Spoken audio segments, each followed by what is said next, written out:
Chapter 171, Divine Rank 5. Ray kept a stern face as he stood on the roof of the buildings. Master. Are you okay? Faye asked as she landed lightly next to him. And then, just thinking about something. Ray replied as he thought about his next actions. He has a few requirements to complete for this world in order to get the second part of the God-tempered body. Heavy checkmark, must become a teacher at First Magic High School. Must teach for a minimum of 3 years. Heavy checkmark, must make sure your name goes down in history. Must make sure you teach MC Tatsuya new knowledge. He had done 2 of the 4 tasks, so he was halfway to the finish. The end of the 3-year limit would be Tatsuya's first year in First High School. If I remember correctly, it was Tatsuya's second year that he had to face the Great Asian Union. In his first year he had to deal with a terrorist attack by Blanche and the 9 schools competition affected by the no-head dragons. Ray thought, trying to remember details about the series. Next year, Miyashiba would die and Tatsuya's dad would remarry. Ray remembered as he narrowed his eyes. Nothing significant is happening next year except for these 2 events. As for the butterfly effect, I doubt Blanche would attack the school database due to me being there. No-head dragons won't interfere if they see me. I'll use this time to store power like what Vex did, so when the restrictions are lifted again, I can charge for the next divine rank straight away. There are a few more abilities that are beneficial to me, so I should go get them as well. Time is short, the figure told me I would die if I didn't reach my potential, so I need to go for the God realms as soon as possible. I also have the trials to worry about as well. Ray mused to himself as Faye waited patiently by the side. Yaiba. Harumi. Ray called out as he waited for his 2 students to appear. It didn't take long as they were nearby. What is it, sensei? Yaiba asked. Tell your grandfather that the vow has been completed. All of you can move and migrate to other places now. Also, I'll be heading back early. I'll see you when the school term starts. Ray said as they both nodded. In that case then, see you in the new term, sensei. Yaiba said as he bowed. Harumi did the same as Ray nodded and flashed away with Flying Thunder God with Faye. Harumi, don't you think sensei changed a little? Yaiba asked. I feel like sensei became more serious and anxious. She replied, slightly tilting her head in confusion. ####. Appearing back at his house, Ray quickly went to work with figuring how to cultivate more effectively whilst not harming the integrity of the planet. First step is to make sure everything is isolated like the space I was in earlier. The most likely solution is probably similar to using Kemui, but instead of just the information plane, I need an independent space that isn't affected by this world's laws. Ray thought as he decided to do some renovations with his room. Storing everything away, Ray started to carve out seals around the room. Easiest way would be for me to make a connection into the God Ascension realms, or rather the cultivation tower. Ray thought as he attempted to establish a connection but failed to do so manually. System, can you link me back to the God Ascension realm? Ray asked. Negative. For the host's current purpose, the system is unable to. Ray frowned as he sighed slightly. Then I'll just need to punch a hole through realms and connect it that way. Ray thought as his eyes narrowed. System, help me find skills needed to complete this task. Browsing host skill database. Skills detected. Lock on. Enhanced power. Warp. Seal. Duplication. Terminal. Law editor. Space laws. Temporary skills available. Lock on plus enhanced power plus warp plus seal plus duplication plus terminal plus law editor plus space laws equals transfer realm sector. Transfer realm sector, a skill that allows for the host to make a connection to a section of a known realm and copy the realm features such as laws and atmosphere. Great skill for closed-door cultivation. Good. Ray nodded as he channeled his energy into his fists. Through creating the temporary skill, Ray was able to understand how to use it straight away.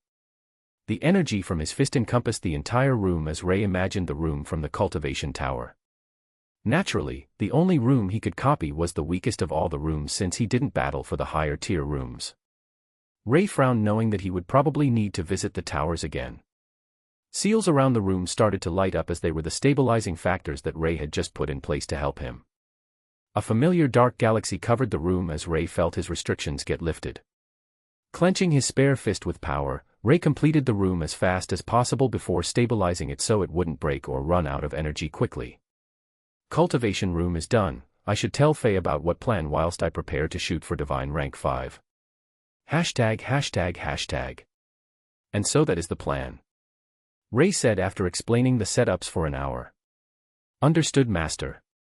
Faye nodded simply as it wasn't her role to decide what Ray did and didn't do. She was only his maid/helper. There are still a little over 2 months until the new term starts, so I want you remind me on the day. Ray reminded once more as she nodded.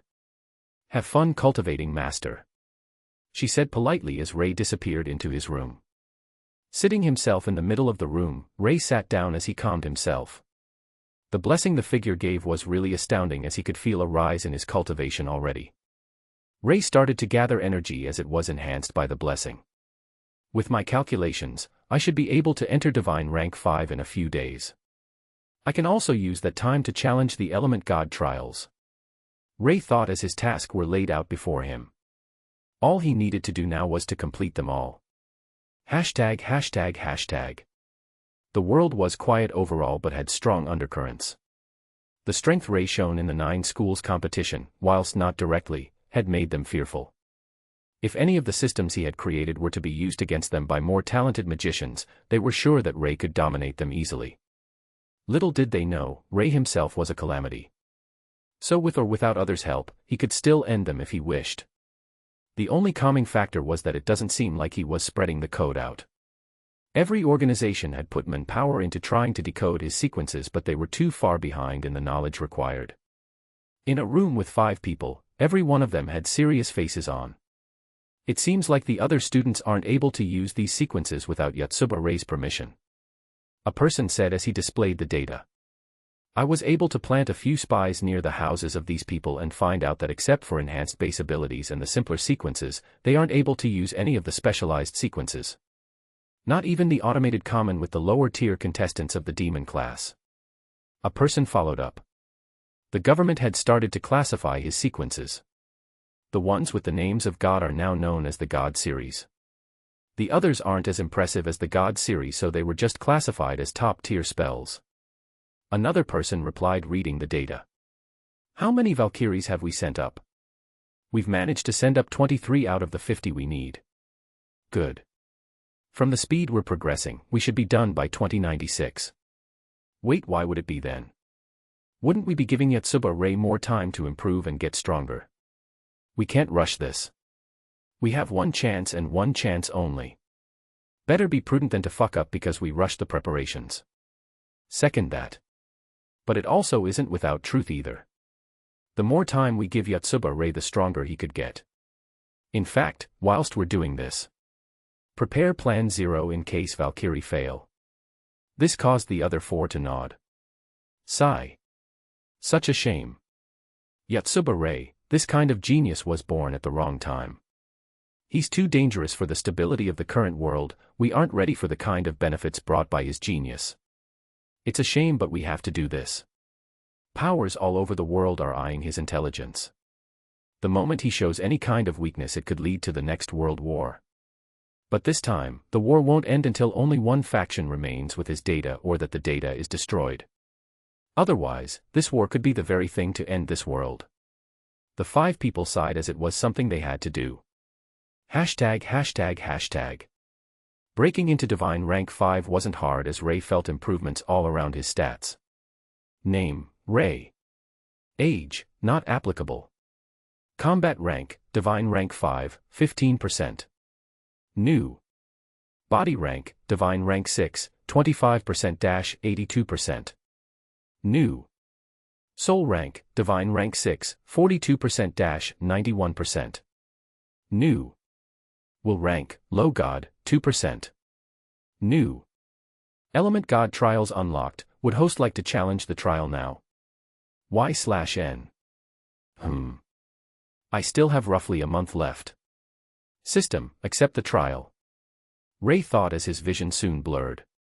He was inside a room as he could see 6 doors. 5 were the generic element being fire, water, earth, wind, and lightning. The last one was blank, and Ray could theorize that it was the conceptual elements such as space and time. Let's go with fire first.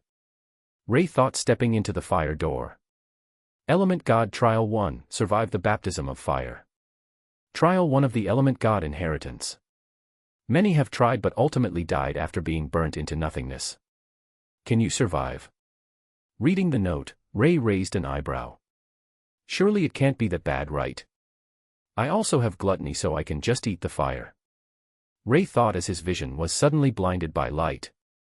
Restrictions activated, skills disabled. Confused face. Ray's eyes instantly became bloodshot as he felt his lungs set on fire. He wanted to scream but couldn't. The moment he opened his mouth, fire would enter, burning everything inside. Ray clenched his teeth as his eyes glared at the fire. Fuck. Since I'm going to die if I don't try, this bit of pain is nothing. Ray thought as he tried his best to ignore the pain and sat down. ####. Holy crap. The Element God shouted out, suddenly drawing the attention of the other gods. They were surprised that the normally calm Element God were shouting. What wrong? War Saint Ophelia asked, seeing this. That lad challenged the baptism of fire first. He's got the order wrong, he said as he frowned. Even though there were 3 fails, the baptism of fire was a special one. This trial will cleanse the body and soul, washing it through with the purifying flames. These flames are highly volatile, and the moment there is a weakness, the flames will devour the person's soul. He was supposed to challenge the other trials first before the fire and blank. The gentle currents of water, the defenses of earth, the adaptability of wind, and the fighting force of lightning. These 4 trials will train his body up to the standard to fight the trials of fire. The Element God said as he frowned. What? Why the hell didn't you write it down then? The System God cried out in shock. I couldn't. The trials were passed down from God to successor. The Element God trials never changed, and it was all the same. The God was supposed to educate the successor on how to beat the trials. The Element God said as he frowned. When he became an Element God, his master had trained him arduously in hope of him to succeed his mantle. Are you dumb? Does it look like any of us got the chance to teach him? Never mind telling him about the trials. Ophelia said as she felt like wanting to slap the Element God into comatose. Hold up, so you're telling me you forgot to write down the basic instructions of your trial? The War God said, looking over at the Element God. Sorry, please don't look at me. What are you all worried about? The Beast God asked as she sat on the table playfully. We're worried that he will die and never reincarnate. The War God said as he glared at her. Bitch, please, we beast cultivators are more sensitive than most cultivators. I can sense his willpower having the potential to never break. He's not going to falter, don't worry. She said with a wave of her hand. Easy for you to say. He's not your successor. The War God retorted. The Beast God shrugged as she stopped responding. Enough, she isn't wrong though. He recently ascended into low God rank willpower. The System God said as he looked at the recent updates. However, he wasn't able to see the blessing Ray received, since the person who blessed Ray was the system's creator. If he didn't want people to see it, not even the System God could find out what he hid. Wait, did you just say low God rank willpower? The Element God asked, looking over. Yeah. Since he challenged your trial straight away, isn't he divine rank 5? Ophelia said with a what the fuck face. Wait a second, Element God, what willpower rank were you when you succeeded your ascension? Ophelia asked, looked at the Element God. Cough. Low God rank. The Element God replied, realizing he made a big deal out of nothing. Seeing the gaze the other 4 gave him, the Element God felt like he wanted to cry. Come on. It was an honest mistake. Chapter 172, God of. How long has it been? Ray asked himself as he didn't know how long he had been burning in the flames. The pain had become slightly numb as Ray felt his perception become hazy. However, his willpower continued to burn brightly as he was determined to survive. I can't use my skills. But I must survive. Ray chanted to himself constantly. Seeing the flames flicker, Ray suddenly had a moment of epiphany. So can't I just become blank canvas? A blank canvas that will be able to absorb all kinds of colors. A cultivator that can absorb all kinds of elements. This isn't a skill. This is my body. Molded by the elements around me, I can absorb all and control all. This is a god. An element god. Ray thought as the fire started to be absorbed into his body. Instead of searing pain, it brought him warmth. As the purifying flames were absorbed, Ray felt the changes to his body. Every one of his senses were enhanced as he felt the power to be able to summon flames even in a location like this which stopped skills. His body was its own catalyst to house the elements he can wield. To think there were flames more powerful than mine. Flames that can burn even the light which allows us to recognize the fire. Ray muttered, summoning the purifying flames to his palms. Purifying flame physic gained. The strongest flames of gods that can purify all had been absorbed into your body. You are the catalyst to these powerful flames which every god's fear should they be used with the power of a god. This is the first time in history that a person can freely wield the purifying flames. A feat not even the element god could succeed in, but instead gain a lesser flame. When someone attacks you with any form of fire, you will absorb 90% of the damage and convert it into health, energy, and stamina. Not bad. Ray smiled at the notification. Gods aren't people who use their skill, they're people who are deeply connected to the area they became a god in. In which case, what kind of god will I become? Ray thought as he remembered the countless skills he had gained and could copy. Shaking his head, he walked out of the fire trials and looked at the other doors available. Stepping into the trial next to fire, Ray saw that it was water. Ray saw that he was in a situation similar to the fire trials. The water changed constantly from raging whirlpools, razor-sharp blades, overlapping tides to calming currents. This is a lot easier than the fire trials. Ray thought as he slowly re-entered his mental state of absorbing everything around him.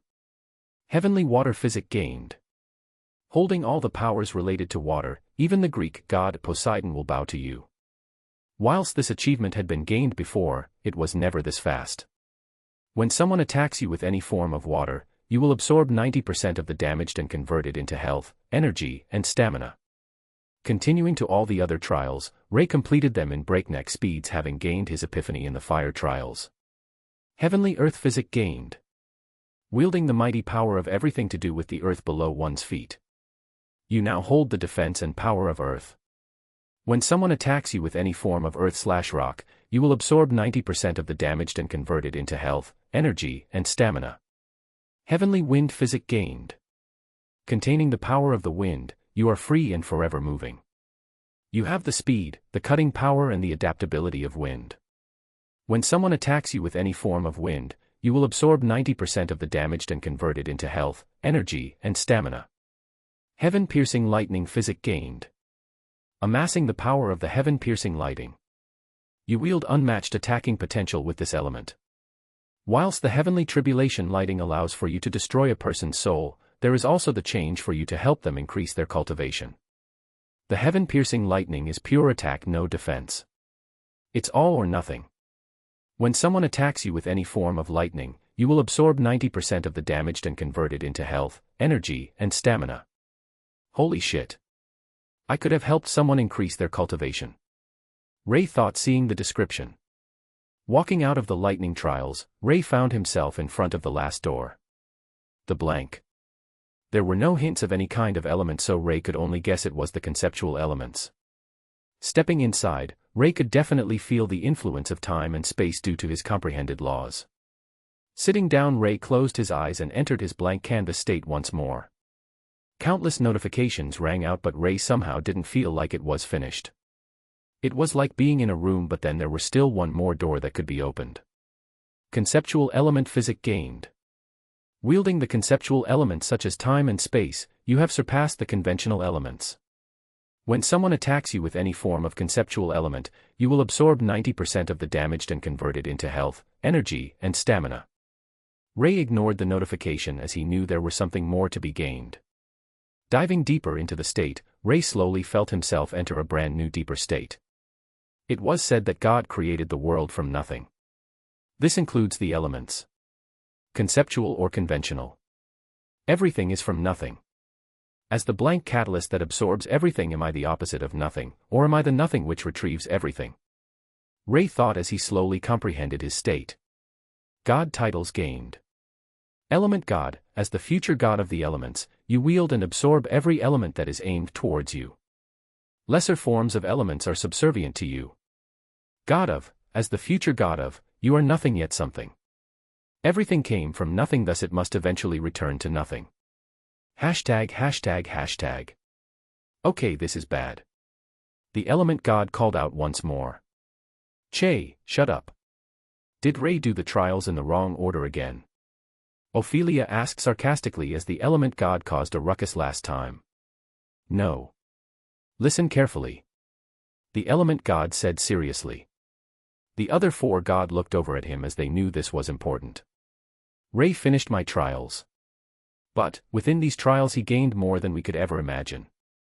The element god spoke as the system god looked over at his panel before widening his eyes with shock. He. The system god said, unable to fully formulate his sentence. What's wrong? Ophelia asked, seeing the reactions of both gods. The beast god and war god had the same reaction as they looked over. Both the system god and element god looked at each other as they took a deep breath. In the trials, he comprehended the state of nothingness and became the future god of nothingness. The element god said as they three other gods received a shock. God of nothingness. They all shouted. This was the god title everyone wanted. Even the current true god emperor was never able to reach the state required to succeed this title. The only reason they knew about it was because of the information released by the true god emperor. How is he still alive? Being the god of nothingness is equivalent to 10 conceptual god titles. It should theoretically be too much for him to handle. Ophelia asked with a frown. I think I might know. The system god said with a frown. Whilst our trials aimed to hand over our power to him, he comprehended the state himself. Nothingness was special to begin with. Everything came from nothing. I don't understand it fully, but it may be the fact that it is the state of nothing which allows him to become the god of nothingness. The state of nothing gives him the power to absorb everything that comes his way, including the backlash of god titles. I'm guessing that even if he inherited every god title there is, he would still be fine. The system god said with a frown, but inside he was ecstatic. If Ray was strong, it also means that the war would be won much easier. In that case, then can't he just go for the other trials already? The war god asked. No, not yet. He still hasn't become the god of nothingness yet. Right now there are still restrictions placed on him. But when he enters godhood, I'm sure there is a large chance for him to become the next true god emperor. The system god said as everyone nodded. Then if he can ascend quickly, then there is a bigger chance to win the war with less causalities. The beast god said as everyone nodded. However, we cannot bet everything on a single individual. The problem is that if the war broke out before he became a god, then the causalities would still be sky high. And even if he did become the god of nothingness, he could only overlook one battlefield. The other battlefields are still under our jurisdiction. The system god said, bursting the thought. True. At most, we can only assume one battlefield being fully secure with him around. The beast god nodded. Right now, we can assume there to be at least several tens of battlefields and hundreds if not thousands of generals. We don't know how many of them are in the god realm, but I can say for sure that there would definitely become conceptual god enemies. An example being the god of perception. We don't know his power for sure, but he is able to affect how one looks at him. We speculate that he could probably enter a different realm of perception or even block one's perception to their powers.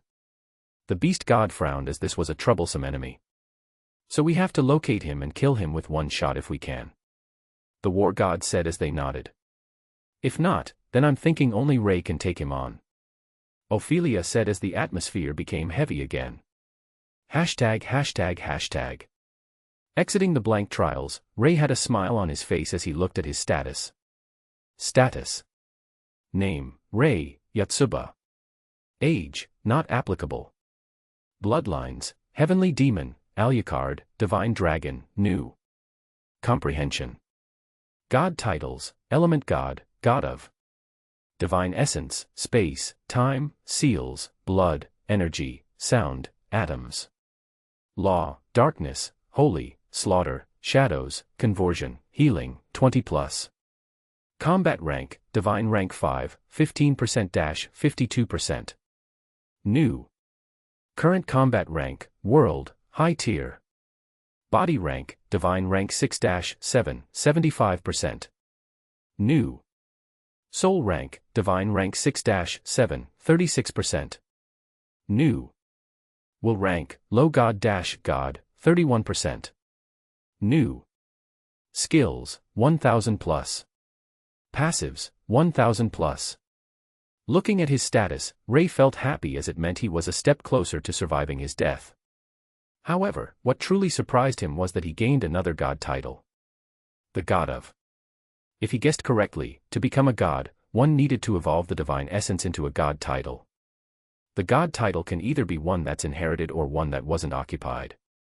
The element god title was the former while the God of was most likely the latter. Congratulations, host, for succeeding the trials of the element god.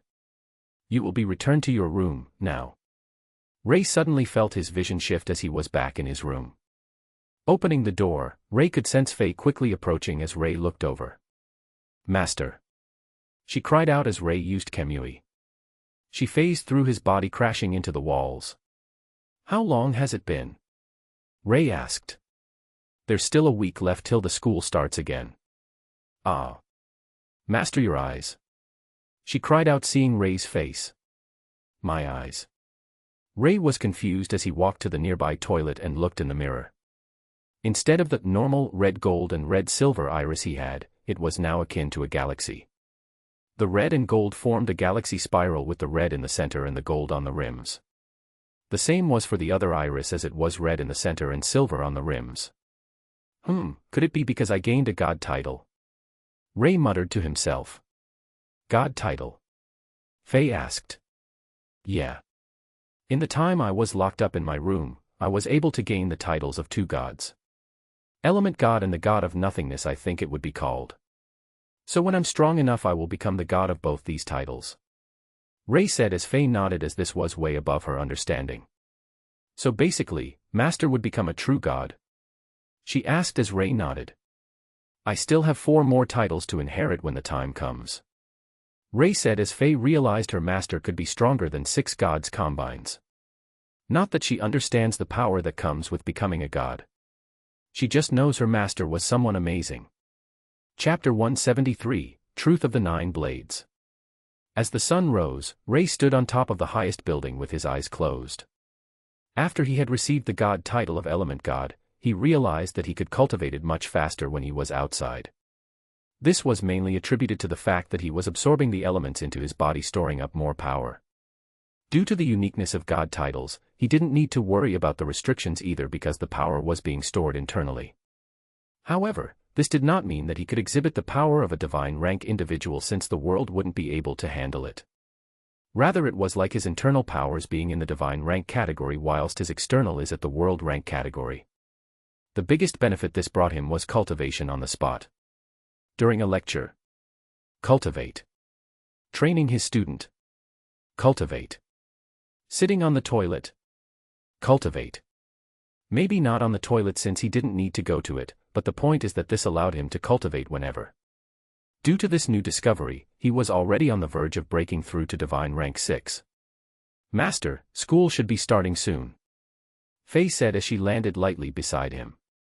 Got it, let's go. Ray smiled as he opened his eyes once more. He didn't know what kind of eyes these were, but he knew they were powerful. After giving himself an internal scan, which focused on his eyes, he was able to sense the power locked behind them as they would be unlocked in time. Faye, what do you think would happen should I go to the school with my current eyes? Ray asked. I would presume that a lot of questions would be asked. It might also cause some individuals to be wearier of you and could target your students to get the secret out of you. Faye replied after some thought. Oh, I'm guessing you said that because you saw some worms sneaking around the demon class students who participated in the 9 school competition. Ray smiled as he had long discovered them. Yes. Faye replied, slightly surprised since she had just discovered them. Don't be surprised.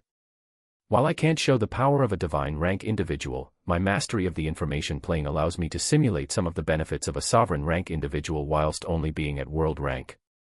Ray replied with a smile.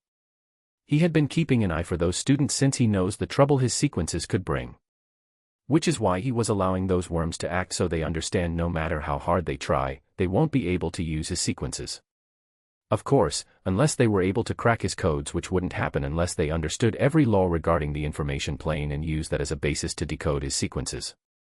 Since his eyes could bring danger to his students, especially Yaiba and Harumi, Ray decided to hide them. "Faye, do you have a long strip of white cloth?" Ray asked. "I do, master," she said with a smile as she lifted up her skirt and was about to use a portion of her garter belt. "Oi," Ray said, hitting her lightly on the head, causing her to stumble back. "When did I say, use your garter belt as a cloth?" Ray asked as he looked at the masochist vampire in front of him. "Why, you don't want it?" Faye asked with a smile. "Che." Ray ignored her as he jumped off the building and landed lightly. Closing his eyes, Ray made sure people can't see them and sent out his senses. Finding a clothes store, Ray walked in. "Hello, are you able to sell me a long piece of cloth? Preferably colored black or white?" Ray said as the till person nodded. "Since we don't usually do this, we'll have to charge you extra for this. Would that be okay?" she asked. "Yes, that'll be fine," Ray replied as the till person blushed at his smile. The service was quick as a long strip of black cloth was brought out. "That'll be 100 credits," she said as Ray handed the money over. Tying the cloth over his eyes, Ray remembered the time he spent in 7 Deadly Sins with a piece of cloth over his eyes as well. Smiling slightly in nostalgia, Ray walked to the school with Faye.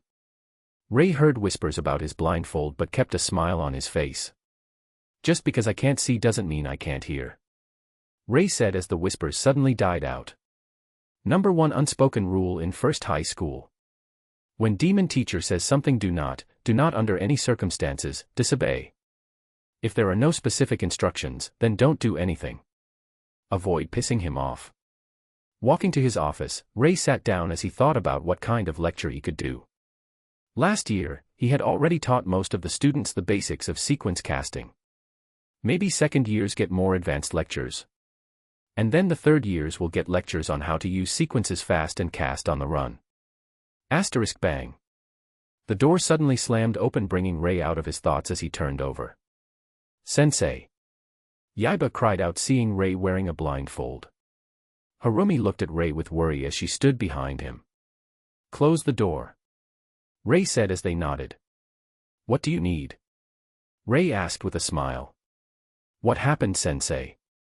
"Your eyes," Yaiba asked as he was panting slightly from running all the way to Ray's office.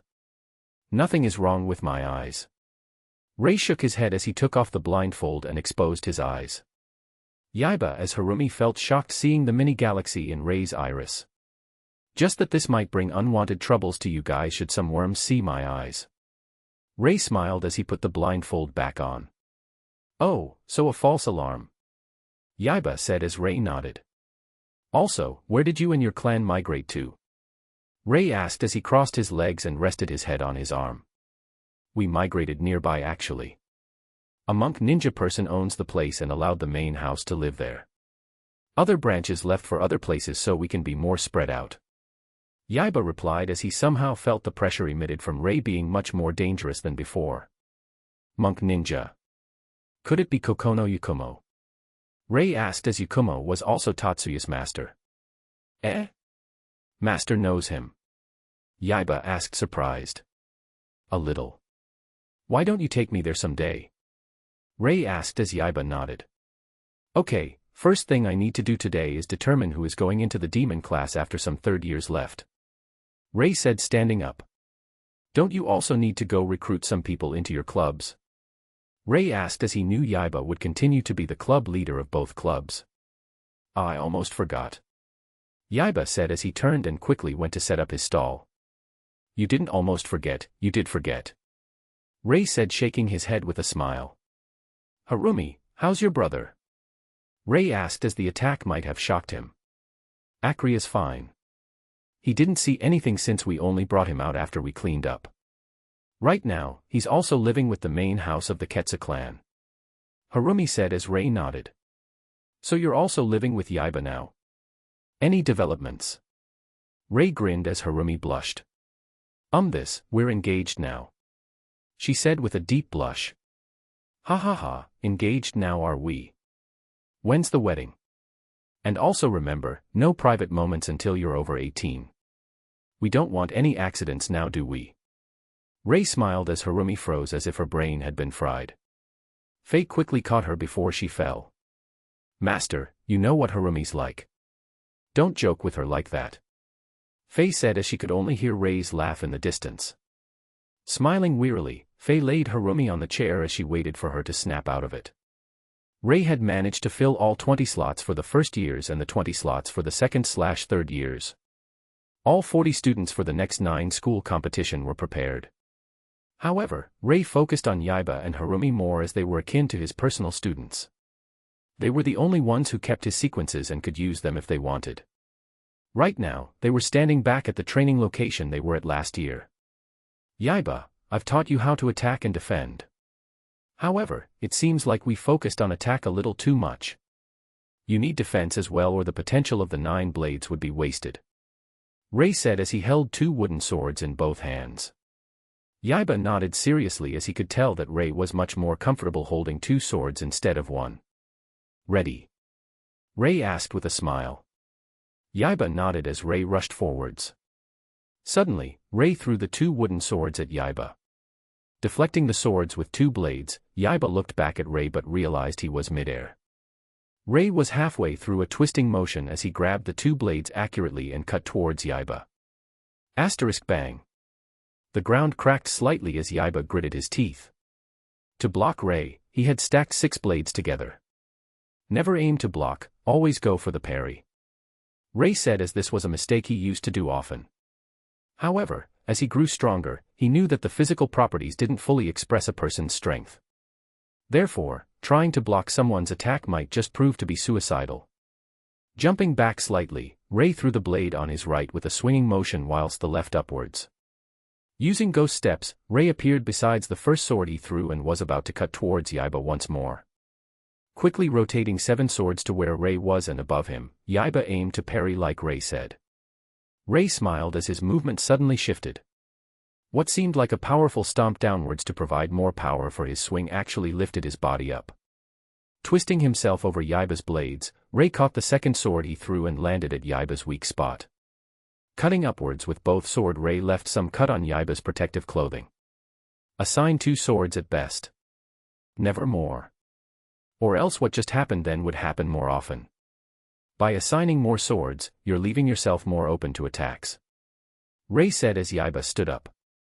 Looking at the 9 blades, Yaiba mustered up the courage to ask the question that had been plaguing him mind. Master. Why is it that the 9 blades seem much weaker than the God series? Yaiba asked as he feels like the Apollo system, Zeus system, and so on were more powerful. Ray shook his head. 9 blades is more powerful. Ray smiled as Yaiba was confused. Tell me the elemental properties of each blade. Ray asked, seeing the confusion. They don't have properties. They're only blades made from psions which were converted into items with physical properties. Yaiba said as Ray nodded. Now activate the Apollo system. Ray said as he put away his wooden swords. But I don't have it. Yaiba replied confused. You should know how to activate it. Just do it, trust me. Ray smiled. Yaiba nodded when one of his blades suddenly became a bow. You mean? Yaiba said looking at Ray. Each blade were made to be blank until you use the God series with them. The 9 blades, each with their own God series engraved into their source codes. Apollo system, Zeus system, Poseidon system, Gaia system, Athena system, Hades system, Hermes system, Ares system, and finally the Chronos system. Ray smiled as he sat down on a chair. When he created the 9 blades, he used his unlimited blade works and Zanpakuto as a basis. Each blade when transformed is essentially a Bankai but without the sword soul. Therefore, it was also linked to some noble phantasms unlocking their ability for a short amount of time. These two combined became the 9 blades. You should know the origins of the names, so you should be able to guess their powers. Yiba nodded. Apollo, the god of light, sun, archery, and many more. Zeus, the god of lightning and king of the gods. Poseidon, the god of the seas.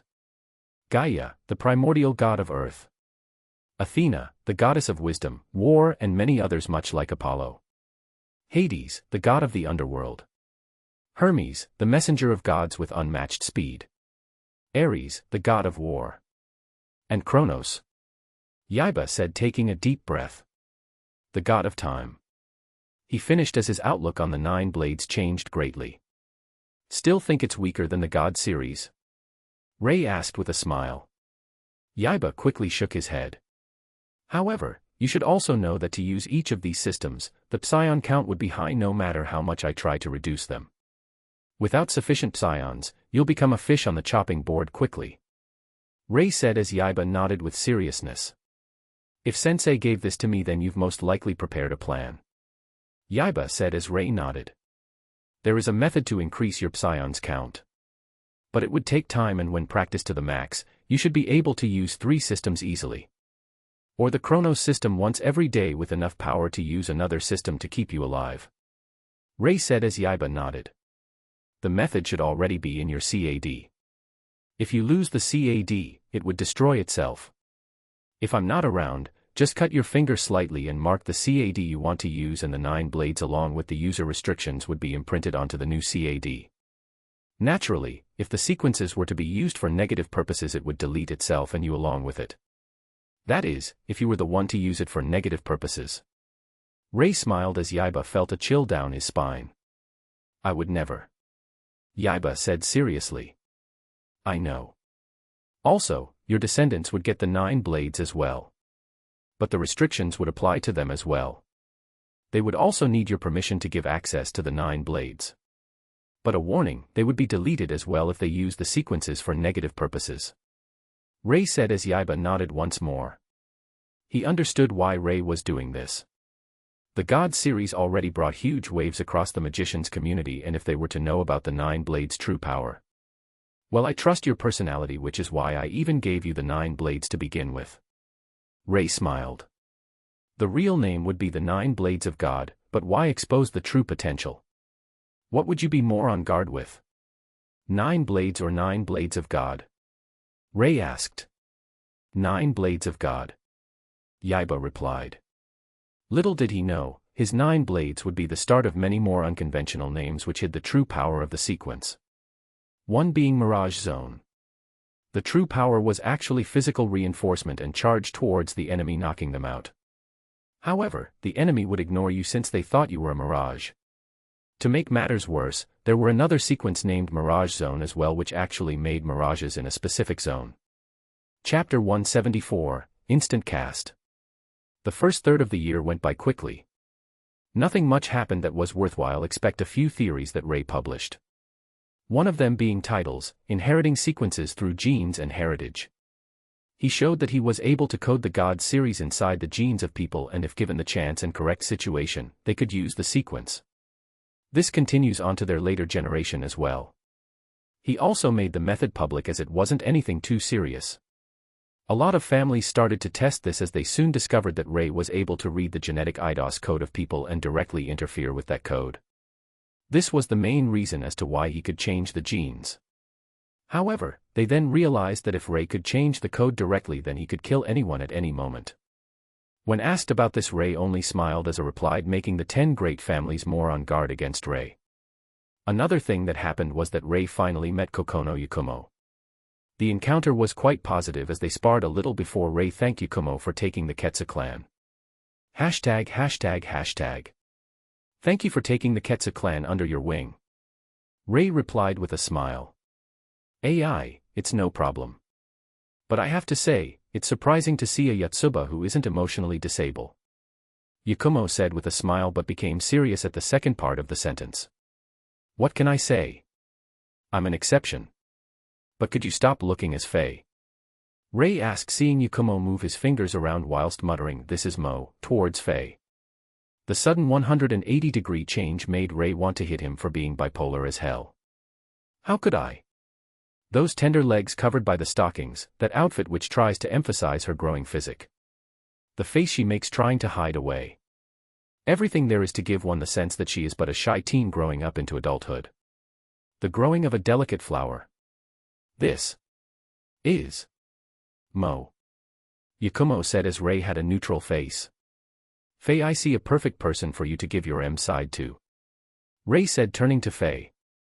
Master, don't joke about that. You know I'm only a masochist for you. She said.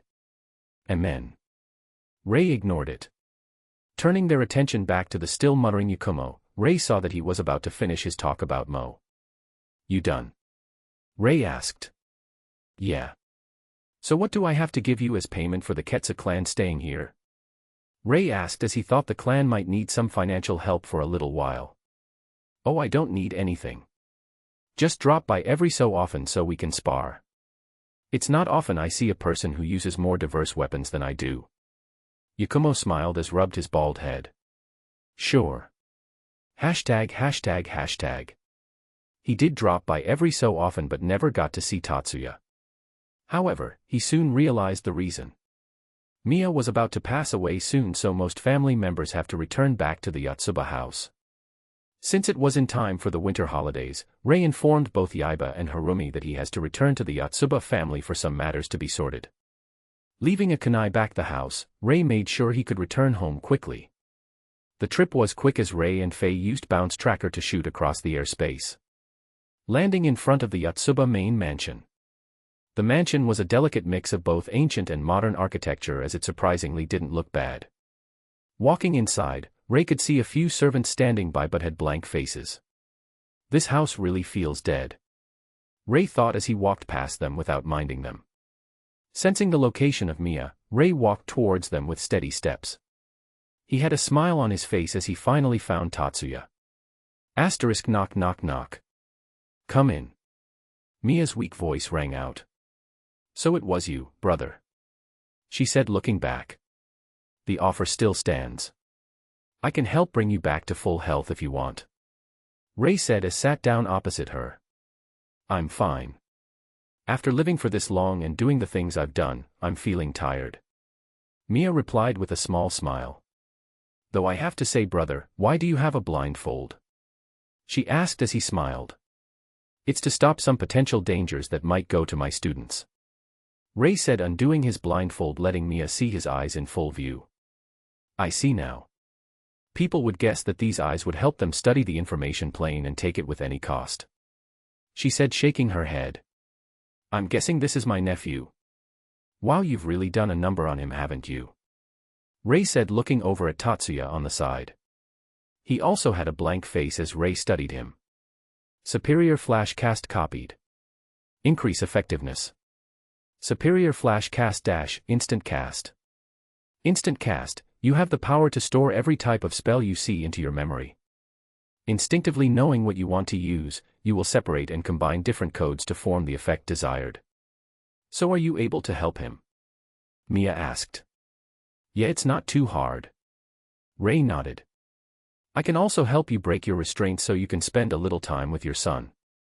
Ray smiled as Mia thought, then nodded. Placing his finger lightly on her forehead, Ray helped break the emotional restraints. Tatsuya, I'll also help you undo your temporarily. Since to make it perfect I'll have to spend a lot longer to edit the IDOS code. Ray said as tapped his forehead. Tatsuyas eye brightened up as his could feel his emotions surface again. Looking at Ray with slight shock, he couldn't understand why this uncle of his helped him become human when the rest of the Yotsuba family treated him like a tool. Don't look at me like that, ha ha ha. You're human before you're a tool. You're also my sister's son. Ray smiled as he patted his shoulder, allowing the duo to have their moment together. Placing his blindfold back on his face, Ray stepped out the room. It didn't take him long to see Miyuki walking towards the room he just exited. Ah, Miyuki. You shouldn't enter that room just yet. Ray called out as Miyuki looked at him. What do you mean, uncle? Miyuki asked as she knew about Ray. He was dubbed a genius smarter than Tora Silver/her Oni-sama, as his mastery over anything magic-related was unmatched. I mean, let those two have a moment of family time together. I've unlocked Tatsuya's emotions for a little while. I'll have to spend a little longer to correct his codes since I need to make sure there aren't any backlash. Rei smiled. Basically, I made him human for a little while. Rei simplified his answer down. Miyuki widened her eyes as she felt joy. But why would Uncle do such a thing? Wasn't Oni-sama a guardian? Miyuki asked with some suspicion. Like I said to Tatsuya. He is a human before a tool. And he is also my sister's son. Rei replied as Miyuki smiled. This uncle of hers was quite different compared to the rest of the clan. Anyways, let them have their moment for now. Why don't we chat for a bit? Rei asked as Miyuki nodded. Gladly. She replied, leading him to the balcony which had a tea set already prepared. Why don't you tell me a little about what's been happening to Tatsuya? Rei asked as he sat down. This should give Tatsuya enough time to enjoy with his mother for now. Rei thought. A few hours later. And after we received the news, Oni-sama and I returned to the mansion. Miyuki finished after finishing her stories about her Oni-sama and her up till now. I was foolish. I underestimated how much she loves her Oni-sama. Why does every every sentence contain Oni-sama? Rei cried out inside with regret. Okay, first Miyuki, I don't mind you loving Tatsuya. If it really goes down to it, I can just adjust his genetic IDOS code so you guys can safely have a child. But please don't say Oni-sama with every sentence. Please. Rei said as Miyuki blushed. I'll try. Miyuki replied. Good. They should have finished talking now. Rei said as he stood up. Walking to the room once more with Miyuki and Faye, they saw Tatsuya and Mia talking with a myriad of emotions that made Miyuki's eyes well up with tears. This was the most amount of emotion Tatsuya had ever shown, and Miyuki was grateful for it. I guess the talk went pretty well. Rei smiled as he sat down next to the duo. I don't know how I can repay you, brother. Mia said with the most beautiful smile she could give. You don't have to. Rei shook his head. Even though he wasn't truly part of this family, helping them did give a sense of satisfaction inside. Naturally, he wouldn't go around helping everyone for this feeling since he couldn't help everyone. Thank you, uncle. Tatsuya smiled as Rei waved his hand. Don't mention it. Right now, this is only temporary since I haven't fully coded everything yet. When you have time, contact me and I'll help you sort things out. Rei said as Tatsuya nodded. Mia sighed with a smile. I'm glad that in my last moments I can have a heartfelt talk with my son. I've truly wronged you. Mia confessed as she tilted her head back and closed her eyes. Don't be like that, mother. I know why you did it and I don't blame you. Tatsuya replied, placing his hand on hers. I trust that you'll look after them for me. You know that men didn't marry for love but power. I can guess that he would probably marry his past lover after I go. Mia said, looking over at Rei. That you don't have to worry about. Rei replied as it was his intention to begin with. He would help the two out as much as he could. Mia only smiled as she closed her eyes. Rei had a small smile on his face as he was glad she could make up with her son in her last moments. Faye, tell the butler. December 4, 2094. 20:43 p.m. Shiba Mia passed away. Rei called out towards Faye. Faye nodded as she walked out. Rei only looked at Mia as he sighed. This was a woman who wanted to help but helped in the wrong ways that caused more harm than good depending on the perspective. Tatsuya, Miyuki. Why don't you come live with me so the Yotsuba family can't get use you like a tool again? Rei asked as both Tatsuya and Miyuki nodded. They wanted to get away from this family if they could, and right now Rei seemed like the best choice. ####. The funeral could be said to be quite basic as it only involved those closest to her. When Rei sensed Mia's husband, he sent out his directed bloodlust, causing him to shiver with fear as he realized that it was Rei. There were rumors going around that God was jealous of Rei's success, rendering him blind. But it seems like it didn't affect him at all, as blind people would also use psions to maneuver around their surroundings. I'll be taking Tatsuya and Miyuki under my wing, Rei said to Maya, who was also at the funeral. You know the elders want you to be the next clan head instead of me now that Mia had passed away, right? Maya said, ignoring the obvious fact that what Rei said wasn't a question but rather just to informing her. Heh, when can they force me to do something I don't want? Rei laughed coldly as he turned around. The room seemed to have dropped a few degrees in temperature, causing the surrounding people to shiver slightly. Maya only shook her head as she got a maid to inform the elders about Rei's decision. Just tell the elders that he doesn't want to be the clan head. If they want to force him, then they can go themselves, but challenging a man with the power of controlling the information plane is not advisable. Also try not to pull anything dumb behind him either, because my brother isn't stupid, Maya said as the maid nodded. Seeing the maid leave, Maya only walked up to the coffin before placing her hand on the side. I'm glad you got to talk it out before you left, sister. She thought, as Mia was still her sister in the end. Chapter 175, Nano Series. Let's see. There are 4 rooms in this house, so you guys can each have one, Rei said as he teleported all 4 of them back to the house using the Flying Thunder God.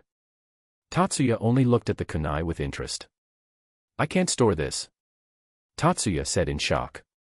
Normally he could store all of the sequences he sees instantly and use them after. But somehow, he couldn't store the Flying Thunder God. It'll be weirder if you could store it, Rei said, showing him the densely packed sequences. I suppose the main reason was because of the restrictions I've placed. Unless I allow it, no one can duplicate my sequence using any means possible, Rei said, storing away the sequence. I know you're working on flying magic, so I'll leave that discovery for you, Rei said, clearing up the table.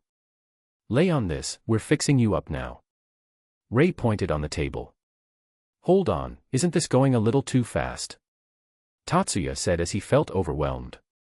He just learned that not only could his uncle teleport people, a feat more amazing than flying, but could also stop anyone from copying the sequence as well.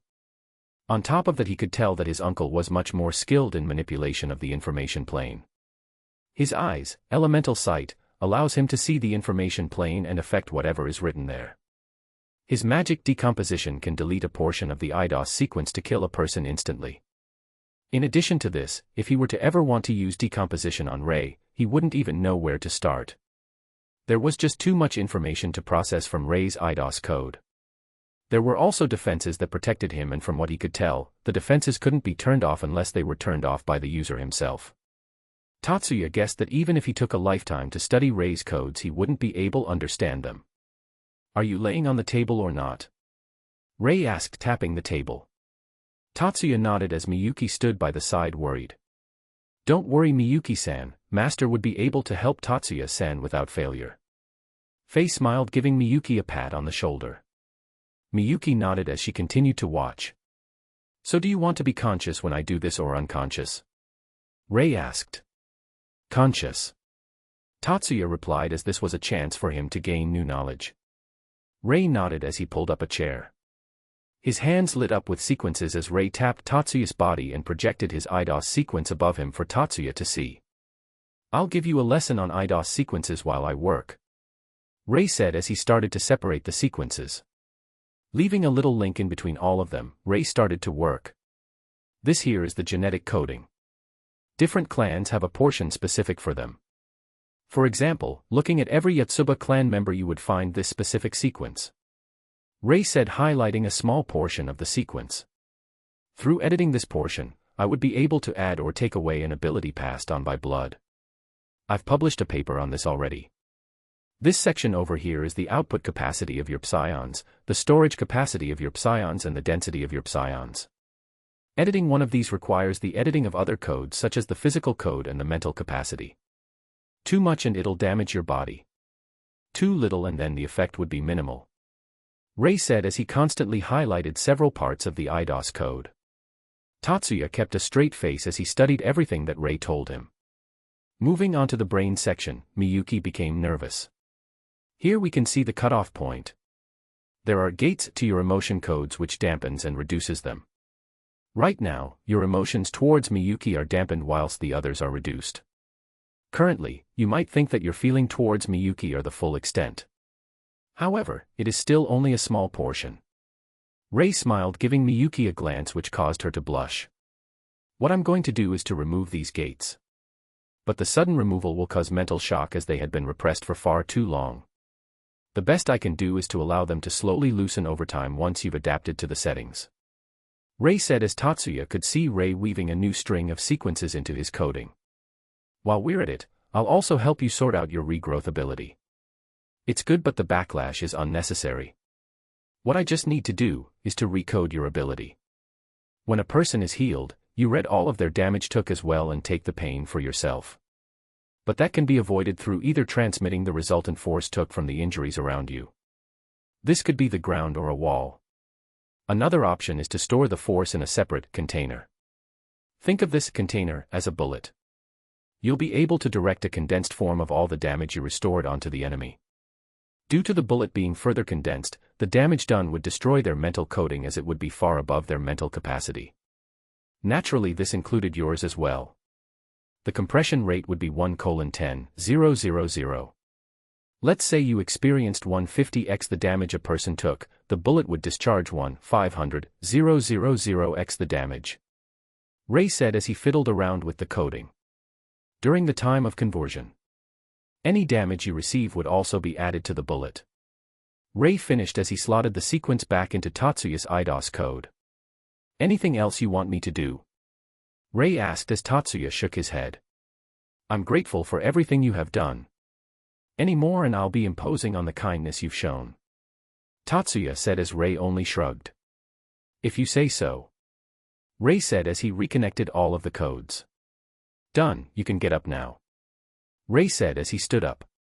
You two should be 16 soon, right? Rei asked as Miyuki nodded. Why don't join First High? I'm currently teaching there. Rei smiled. It would be a pleasure. Miyuki replied with a light bow. Fei, go help the two set up their rooms. I'll go visit Yaiba and Harumi. Rei smiled as Fei nodded. The moment she nodded, Rei disappeared. Miss Fei, who is this Yaiba and Harumi? Miyuki asked. They're Master's personal students. He invests most of his time with them. Fei smiled as Tatsuya became curious. I wonder what kind of knowledge Uncle had taught them. ####. Teleporting in the middle of the arena, Rei realized that a spar was happening and two punches were coming his way. Kamui. The two punches phased through his body as it hit both contestants. Or rather both Yakumo and Yaiba. Due to Rei's sudden appearance, both Yaiba and Yakumo couldn't stop in time, so they hit each other in the face. Ow wow, sensei, why did you appear out of nowhere? Yaiba said as he rubbed his cheek. There was a slightly red fist mark as Harumi walked over to help him. I didn't know you were sparring. Rei rubbed the tip of his nose as he looked over at Yakumo. You all right? Rei asked even though Yakumo was relatively unharmed. Yeah, but what the hell was that? Yakumo asked, walking over to Rei and tapped his shoulder to make sure he didn't go through him. Eh? I can touch you. Yakumo said in surprise as he thought it was just a hologram. Suddenly punching out, Yakumo phased through Rei's body. AI, so violent. Rei smiled seeing Yakumo almost trip from hitting nothing. Okay, what the hell? Yakumo cried out as he didn't know if Rei was a hologram or not. Don't waste your stamina, Mr. Kokono. It's Sensei's specialized magic Kamui. Yaiba said as he stood up. Kamui. Yakumo tilted his head. If I don't want you to touch me, then you can't. If I want to, then you can. Rei said, simplifying it down. How is that even possible? Yakumo said as it was too unbelievable. It's possible when you understand the information plane. Rei shrugged. Oh yeah, why don't I see little Miss Mo around? Yakumo asked. She's at home helping my guests settle down. Rei replied. Guests? Yaiba asked as he walked over with Harumi. Yeah, they'll be entering First High next year. They're my nephew and niece. Rei smiled as he could see the curiosity rise in both Yaiba and Harumi. Next year. So I'll be their senpai. Yaiba said as he had a grin. Hee hee, Sensei, don't worry, I'll look after them. Yaiba said, flexing his biceps. You little turd. Did you forget I teach there? Rei asked, knocking Yaiba's head with a chop. Just a question, but what's their name? Harumi asked. Tatsuya and Miyuki. They're a pair of brother and sister. Rei replied, not forgetting to observe Yakumo's expression. So he's their uncle. Yakumo thought, hearing the names. Rei smiled meaningfully at Yakumo as he turned around. You two should spar when you get the chance. It'll be a good opportunity for both of you. Rei smiled as Yaiba nodded. After chatting to Yaiba and Harumi for a little longer, Rei teleported back home as he could see Faye and Tatsuya sparring. Looking around, he realized they're at the large dojo he built behind the house so he could test his spells. Ohaya, what's this about? Rei asked Miyuki, who sat by the side, with a smile. Oniai-sama was curious about Faye due to the coding she possesses resembling ancient magic. So they proposed to have a little spar. Miyuki replied. Ancient magic, huh? Rei muttered as he realized he meant the natural way of using magic through manipulation of elements. She was currently using a custom CAD which allows her to use her Crystal Series magic. Watching the spar, Rei realized that Tatsuya had a limited arsenal of skills he could use. I've already created the God series, so it feels kinda cheap if I just give that to Tatsuya. Not to mention, I've already gave the 9 blades to Yaiba. What kind of spell can I make? Rei thought as he observed Tatsuya's fighting style. He mainly relied on his gunslinger style of cancelling the opponent's magic whilst attack simultaneously with his own. His accuracy was almost pinpoint as he hardly missed. Furrowing his brows, Rei started to formulate a myriad of spells in his mind. Some weren't as effective, so Rei forgot them. However, an idea appeared in Rei's mind that in his opinion suited Tatsuya a lot. Nanotech. Due to Tatsuya's flashcast, he could memorize all the sequences he saw, but what if he could memorize the blueprints of every weapon he thought of and could create? What if he could build that of which is hard to build by hand? The adaptability of nanotech, which allowed Tatsuya to create any weapon or create any object needed for that moment, was perfect for him as his mental capacity was top tier. Miyuki saw Rei's smile and realized that something big was going to happen. Pulling out his tablet and pen, Rei started to write down the equations. When he said nanotech, it was half right and half wrong. The reality of the situation was material conversion and energy conversion. The result of conversion would be tiny materials that is able to be controlled and molded by the user's will. Those who doesn't have a clear visualization of the target object would only make defective produces, which is why the spell was perfect for Tatsuya. The people who could visualize better or on par with Tatsuya could be counted on one hand, as this would give him that extra edge. When the tiny materials are converted, the sequence casting code would read the visualization of the user and form the said weapon or object. Miyuki happened to glance over at Rei when she saw how fast he was writing codes. She knew Tatsuya was fast, but the speed of Rei was many folds quicker than Tatsuya. Only a few minutes passed before Rei smiled. Tatsuya. Rei called out, grabbing his attention. What is it, uncle? Tatsuya asked. I have a present for you. I call it the Nano Series. It's a group of sequences that allow power and diversity. Rei smiled as he showed Tatsuya the entire sequence with some restrictions so only he could learn it. The sequence would automatically imprint itself in his genetic code, so his future offspring would also gain the code but wouldn't activate unless certain requirements are met. This. Tatsuya muttered, showing some shock in his eyes as he understood the power of this sequence. Do you think you can use it? Rei asked as he put away the sequence. Yes. I just need to practice more and it would be usable in battle. Tatsuya replied as the spell was almost tailored perfectly to him. Uncle, you made this just now through observing me? Tatsuya asked with perplexed feelings. Yes, I realized you didn't have a wide arsenal except for a few spells you could actually use. So this should help make the most of your talents. Rei smiled as he decided against publicizing this sequence.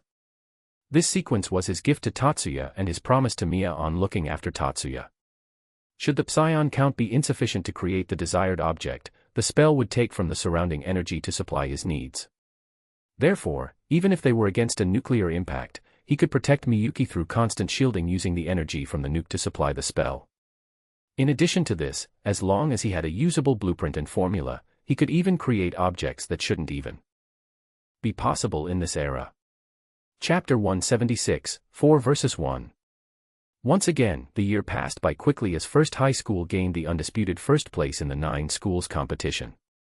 However, this first place wasn't as easily won as last time due to the fact that all automated sequences using sequence casting and the God series were banned.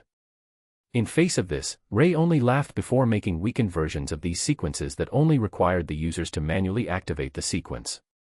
However, they didn't need to do the aiming since the sequence would do it for them. At first the authorities classified this as automated sequence using sequence casting and tried to ban it. But Ray held a public lecture explaining the new type of casting he created. Visual thought conversion. It has 2 stages, with the last one being a big stage. The first stage was to have a sequence recognize the thoughts and visualization the user had, and the second step would be to act upon the visualization. The only downside to this was that the user had to make sure that they had a thorough understanding of what they were doing for it to work more effectively and with more diversity. To work around this, Ray had made specialized CADs that worked as a second brain after he had inputted the required sequences, thus resulting the user having to only activate the sequence. This allowed Ray to walk around the rules placed and still allow First High School to get first place easily. The directors had a meeting about this and came to a conclusion. Fucking Ben Ray Yatsuba from the 9 school competition. Hearing the news, Ray laughed harder as it was Tatsuya's turn to shine next year anyways. Having studied under Ray when they were at home, Tatsuya had discovered more of his potential since he was able to build his ideas without the need for countless prototypes. It was also this year that the government decided to give Ray his own classification. Alpha Class Mage. The stage above Strategic Class Mages. One can only become an Alpha Class Mage when they reach an abnormal point of control over the information plane. By rights, Tatsuya could also be classed as an Alpha Class Mage due to Ray's teachings. In addition to this, Taurus Silver announced to the world that he would be working together closely with Ray Yatsuba. This was mostly due to Tatsuya's sequences slowly bearing high resemblances with Ray's sequences. Ray was against this at first, but Tatsuya insisted since Ray managed to help him learn more about the information plane. Faced with the constant pestering, Ray gave up and allowed it. On a more important note, Ray's ability to cultivate no matter what he was doing allowed him to break through to Divine Rank 6 and 7 consecutively just before the end of the second year. Name, Ray. Age, not applicable. Combat Rank, Divine Rank 7, 10%. New. Current Combat Rank, World, High Tier. Body Rank, Divine Rank 8, 96%. New. Soul Rank, Divine Rank 9, 28%. New. Will Rank, God-High God, 9%. New. Whilst Ray was teaching and training, his enemies weren't quiet either. ####. We can't let this continue. If this goes on for longer, the impact he would have on our society would get bigger. The future consequences would be higher as well. But you should know that he's an alpha-ranked mage. We may have 3 artificial strategic class mages, but I don't think that's enough. Of course it isn't. But he is in the end, just a single person. A person narrowed his eyes. Are you saying we'll have to attack the entire city? He would have 2 choices. A. Protect the people around him. B. Protect himself. If he chooses A, we can kill him with Valkyrie. If he chooses B, we kill the people around him. But wouldn't that be against what we're trying to do? Yeah. Isn't that just mass genocide? Do you think a person like him, a Yatsuba, would care about people around him? Then what do you propose? This is a sacrifice we have to make for the future generation to be safe. And also, we don't necessarily have to worry since we got a few patrons to help us fight against Ray Yatsuba. A few of the members had heavy faces as they knew the pressure that came from fighting against a person like Ray. It's either they win or they die. There was no gray area for them. How many Valkyries do we have available? A person asked. We have all 50 Valkyries. However, the output might not be as expected since we had to push forward with their construction. That's fine. Any longer and it wouldn't matter. Is Plan 0 ready as well? No, it's roughly 80% done. The person frowned as Plan 0 was their guarantee in killing Ray. They couldn't cut corners in the preparation of this plan. Sigh. Just get it done as fast as possible. ####. Rei was currently having 1 versus 4 against Tatsuya, Miyuki, Yaiba, and Harumi. The 4 of them had to steal his blindfold whilst fighting against him. This was to train how well they could use their abilities that Rei had given them. Tatsuya with his Nano series, Miyuki with the Jotunheim series, Yaiba with the 9 blades, and finally Harumi with the extremities of the elements. Miyuki's Jotunheim series was a set of sequences specifically designed to revolve around her arsenal and innate affinity towards ice. The series would plunge the target into a world of darkness and ice. They would lose both their psi and senses as the temperature would numb their sensations. It worked similar to Harumi's extremities of the elements but revolved around more crowd control. It was her request as it complemented extremely well with Tatsuya's Nano series. The time taken for him to create anything was a tad too long for practical use, so Miyuki's Jotunheim series bought the time he needed. The spell worked with a mix of both perception blocking and a domain. The domain is where she would be able to control all the ice available, and the perception blocking would confuse the enemy to the actual size of the domain. They would think that they had been teleported to a whole new world. The basic theory was heavily inspired by the reality marble mages have in the Fate series, which caused Rei to chuckle slightly as he realized just how much he had been basing his sequences on the Fate series. Nano series was similar to Unlimited Blade works. The 9 blades worked as noble phantasms. The extremities of the elements and Jotunheim series worked as reality marbles. Following this trend, Rei decided to do something outrageous just to test how far he could go with the information plane. He managed to create a similar concept to the Throne of Heroes. Reading the historical IDOS codes of this world, Rei incorporated his instant cast, which combined different sequences to formulate the effect. The result was outstanding, as it was literally the Throne of Heroes of this world. The only problem was that it only has the information from the past and not the future. In addition to this, all types of mythologies were recreated according to their descriptions. Rei didn't publicize this as it was just too shocking. Even he didn't expect the theory to work, as he had over a few billion servants stored in his version of the Throne of Heroes. Back to the spar, Rei currently had a smile on his face as he was trapped in Jotunheim. There was the occasional gunshot as Rei dodged easily. It didn't matter which direction it came from, but it felt like the domain and perception blocking had no effect. ####. Miyuki, Uncle is able to read the information plane much better than me, so anything such as perception blocking doesn't work on him. Try focus on attacking while I try to finish the blueprint of this rail cannon. Tatsuya said as his face was currently dripping with sweat. It was taxing on him to construct the weapon whilst shooting at Rei from as many angles as he could. I think Sensei has already discovered the cannon. Try mix it up a little. I know Sensei taught you some sequences and methods of formulating the sequences, so try surprise him. Me, Harumi and Miyuki will keep him occupied while you do this. Yaiba said as Tatsuya nodded. Good luck, senpai. Tatsuya said whilst Yaiba turned to Harumi and Miyuki before nodded. Getting a positive response, Yaiba summoned 2 god series. The Athena system and the Hermes system. A shield and spear appeared in his hand as a light gold pair of shoes covered his feet. Harumi reinforced the spear with her extremities of the elements, coating it with lightning and fire. Miyuki, on the other hand, made an ice barrier of sorts that would take a certain amount of damage. Yaiba charged towards Rei as he kicked up a cloud of dust behind him. Due to the Hermes system, Yaiba's speed had increased exponentially and could have sudden moments where his speed surpassed sound. *boom. The impact caused a shock wave to blast around them as Rei pinched the spear tip. AI, not a bad combination. But you should know that even though the shield of Athena has no upper limit, the drain of your psions per attack it defends against grows as the force behind said attack increases. Rei smiled, giving the shield a powerful punch, causing Yaiba to retreat slightly with gritted teeth. Taking advantage of his current speed, Yaiba flashed around Rei as he would attack every so often. Rei was nonchalant as he blocked each spear attack with his fingers. Flowing into a handstand, Rei kicked towards Yaiba once more, who blocked with the shield. *bang. The ground cracked slightly as Yaiba gritted his teeth. Quickly flipping backwards, Rei avoided the sudden shows of ice and lightning. Yaiba quickly dismissed his 2 systems as a bow appeared in his hands. Instead of shooting a sun and attacking Rei with multiple shots, Yaiba opted for a single powerful shot. Asterisk boom. The bright arrow shot towards Rei with incredible speeds. The arrow would normally cause even people with sunglasses to close their eyes from the brightness, but Rei only smiled. Stamping down, Rei caused a wall of void black metal to rise up blocking the arrow. The sudden wall in front of the arrow caused a giant expanse of shadow to appear behind Rei. Yaiba appeared behind Rei through the shadows using the Hades system and cut towards Rei with the scythe.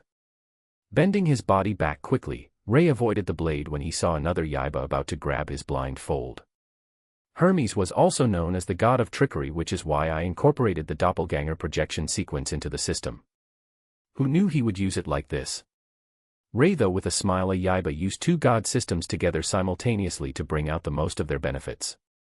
Snapping his fingers quickly, Rei caused two shock waves to suddenly appear between him and Yaiba, forcing him backwards. While he was restricted on the spells and sequences he could use, Rei had to admit Yaiba was doing much better than he had anticipated. I'll admit, I didn't train you for nothing. You've shown a great deal of improvement. Rei smiled as Yaiba scratched his head bashfully. If I didn't get better, I wouldn't be able to call myself your student. Yaiba said as he got into a combat stance again. But I have to say, it was a correct decision for Miyuki and Harumi to transfer their psions to you through the sequence so you could handle the constant use of the god systems. With stronger enemies, tactic that involves rushing the enemy with countless weak attacks no longer work and you have to go with quality over quantity. Rei complimented. However, it still doesn't hide the fact that you're buying time to Tatsuya over there. Rei continued as he pointed accurately to the rail cannon that had just finished being built. Yaiba only smiled as he quickly used the Hades system to appear besides Miyuki and Harumi. Tatsuya, fire! He called out as reinforced spear shot towards Rei. The spear held enough kinetic energy to pierce 1/5th of the way through the mantle of the earth instantly. Rei smiled as his arm was covered with a black shiny material. Asterisk boom. Punching directly against the spear, the floor behind Rei was shattered instantly due to the power released. Tatsuya suddenly appeared behind Rei as he grabbed towards his blindfold. So he managed to figure out teleportation. Rei thought with a smile. Manipulating the properties of the spear, Rei caused several tendrils of metal to wrap around Tatsuya and restrain him. Teleporting away, Tatsuya returned to his spot whilst panting slightly. The end result was still Rei's victory. HAAA. In the end, you're still the most abnormal out of all of us, sensei. Yaiba complained as he laid on his back due to fatigue. I'm not abnormal, just too strong for your level. Rei smiled as he fixed the field they were sparring in. Right now it looked like a war zone as there were craters littered everywhere. Yeah, and that's what people call as abnormal. Yaiba retorted as Rei glanced over. I can't help but feel like you're growing more of a pair now, Rei said as Yaiba smiled. I know you don't mind it. He replied as Rei only shrugged. He wasn't wrong, it did make his life in this world a little bit more interesting. Also, Tatsuya, good job on teleporting successfully. Rei smiled as Tatsuya only sighed. It is still in the theory stages. Right now I had to use regrow on myself 12 times during those 2 teleports. He replied. We can sort out the safety later, but just being able to teleport accurately is commendable. Rei said, giving his shoulder a pat. You start first high tomorrow, so make sure you have everything prepared. Rei reminded as Tatsuya nodded. I've already prepared everything last week. You don't need to worry, uncle. Tatsuya said as Rei nodded. As you guys, this is your last year, to don't slack off either. Rei said towards Yaiba and Harumi. Don't worry, sensei, when have you seen me slack off? Yaiba replied. Plenty of times. Harumi said with a giggle. Rei only smiled at the couple. This is also my last year teaching in first high, so I'll try teach you guys as much as possible. Rei said as they looked towards Rei. Wait, how come? Also, it's not like you can't teach us outside of school, right? Yaiba asked, confused. I'll tell all of you the reason when the time comes. Rei smiled towards the 4. Chapter 177, War has started. It was time for both Tatsuya and Miyuki to enter first high school. Due to the nature of the Yotsuba family, Rei decided to hide the fact that Tatsuya was his nephew for now. Remember, you'll have to call me sensei in school. Rei reminded as he jogged backward lightly while traveling with both Tatsuya and Miyuki. Understood, uncle. Tatsuya nodded. No. What I mean is that unless we're at home, you have to call me sensei. Rei clarified. All right, sensei. Tatsuya said again as Rei nodded. The entrance exam had changed over the years as Rei was the one to overlook the exam. He would choose those he deemed worthy to be in the demon class, and naturally he would include the friends Tatsuya made in the anime. Sadly, if he didn't do this, he wasn't sure if they would still be friends since Tatsuya could easily become a Course 1 student. Let's see. In the demon class I have recruited Mitsui Onoka, Chiba Erika, Kitayama Shizuku, Leonard Seijo, Shibata Mizuki, and Yoshida Mikihiko. That should be all of Tatsuya's friends. Rei thought as he looked at their student records. I should also give them bloodline sequences since they're Tatsuya's friends, but not right now. I should do it before I leave. Mitsui Onoka would fit the Loki system since her arsenal revolves around trickery. Chiba Erika would fit the Azura system as it benefits her swordsmanship. Kitayama Shizuku would fit the Quake system designed after the Quake fruit due to the fact that her magic leans towards destruction and vibrations rather than accuracy.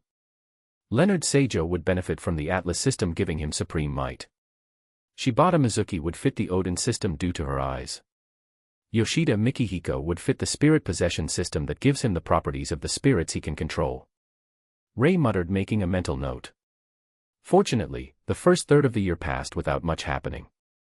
Tatsuya made friends with everyone quickly and they were pretty close. Blanche didn't attack either as Rei guessed it was due to him being here. On the other note, he did however, hear that Blanche attacked the third high but failed miserably. Walking into the cafeteria, Rei saw the 8 of them hanging around once more. Keeping a light smile on his face, Rei walked over. Seems like the 8 of you are quite close. It hasn't even been half a year yet. Rei said as they looked over.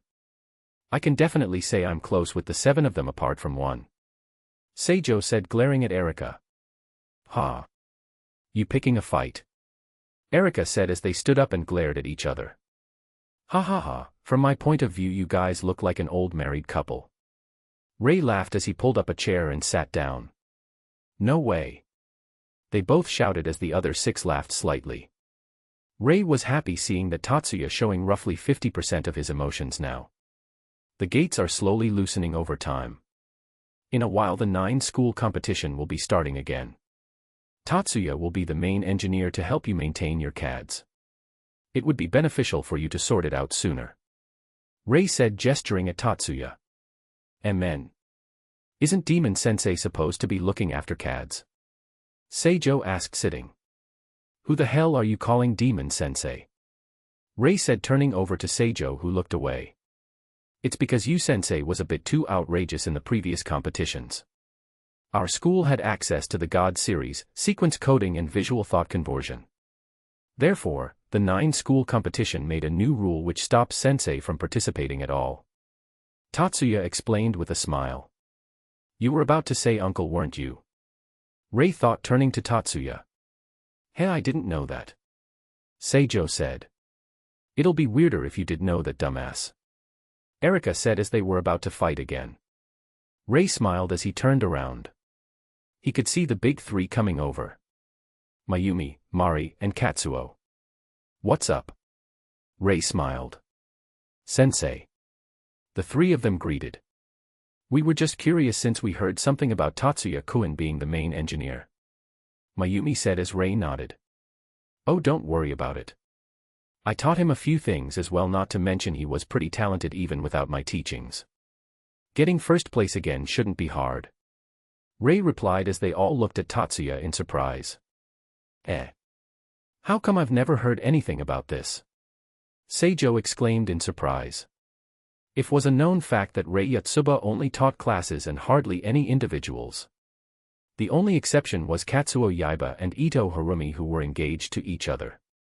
It's because I just never told anyone. Or else those old geezers would change the rules again. Rei shrugged as they looked at him.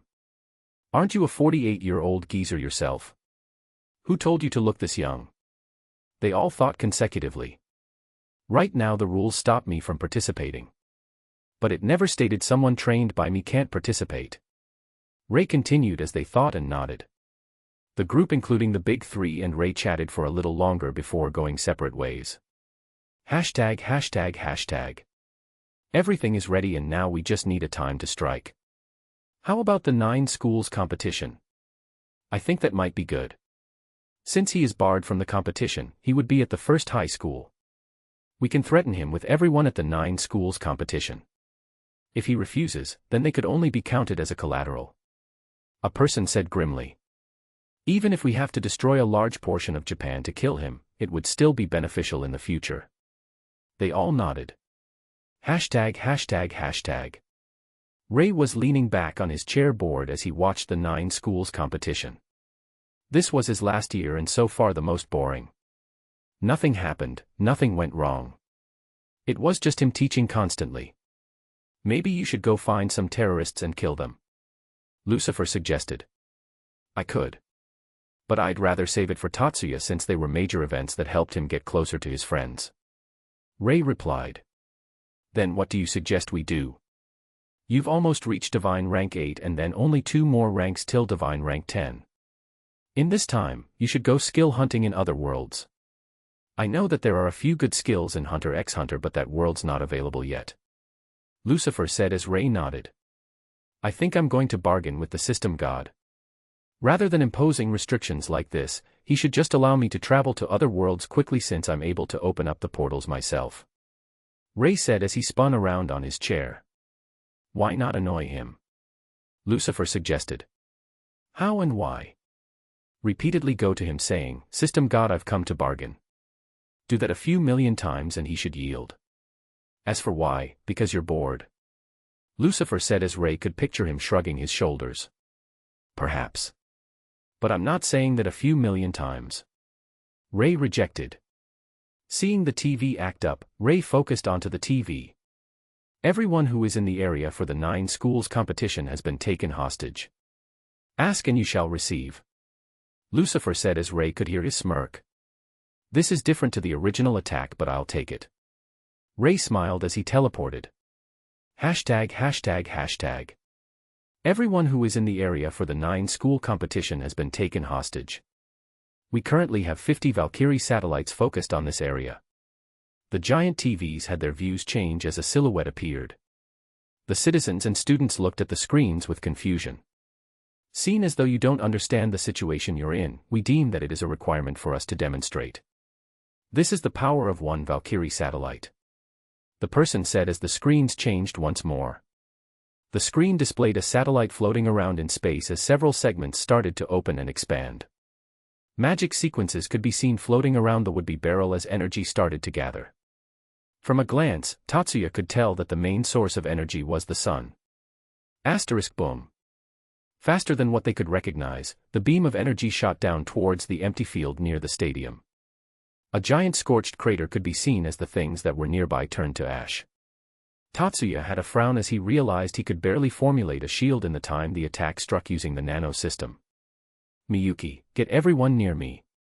I am making a dome right now to cover the entire venue, Tatsuya whispered as the edges were slowly being constructed around the stadium. Since it was far away from his body, the concentration it took was much higher. Miyuki nodded as she quickly walked away. Our only goal is for Rei Yatsuba to surrender himself and his knowledge. Surrender myself? Interesting. The power of the Valkyrie was good but far from what can damage me, Rei muttered as he sat on the roof of the tallest building. We will give you 5 minutes. Rei Yatsuba, surrender yourself or the stadium will be wiped out. For every minute you don't appear, a portion of this stadium will be erased. Once this is erased, we shall point the Valkyries to the entirety of Japan. Got you, Rei muttered, locking on the culprit's location through the information plane. No matter how much they try to mask their location, there will always be real records being stored in the information plane. We repeat. We will give you 5 minutes to a-. No need. I'm already here. Rei's voice rang out as they could see his silhouette behind the men. What dash? Don't talk when I don't tell you to. Rei smiled, breaking the man's jaw, causing shock to the crowd. Now you see, here's the thing that all of you don't understand. When one understands the information plane like I do, there is virtually nothing I can't do in this world. Your Valkyrie systems. Gone. Ray said, turning the screen to every Valkyrie system they sent out to space. The Valkyrie systems collapsed on itself as they were compressed into a tiny ball of metal. See. Everything that is recorded in the information plane I can affect. And let me just let you know, every thing is recorded. From the present to the past. I can change everything. Ray smiled as he turned the silhouettes off. They could see the men passed out from the pain and Ray smiling chillingly behind the men. I've tried to give you knowledge without fear. But it seems like my thoughts were wrong. I can see that being merciful was the wrong choice. Therefore, let me show you the consequences. As the men said. Seen as though you don't understand the situation you're in, I deem that it is a requirement for me to demonstrate. Ray smiled as they could see a densely packed ball of sequences materializing in Ray's hand. With my control over the information plane, I can make a separate world easily. Ray said as they realized a second moon was being formed. And at the same time, I can destroy anything just as easily. Ray continued as he destroyed the first moon. Since these were the first idiots to send themselves to me, I'll show you the harshest lesson. All who plotted against me and our connection with the current syndicate will be transported to Dimension 01, location, arena. Ray smiled as millions of people disappeared in an instant. Everyone, I would suggest you look away. It seems like my uncle will be killing a lot of people today. Tatsuya said as he turned to his classmate. Uncle? Seijo asked as Tatsuya nodded.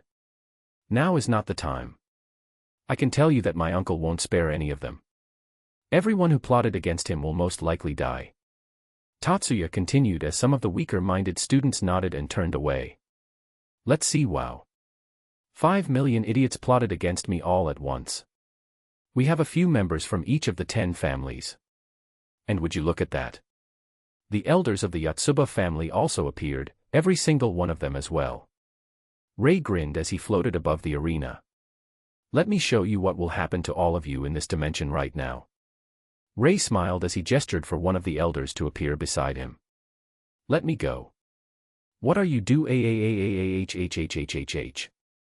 He suddenly screamed as they could see each of his bones break and rip themselves out of his body. The bones became tiny bone spiders as they ate him from the inside out. I might have become soft in my methods over the years.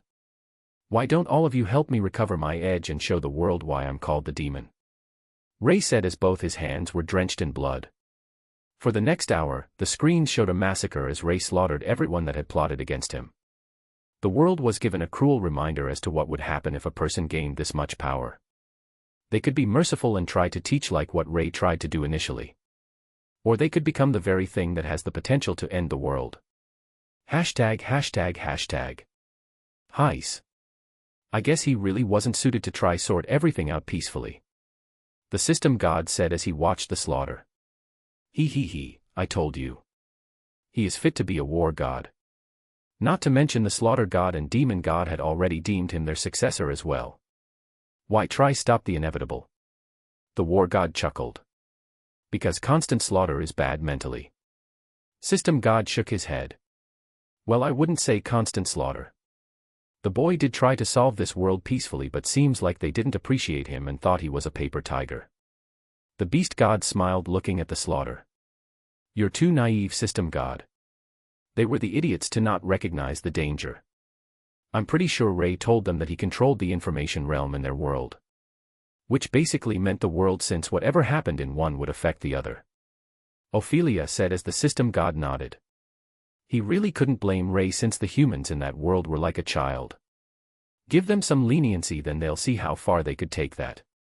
Unless you teach them a harsh lesson on consequences, they would continue to push your patience. Esteemed gods. The war has started. A person suddenly shouted as he burst into the room. All 5 gods stood up in tandem bearing serious faces. They nodded at each other before rushing off. Chapter 178, War God Trials. Ray had a cold smile on his face as he laid on top of a mountain made from corpses. In his hands were the head of the mastermind twisted with fear. It really has been too long since I've let loose. Ray said with a smile as Lucifer appeared beside him. Maybe for you, but I've had my fill in Overlord. Lucifer replied, sitting beside him. Well, not killing like this for a long time made me a little dull. I could only think of turning their bones into bone spiders to kill them from the inside. If it was before, I'm sure I could have thought of crueler methods to kill them. Ray replied as he sighed. True. So are you going to refine their essences? Lucifer asked. Of course I am. Who would give up a free meal? Ray retorted before waving his hand and condensed all of the blood into a pill. These pills were refined together with the souls of the victims, so they boosted his power much more than normal blood pills. Downside, or rather the upside, would be the fact that they won't be able to reincarnate. After eating the pill, Ray immediately sat down as he felt the walls to divine rank 8 breaking. It didn't take him long to break through as his heaven-piercing lightning physic absorbed every piece of lightning that came towards him. The 10% that couldn't be absorbed couldn't even pierce his barrier. I think I'll go challenge the war god trials, Ray said as he stood up. You're not heading back? Lucifer asked. Ray shook his head. Not yet, I'll let them absorb the information a little. Give them some time to digest and understand what kind of an existence I am, Ray said in a cold tone. System, enter Berserk War God Trials, Ray commanded as Lucifer faded away. Entering Temple of the War God. Ray felt his vision blur before he found himself at the top of a temple. He could see the main points of this trial. Kill 100,000 divine rank 8 puppets. Kill 100,000 divine rank 9 puppets. Kill 1 million divine rank 10 puppets. Kill 1 low god ranked puppet. Ray felt his smile widen. Hee, another slaughter after I just killed. Great, Ray thought as a grin formed on his face. Walking out the temple, Ray could see the army of puppets approach him. Kyoki, Tengaku. You there? Ray said as he summoned the dual swords. Yeah, we're here. They both said, appearing in their human forms. What do you feel about letting loose after a long time? Ray asked as his aura started to flare upwards, causing minor fractures to appear on the ground. The trials grounds for the war god were reinforced continuously due to the explosive power that comes with a war god. Therefore, for Ray to be able to crack the surroundings just by flaring his aura shows how insane his strength had reached. I welcome it, Kyoki said as his scythe and chains appeared in his hands. It's been a while. I don't mind, Tengaku replied as her great swords appeared in her hands as well. Then let's party. Ray grinned. Bankai. Asterisk boom. Thunderous clouds gathered above as a beam of light struck down where Ray stood. His figure appeared as light armor could be seen. The armor changed a lot with every increment of his power. At divine rank 8, the armor was colored a mix of black and gold. Each segment of the armor seemed like it was crafted from the spine of a demonic dragon. Sharp spike protruded from areas which surprisingly didn't conflict with each other. On his back, he had 4 metallic wings which lacked feathers, looking like the wings of a bone dragon but made with metal. However, in the place where feathers would be, Ray had black and gold energy flare instead.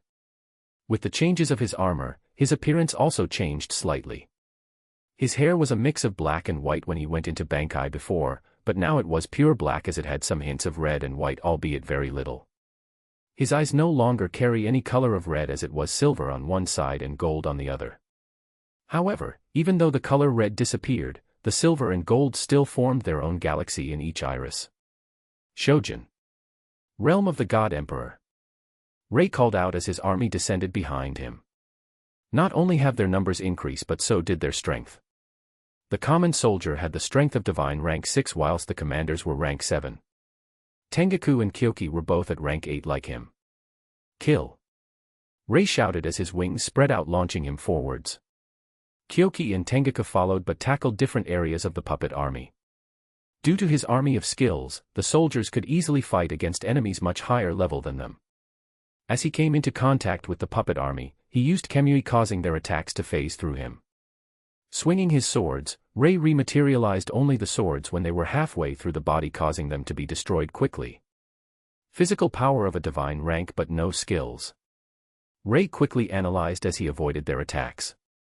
Neon blue arrows could be seen flying around as each of the soldiers had a select number of noble phantasms that fit their criteria. cannons, bows, swords, spears and more. Each soldier was armed to the teeth. Ray grinned as his killing intent surged. Summoning Enkidu, Ray merged it with his swords as their appearance changed. The two-sided swords became great swords with a shorter blade length but slightly wider blade. The chains had spikes protrude from the segments as it would weaken whoever touched the chains apart from Ray and his army. Swinging the chained swords, Ray's senses were pushed to the extreme as he made sure to only materialize at the right moments. Asterisk boom boom boom boom boom. Countless sounds of battle rang out as Ray slaughtered his way through. His cultivation had already reached half was through to divine rank 9 as his soldiers were holding up better than he expected. Throwing another blade forward, Ray targeted the closest rank 9 puppet. The chain wrapped around its neck as it struggles to get it off. Pulling himself towards the target, Ray kneed the puppet's head clean off the torso. Throwing the blades behind him, Ray killed 2 more rank 9 puppets. Not fast enough, Ray thought with a frown. His instant cast worked its magic as spells and skills were being broken down and fused instantly, giving new skills to fight with. Throwing both blades as far as he could in opposite directions, Ray twisted the blades as they spun without materializing once to kill the enemy.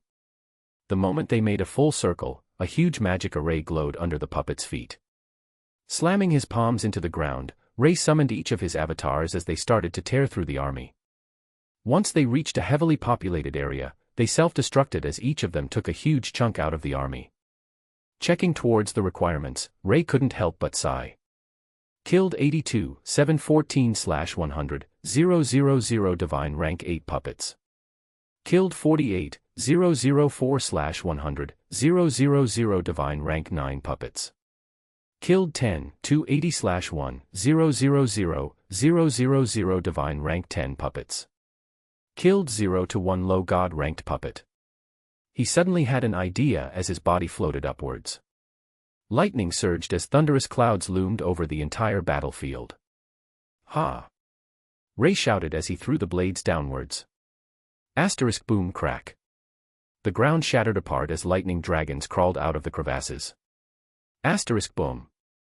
A beam of energy would shoot out of each dragon's mouth, causing an empty line to appear in the army. In addition to this, the beam of energy would shoot out lightning which chained across each of the puppets. His kill count increased exponentially as Ray nodded. This was much more efficient. Killed 100, 000/100, 000 divine rank 8 puppets heavy check mark. Killed 84, 900/100, 000 divine rank 9 puppets. Killed 38, 670/1, 000, 000 divine rank 10 puppets. Killed 0 to 1 low god ranked puppet. The rank 10 puppets were the main problem as he had to kill 1 million of them. Raising his hands into the air, Ray's mana surged as the skies opened up. They could see several thousands of huge meteors as clutched his hand, causing them to break apart. Waving his hands down, the meteor shower shot towards the army. Asterisk boom boom boom boom. Countless explosions of meteors rang out as Ray watched. He had already tried to disintegrate them, but it seems like disintegrating a mass of enemies higher level than you were a lot harder. If they were real people, it would be even harder since divine ranked people higher than rank 5 gets a passive regeneration. The higher rank the stronger. Ray thought, seeing the effects. But I guess that will change once I reach god rank. Ray muttered as this disintegration skill was very powerful. At first it was just him crumbling the data away, but after gaining the god title, God of, he was able to incorporate nothingness into his attacks, which effectively deletes his opponents.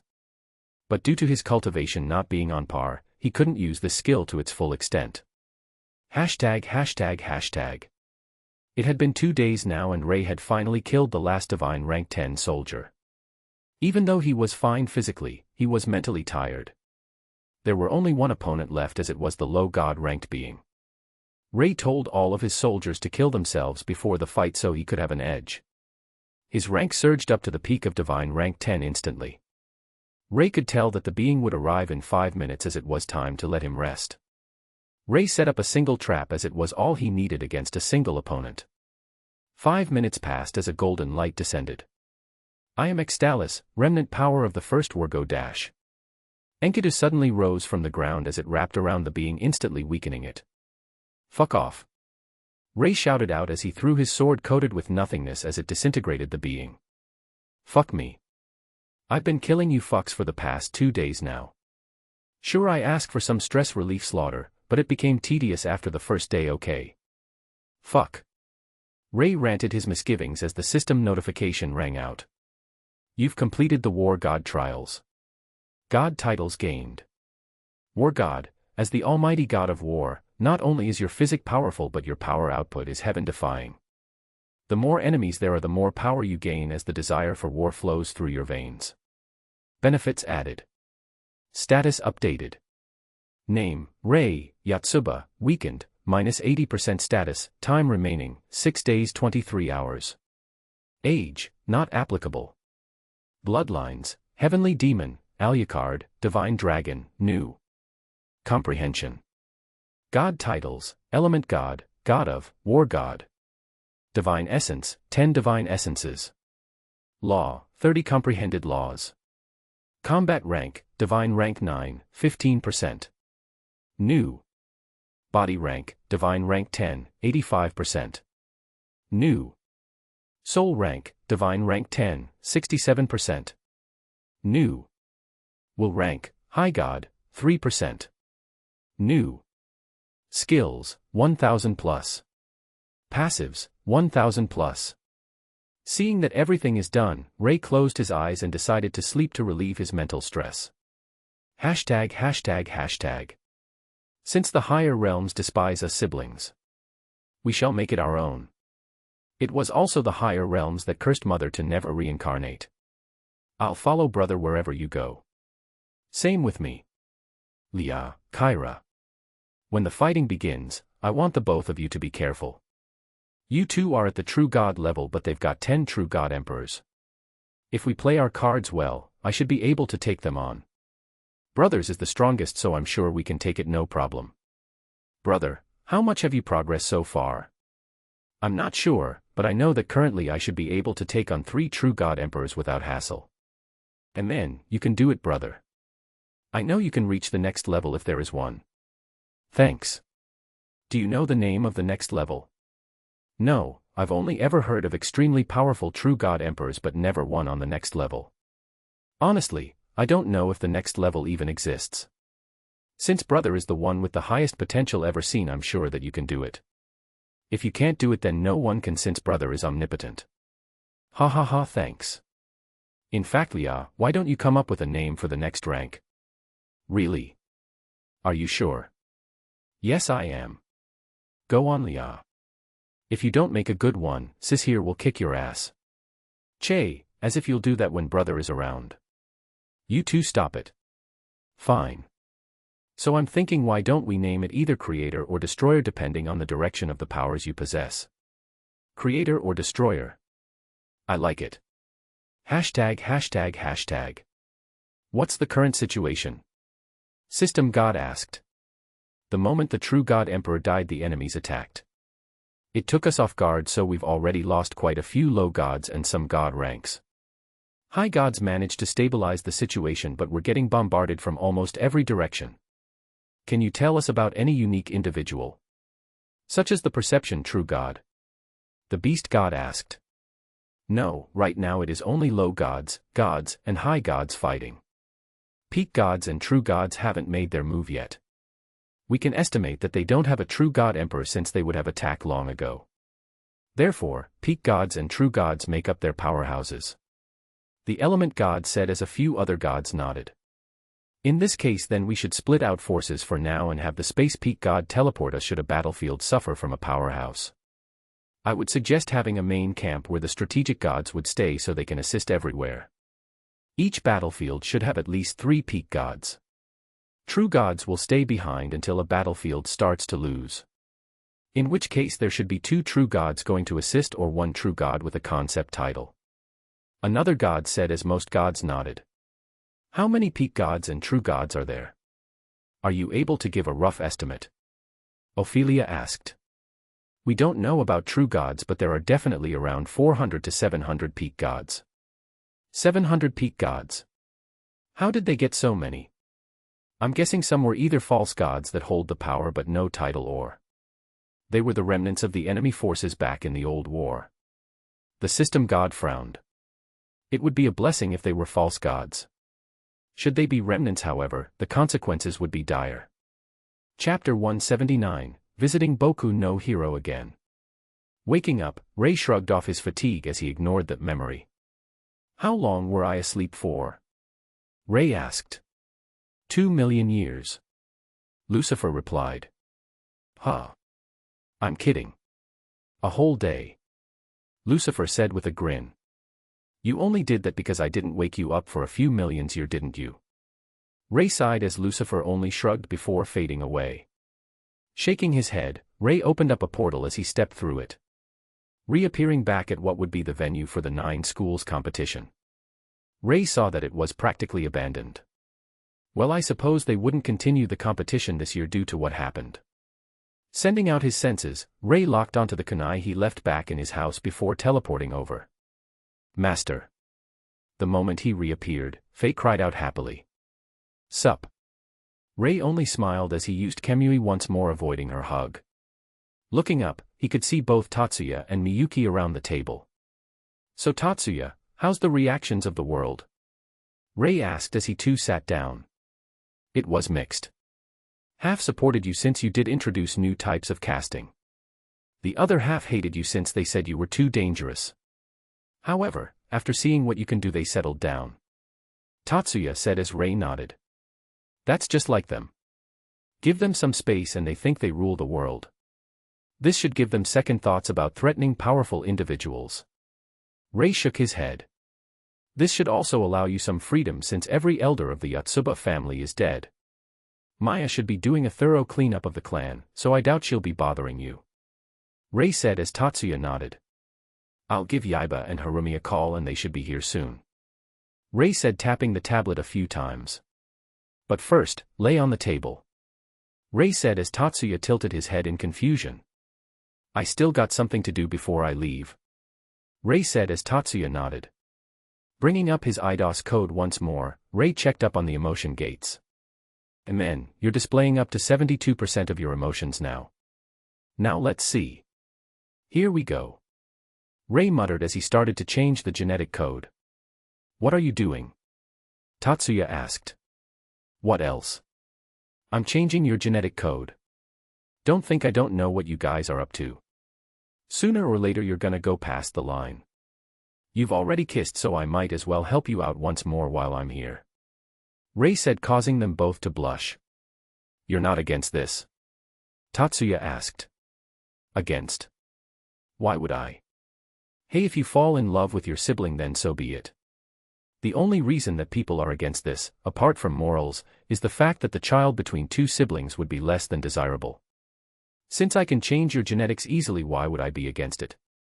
Rei said as Tatsuya nodded before looking over at Miyuki. But no intercourse until you're over 18. I would place a sequence on you, but I'm sure you can control yourself. Fuck, I don't even believe what I'm saying myself.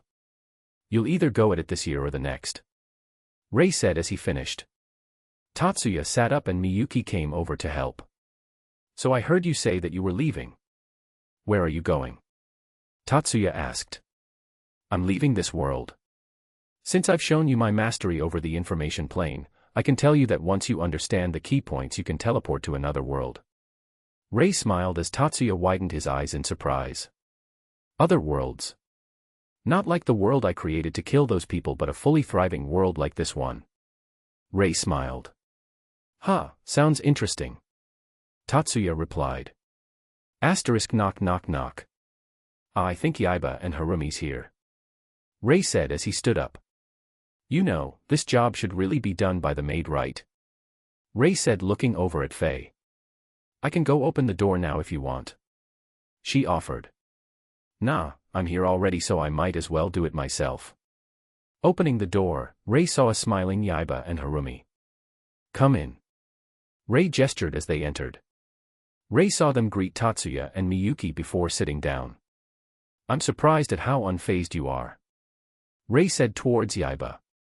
Well, I did witness the almost destruction of my clan, so I'm fine. Plus, I think they had it coming. Yaiba said as Harumi nodded. Rei grinned. I almost don't want to leave now. Rei said, sitting down. As I have told Tatsuya, I'll be leaving for another world to explore a little. Who knows, maybe I'll come back in the future. Rei said as Yaiba looked a little depressed. Why you looking so depressed? Rei asked, seeing his face. Because I don't know if I can see you again. I wanted you to be at our wedding, I wanted you to see my kids.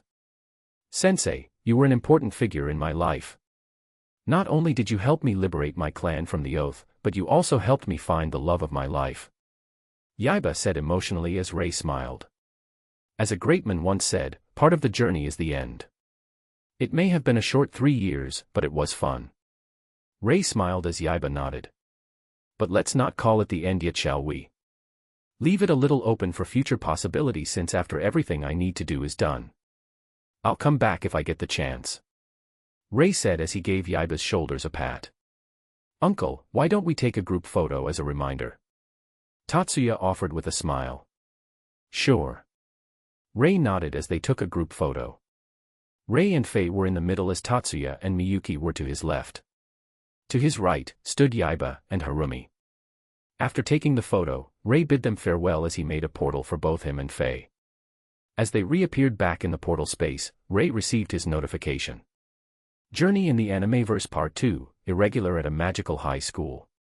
Task, introduce and teach the more effective and efficient type of magic. Restrictions, must become a teacher at First Magic High School, must teach for a minimum of 3 years, must make sure your name goes down in history, must make sure you teach MC Tatsuya new knowledge. Complete. System God notes, something urgent has come up and we need you to reach godhood as soon as possible. I'll give you the rest of the God-tempered body. Since you're already at rank 9, I want you to go skill hunting for a little while until you reach rank 10. Don't bother about the Hunter x Hunter World, Dragon Ball, One Punch Man and others since they're a part of my trial. Good luck and hurry. Also don't worry about Eve and Bai Wu, they're safe for now and they're cultivating as quickly as possible. Same with your friend, after he broke through to Divine rank 7 he started to charge towards Divine rank 8. Rewards gained, passive skill, God-tempered body, max. Benefits added. Rei suddenly frowned as he read the note. Something urgent, could it be what the creator of the system told me about? How I would die. But this time I'm almost at rank 10 already, I should be able to survive, right? Rei muttered reading the note.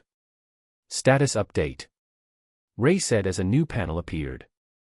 Name, Rei, Yatsuba, weakened, minus 80% status, time remaining, 5 days 21 hours. Age, not applicable. Bloodlines, Heavenly Demon, Alucard, Divine Dragon. Comprehension. God titles, Element God, God of, War God. Divine Essence, 10 Divine Essences. Law, 30 Comprehended Laws. Combat Rank, Divine Rank 9, 15%-28%. New.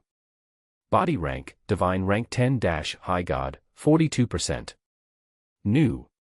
Soul Rank, Divine Rank 10, 67%-97%. New. Will Rank, High God, 38%. Skills, 1000 plus. Passives, 1000 plus. Rei widened his eyes seeing the body rank shoot all the way towards the High God rank. Hold on, I would have gotten the second part which would have brought me up to the max of Divine rank 10 or low God rank. But it skipped that, bringing me past the God rank and straight into High God. So the God-tempered body had 4 or maybe 5 parts. With the God titles being 5, could it have been a part for each God title? Rei muttered as Fei only stood at the side unsure as to what was happening. But if that was the case, don't I have an extra title? God of Nothingness. It couldn't be that I died because of this, right? Rei muttered in disbelief. No, it shouldn't be. Everything came from nothing and would return to nothing. God titles came from nothing, so theoretically, I should be able to absorb every God title without a problem. So that can't be it. Rei said as he shrugged. The creator of the system did warn me about the war god, so I need to be wary of him. There are 2 possibilities right now. The urgent thing system god talked about and the war god.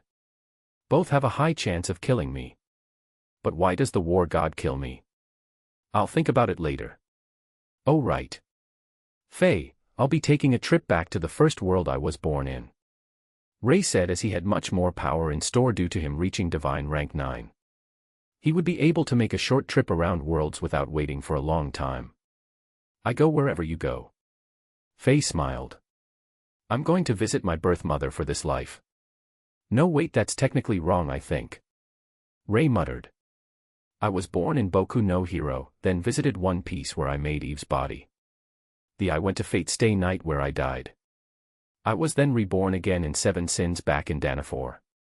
After Seven Sins I went to Dolua Dalo for 1,000,000 or so years and met Bai Wu. When I left Dolua Dalo I went to the blood-crazy world, Overlord, then this world.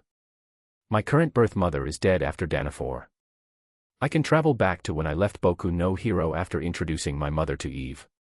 I also need to visit Tang San and Xiao Wu. They're safe right now so I can wait a little and visit them with Bai Wu.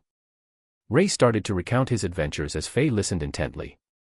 So my current birth mother of this body is dead, but the previous mother is still alive. I doubt I would have felt any connection to the current birth mother anyways. She died before I even saw her face. Ray said, making a portal. Alright, we're going to Boku no Hero right after I left visiting mother with Eve. Ray called out to Faye, who nodded. As his vision blurred, Ray felt his external powers drop down to world rank. TCH, sluggish. Ray said, moving his body around a little. Let's see, this should literally be a few weeks after I left. Ray said as he looked around. Wait, isn't this the hospital mother was in after I beat All for One? Ray muttered, seeing his location. So this is the world Master was born in. Faye muttered as she looked around. It's filled with weird people. She then muttered, seeing the diversity of quirks. Yeah, some are worthless while some are better. Ray said as he gently landed, having jumped from the roof. We're going to find my mother again, so I'll teleport us there. Ray said as Faye shook her head. Can we walk there? I want to look around a little. Faye said as Ray nodded. As they walked, Ray couldn't help but see a few familiar faces on the TVs. Shoto Todoroki, Midoriya, and hell, even Bakugo. Ray smiled a little. From what he could tell, the punishment on villains were much harsher, as those who killed were killed in return, while those who did petty crimes were still around but were still punished. He could tell that the civilians looked much happier. With the speed they were traveling at, Ray appeared near the Todoroki household once more. Asterisk knock knock knock. This feels like deja vu. Didn't I do the same when I visited last time? Ray muttered as he heard footsteps. Surprisingly, it was his auntie that opened the door instead. Auntie. Ray greeted as she was confused. Who are you? She asked, not sure who the handsome man was. It's me. Ray. Is my mother home? Ray smiled as she widened her eyes. Oh, it's you, Ray. I didn't recognize you. You were so feminine when you were younger. I didn't realize you would grow into someone so handsome. She praised, urging him inside. What's this? Master was feminine. Faye asked as Ray massaged his temples. It was an annoying period of my life. Ray lamented. Ha ha ha, little Ray here was mistaken as a girl a few times. Even the UA advert made him look even more feminine. If I remember what Yumi told me, then didn't you go on a small rampage? His auntie said with a grin. A little. I was young back then. Ray laughed slightly in embarrassment. Yumi. Your son's back. She shouted out as she got Ray and Faye to sit on the sofas. Ray. You're back so early, huh? Yumi, Ray's mother, was shocked seeing his change in appearance. It's only been a few weeks. How did you change so much? Your hair, okay, that's pretty much the same, but your eyes. She said, giving him a check. He. It's only been a few weeks for you, mother, but for me quite a few years. Ray smiled as he didn't tell them the time was 1,000,000-odd years. I don't call me mother. Call me mum like you did before. Yumi smiled as she glanced over at Faye. Did you get me a new daughter-in-law? What about Eve? Yumi asked with a frown. She isn't, she's my maid. Ray said as Faye smiled. Oh, how's Eve then? Yumi asked. She's been fine. She's busy right now so she can't come. Ray said as Yumi nodded. But you aren't wrong about a new daughter-in-law. I got a second wife and you got granddaughter. Ray said as Yumi suddenly smacked him on the head. Son, what does Eve have to say about this Yumi said with an angry face. It was surprising, but they've been quite close actually. Eve was also the one who told me to stay with her as well. Ray said as he only smiled apologetically. If she didn't, I would have taught you a lesson in her place. She's such a nice girl as well. Yumi huffed. I know, Mum, I know. Ray said. So where's my granddaughter? Yumi asked with excitement. In another world. Ray said as it earned another light smack on the head. Why get my hopes up? I was so excited. Yumi said with a frown. I'll bring her over when I have the chance. Ray said as Yumi nodded. The four of them chatted for the whole day as they had old photos of Ray which caused Faye to laugh at how feminine he looked. Faye was also surprised realizing Ray and his auntie shared the same name. Both were called Ray Todoroki. Chapter 180, Journey Back to Earth Part 1. Floating around in space, Ray checked the worlds he should travel to. System, can you tell me some worlds to go skill hunting in? Currently, some worlds are seals as they are included within the system God trials, therefore options are limited. However, skill hunting might not be as effective right now. Why? Ray asked as wasn't more skills beneficial. Host has instant cast and a myriad of abilities already. You can already break down and combine skills to get the desired effect. As ridiculous as it sounds, if Host wanted to make an unlimited oven works you can. Ray thought for a little while and realized the system was right. He had over 1,000 plus skills plus the fact that his instant cast allowed for him to make anything he wanted from these 1,000 plus skills. Wait, hold on. System, are you able to combine every skill I have into one? Ray asked. Skills merging. Complete. Skill, Akashic Record Skill Branch, gained. Akashic Record Skill Branch, the compendium of all your skills and knowledge. It is said that the Akashic Records contain the events of all that happened in the past, present and future. However, the merging of your skills have created the second Akashic Records which is only accessed by you. You are able to record, reorganize and recreate any skills you so happen to need or want in an instant. However, this is only limited by the information you know/recorded. Therefore, it cannot make anything you don't know about. Unique Celestial Title gained, the Librarian. Celestial Title, the Librarian. Whilst not as powerful as God titles, the Librarian is what many have desired. The one prerequisite is for the title holder to gain a moderate link to the Akashic Records. As the Librarian, you have access to the Akashic Records/the books of the universe which records every event that had or would happen. However, understand that peering into the past is easy but peering into the future has a cost. Ray was flabbergasted at what he had just gained from an offhanded thought of his. Are you okay, Master? Faye asked, seeing Ray suddenly go wide-eyed. Yeah. I think I am. I just need a moment. Ray replied as understood how amazing the skill was. The Akashic Records was a concept he knew even back when he was a human. It records everything and it is said that one may even change the course of events if they edit the records. For him to gain this skill, even though it is only the skill branch, was amazing. Not to mention the celestial title. By definition, celestial means related to heaven whilst God is God. Therefore, Ray knew the celestial title didn't allow him to enter godhood. But the singular fact that allowed him to access the Akashic Records was something he knew many gods would abandon their current god titles for. System, how do I access the Akashic Records? Ray asked as Faye suddenly shook when she heard the term Akashic Records. As a mage, she also knew the importance of said record. Host current authority and power isn't enough to open the gates of the Akashic Records. Once Host reaches God ranks can Host enter the Akashic Records. I see. Ray nodded. It would be weird if he could access the Akashic Records right now as he is only at the late stages of the divine ranks. Welp, since I can't make everything I don't know I might as well increase the range of my findings. If I limit myself to anime, I might miss out things such as the Dolua Dalu world. Ray muttered as he placed his hands on his chin. Faye, I'm going to take a trip to the mortal world. It was where I was before I was reborn into Boku no Hero. There are no magic there. Hell, I don't even know if there is mana actually. Ray said, but then realized something. You're a vampire, right? Ray said as Faye nodded. And vampires are technically magical entities formed of mana, right? Yes. She replied. So won't you be in danger if you came with me? Ray asked as Faye also paled slightly. But isn't Master a magical entity as well? She said as Ray nodded.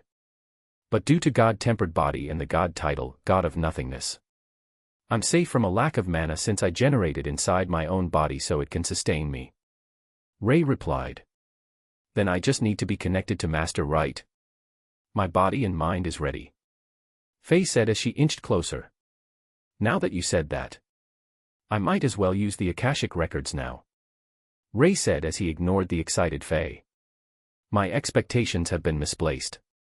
She thought as she knew she should get used to it. How do I use this? Ray muttered as the system rang out.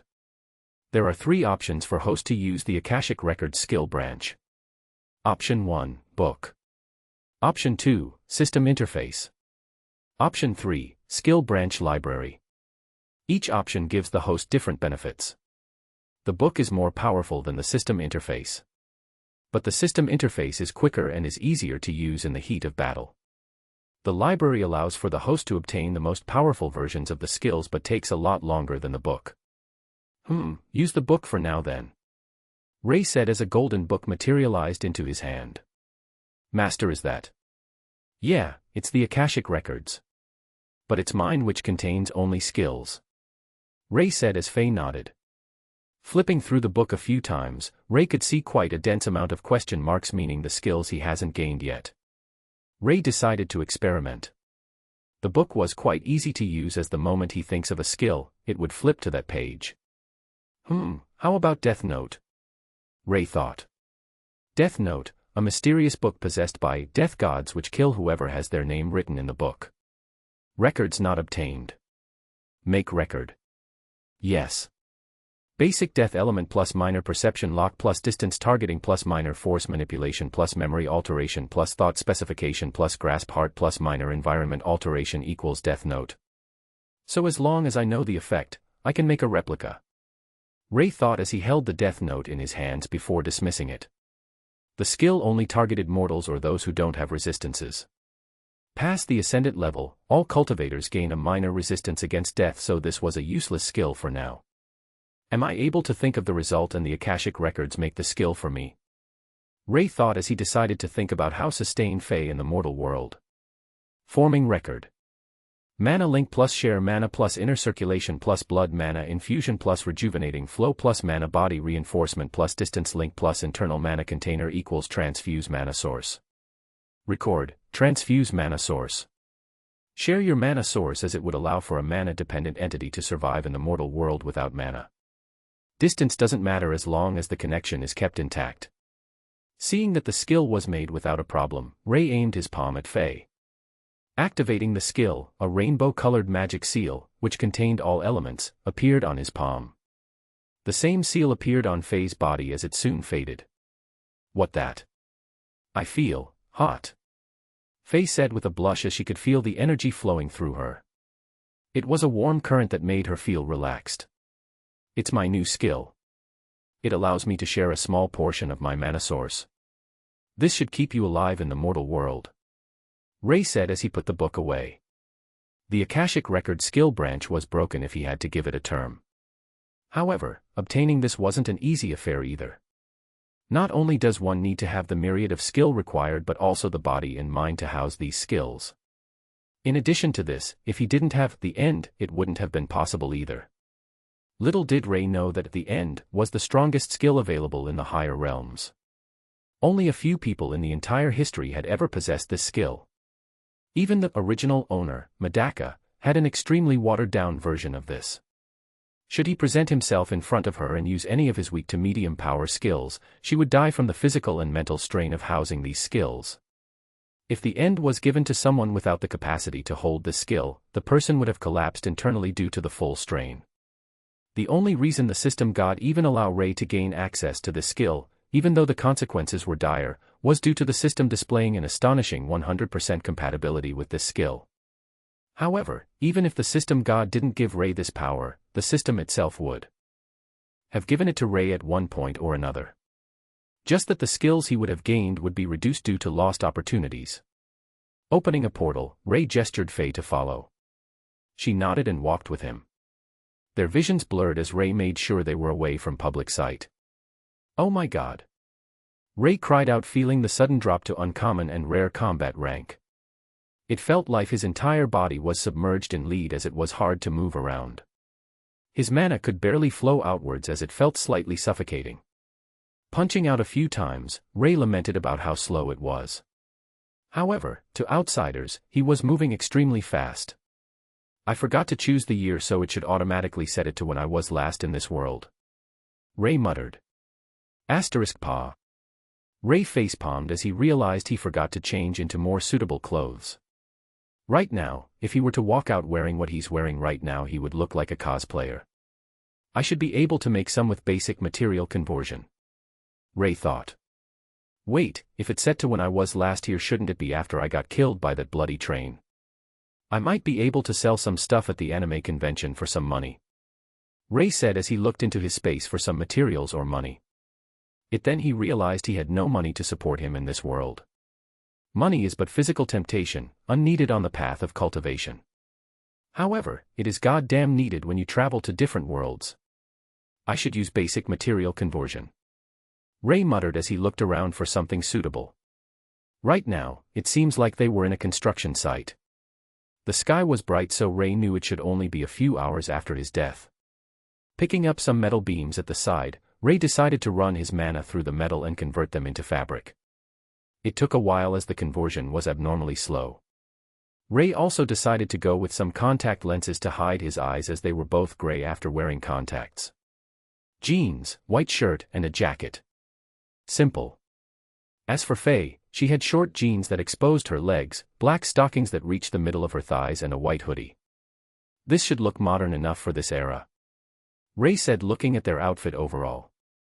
"I want you to understand that we're only back in this world for research. So no causing a commotion, okay?" Ray said as Faye nodded. Looking down from the top of the construction site, Ray saw that it was lunch break.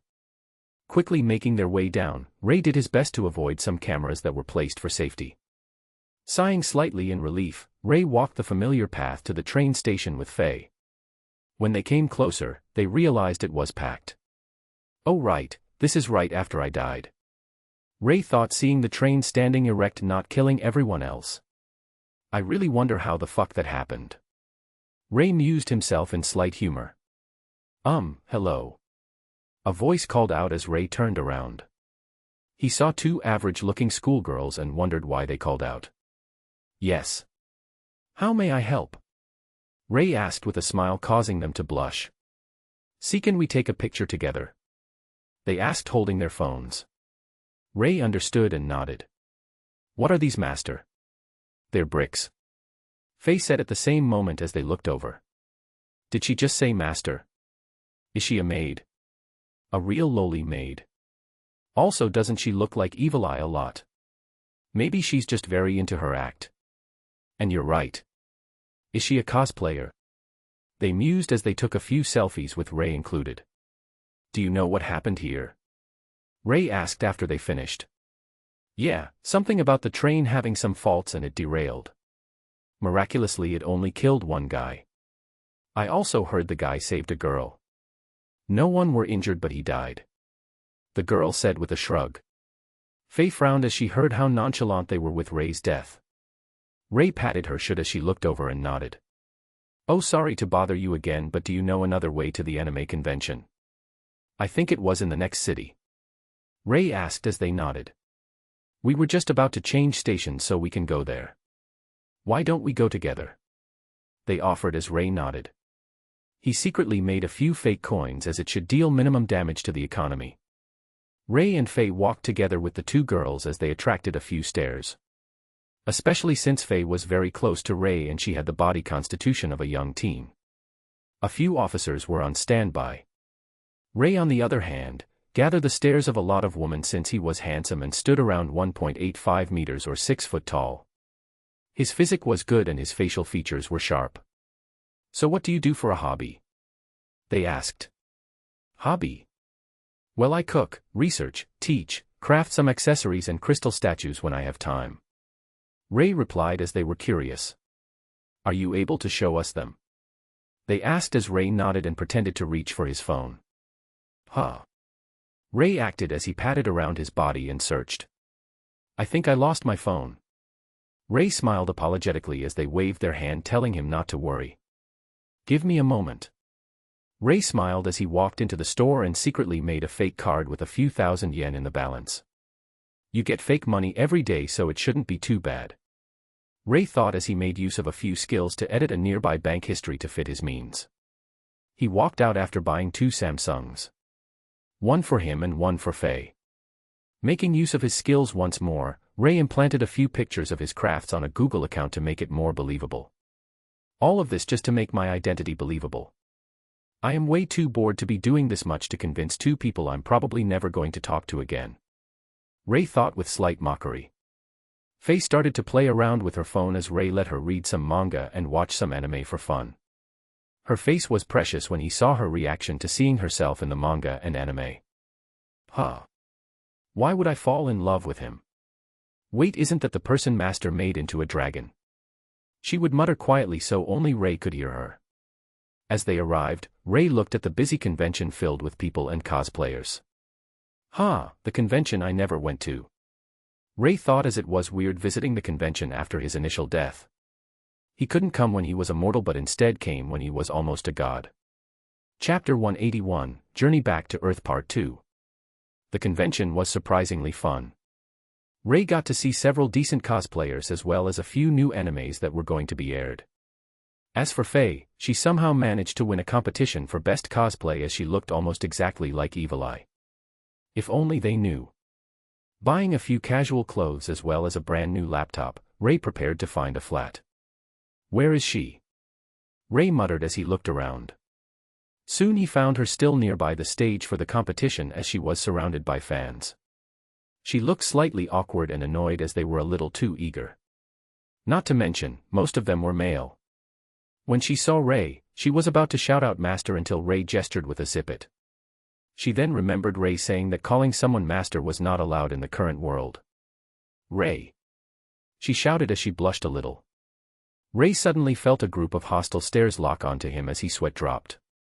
Come on, we're going to go find a flat, Ray said as she nodded. Ray could hear the people muttering when they hear about him and Faye finding a flat.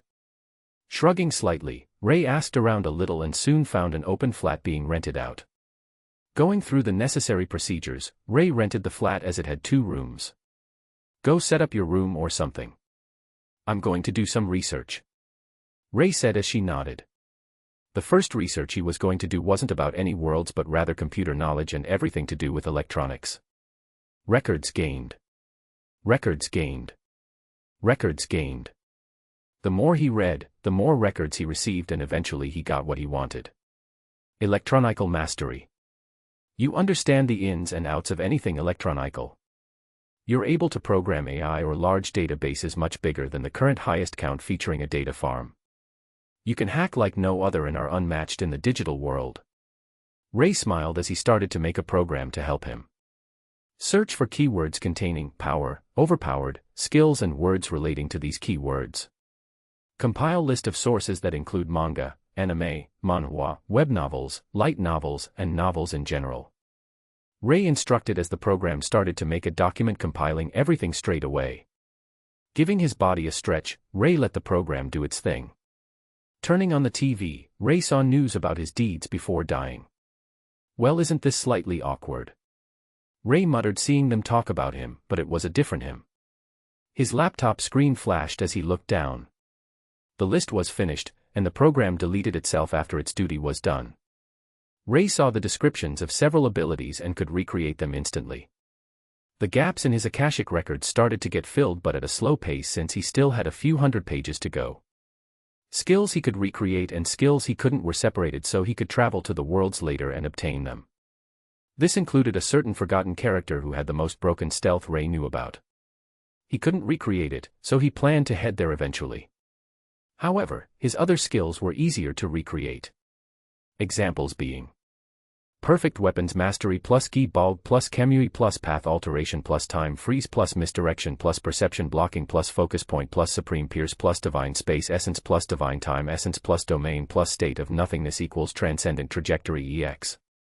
Transcendent trajectory EX can be evolved. What was initially a spear technique evolved to become a weapons technique due to perfect weapon mastery. With the skills used to make this, the potential of the skills had surpassed its original. What would have been easy to dodge by people over divine rank 5 now becomes a sure hit sure kill for those not in godhood. The problem is what about after godhood?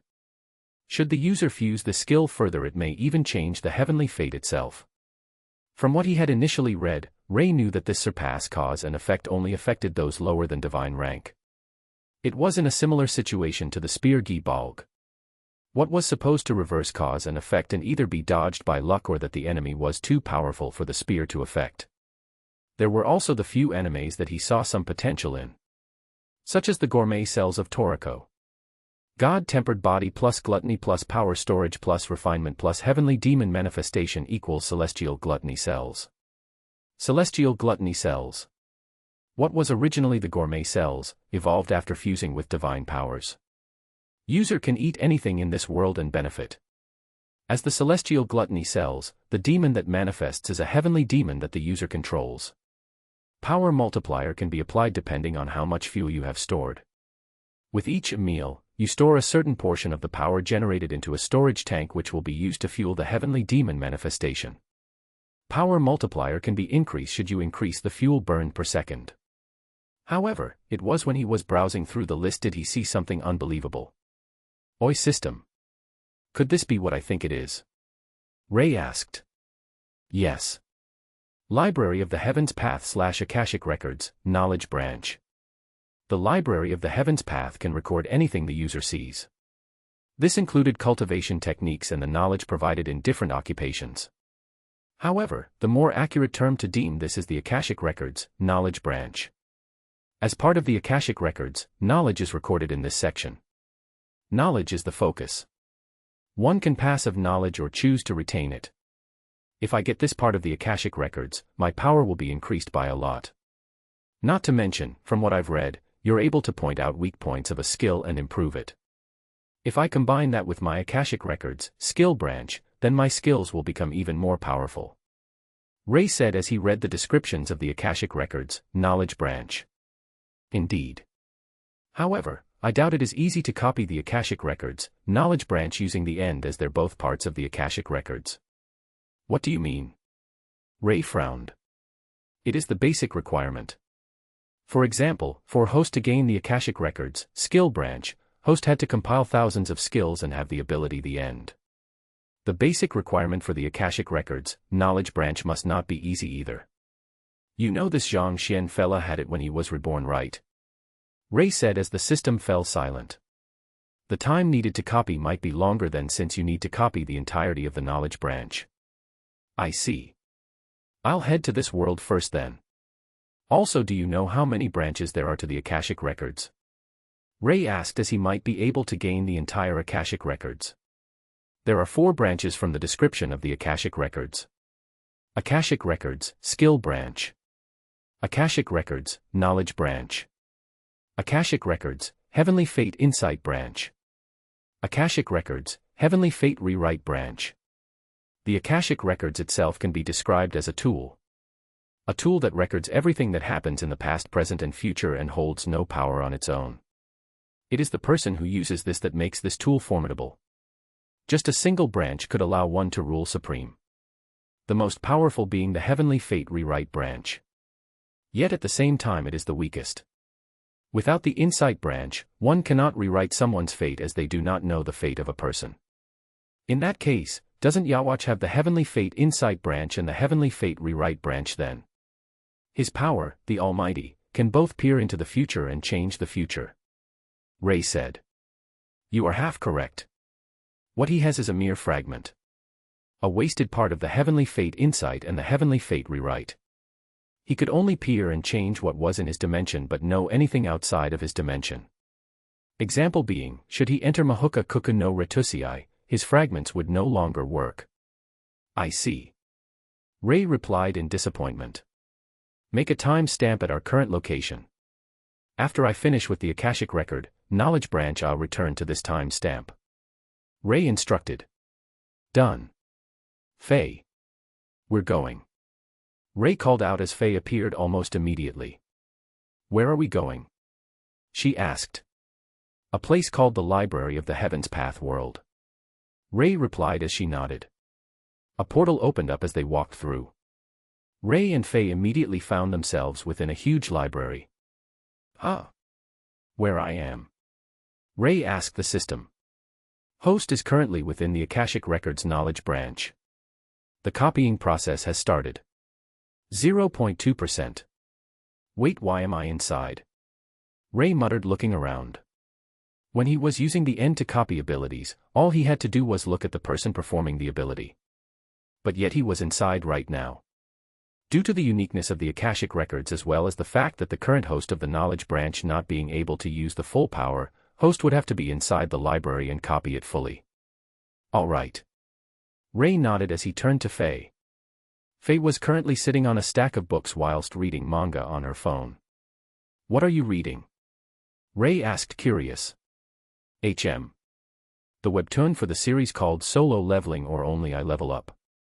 It reminds me of Master's system, so I was curious to how it worked. Faye replied, showing him the webtoon. Some of those skills I can probably recreate. I've already got necromancy, which is his main class as well. Ray muttered, reading the panel. Well, tell me when you found an interesting power. Ray said as she nodded. He started to browse through the books as the percentage increased. ####. The system god was frowning as he looked at the current state of the battlefield. With the zone stretched out all across the higher realms, not many gods could assist each other. Right now he had to overlook the current zone as the only true god-ranked being. The enemy forces were mostly made from false gods who don't possess god titles. The only thing they had to be feared were their numbers. They had the physical power of gods but not the benefits of gods. However, that can be wiped out if they continuously sent numbers to them. Even the gods can get tired. They had already lost a few high gods and a single peak god that was here initially. The peak god was the god of storms. He could conjure up a pseudo-tribulation storm that killed anything it touched. However, it was a few days ago that he received news that the god title of the god of storms had appeared in the trials, meaning it is free for the taking, which also meant that he died. Hearing the news, the system god had rushed here as soon as possible. The situation was dire as their defenses were being pushed back bit by bit. To make matters worse, they had a true god on their side as well. God of Thievery. He was able to take the powers of gods temporarily during battle. There was a time limit as these powers would originate from their god titles. But this doesn't make him any less dangerous, as even gods only possessed a few skills that originate from their god title. Seeing the god of Thievery running rampant on the battlefield, the system god narrowed his eyes as he charged in as well. His body lit up in lightning as his speed increased. Another god had come to, so it was you. System god. The god of Thievery narrowed his eyes seeing the system god charge forward. Lightning and wind gathered in his hands as he lifted his palms up, causing a storm to rise. The system god looked up as he could see the lightning gather. He was about to consume the lightning when he felt his own lightning disappear. Turning over to the thief god, he saw that he had stolen his power. They sent me here as I am the perfect counter for you. Whatever you bring out, I can take. The god grinned. Is that so? The system god said, raising his eyebrow.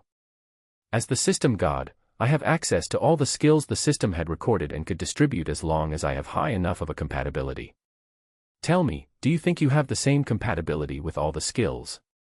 The system god said, exposing one of the main problems with the system. Compatibility. No one apart from him or Eve knew about this, as they all thought a person couldn't take too many of the skills the system gave out. But that was not the case. It was compatibility that determined if they could access the skill or not. With each successful integration, the compatibility would drop, meaning the next skill would have a higher chance of failure. Conflicting elements also decreased the comparability in some aspects. Linking with a fire skill will reduce the compatibility with a water skill. Only a few individuals are able to bypass this, as Ray was one of them. His compatibility with the skills never dropped below 90%, with most of them being 100%. The thief god was confused until he suddenly felt the aura from the system god rise. His hair started to weave around like it was water as it became a silvery white. A galaxy aura seemed to emerge around him as his eyes turned silver. Ultra instinct. It was also this moment that his body appeared in front of the thief god. Boo. The system god said as he punched the thief god in the face. The thief god tried to kick towards the system god, but his body reacted almost instantly. His right hand grabbed hold of the leg as his left hand formed a fist. Godly might of Saitama.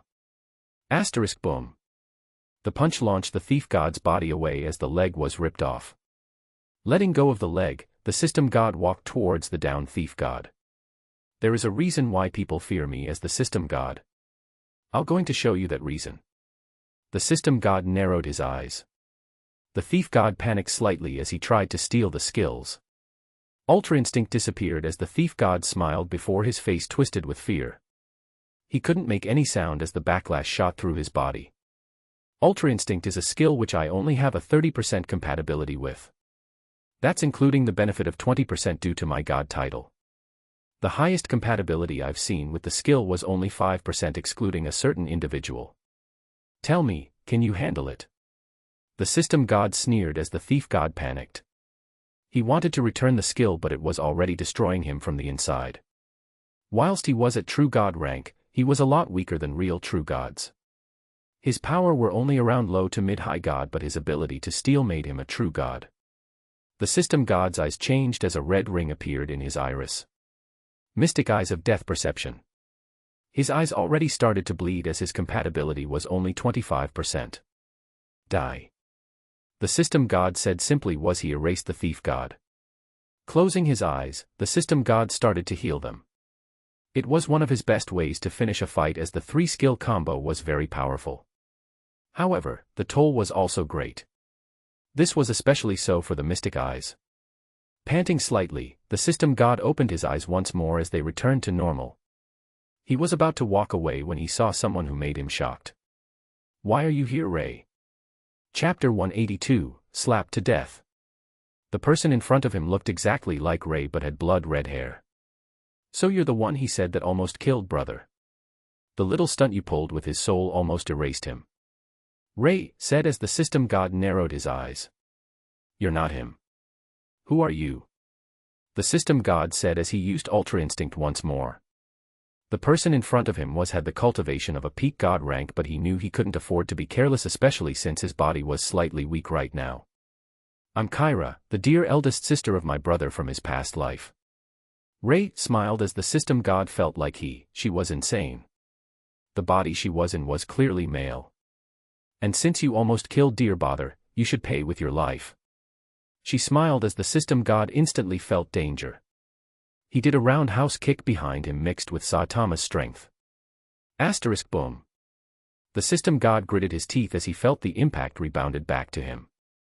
My strength only recovered a little since the old bastard died, so I'm only at peak god. But brother's body is no doubt at the true god emperor rank. She smiled coldly as she reached out her hand. The system god bent backwards as he created a force barrier in front of him. Asterisk ping. The barrier was broken easily as the system god took a moment to regain his breath. Just a single kick with all his strength could barely do anything to her and instead rebounded the damage back to him. He said something about the body being a true god emperor. It seems like not only Eve was a remnant of the old war. The system god frowned as his mind worked. The demon god and slaughter god had their sights on Ray as well. The demon god have said that he was more of a demon than we thought. The war god couldn't see his past life. If I understand, then Ray would have been against our forces back in the old war. He died, however, and this person in front of me is his sister or brother that is using his old body. What the fuck? Kyra suddenly grinned as she clutched her hand and pulled back. The space seemed to shift as the system god suddenly realized she was just in front of him. Just the physical prowess of a true god emperor rank could affect the reality we are in. Back then, brother could single-handedly take on 3 true god emperors. As revenge, you can have a taste of its power. She said as she formed a knife hand and cut towards the system god. His eyes shifted as his iris became a mix of red and black. Kamui. The chop faded through his body as a dagger appeared in his hand and pierced towards her eyes. Using her spare hand, she pinched the dagger tip. The system god's hand suddenly phased through the dagger as his hand reached for her soul. Rei wasn't the only one who knew how to mix skills. He managed to mix an attack method on the soul to Kamui so it allowed him to avoid physical attacks in the meantime. Kyra smiled as the system god suddenly had a bad feeling. A god's intuition was nothing to laugh at as it helped save the lives of many gods. Trusting his intuition, the system god quickly jumped backwards. Looking at Rei, he saw that she was holding a dagger which had a black aura around it. Aya, seems like you dodged it. Kyra smiled, not bothered about the fact that the system god avoided her dagger.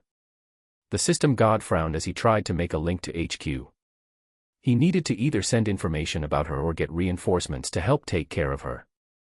Unfortunately, there seemed to be an interference as the link couldn't form. The system god sighed slightly before his gaze hardened. Kyra stopped smiling as she felt danger from the system god like never before. Gone freaks an ability, limitation transformation, the system god thought as his aura flared out like never before. It seemed like the heavens were breaking as he started to forcefully cultivate power.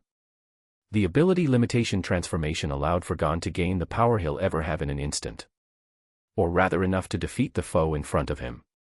A golden aura appeared together with his ultra instinct aura as the system god glared at Rei.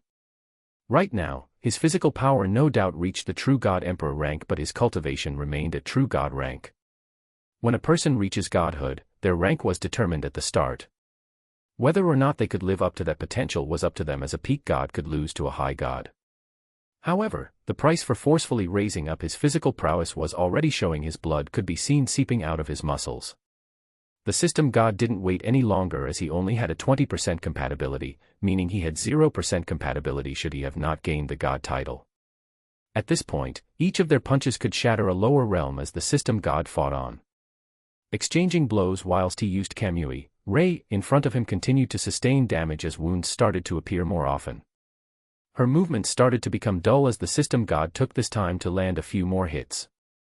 Right now the only abilities that worked were the evasive ones, as the offensive ones lacked the power to affect Rei's body. Gathering his strength into one last punch, the system god used Saitama's strength along with his true god emperor physic. Boom. Rei's upper body was destroyed as the system god sighed out in relief. Coughing out a mouthful of blood, the system god stumbled around as he could barely move his body. Aya, how dangerous. If not for my god title I would have died. A voice said, sending shivers down the system god's spine. Turning around slowly, he could see a perfectly fine Rei standing where he should have died. Since I'm benevolent, I'll tell you who you died to, he said with a smile as he walked closer. I am Kyra, little sister of the true god Emperor Rei, the goddess of fate and true death. My god title, Fate, allows me to see into the fates of other but not my own. To compensate this, I can reverse my fate every 24 hours. As for true death, Kyra smiled as she didn't need to explain. The system god sighed. He might not be able to send anything outside of this zone, but it didn't mean he can't include the information in his god trials. I leave Eve to you, Rei. You better keep her safe, he thought with a smile and glare that wanted to defy fate even in his last moments. ####. Skill gained, Akashic Records, Knowledge Branch. Finally, Rei said, leaning back on the bed of books he made. Congratulations, Master. Faye smiled as she was still looking for abilities on her phone. Master, I found another one with a system. It's the strongest system, Faye said, showing him the page. Alright, let's see. Rei muttered, reading the description. A domineering life of unrestrained swag needs no explanation. What the hell? Rei said, reading the description. Let's see, abilities. Twisting heaven and earth, true origins, crushing kick. Sounds pretty domineering. I wonder what they do. Pain multiplier plus target lock on plus gender swap plus black obsidian hand plus crushing force plus ignore sensation plus soul lock plus no manhood plus law of yin plus law of yang equals destroying demons and gods. The evolved version of twisting heaven and earth. Affects even the strongest gods with this power. Locking on both the physical and the soul, no one can escape this move. This move has 2 modes and 2 stages for each mode. The 2 modes being male and female.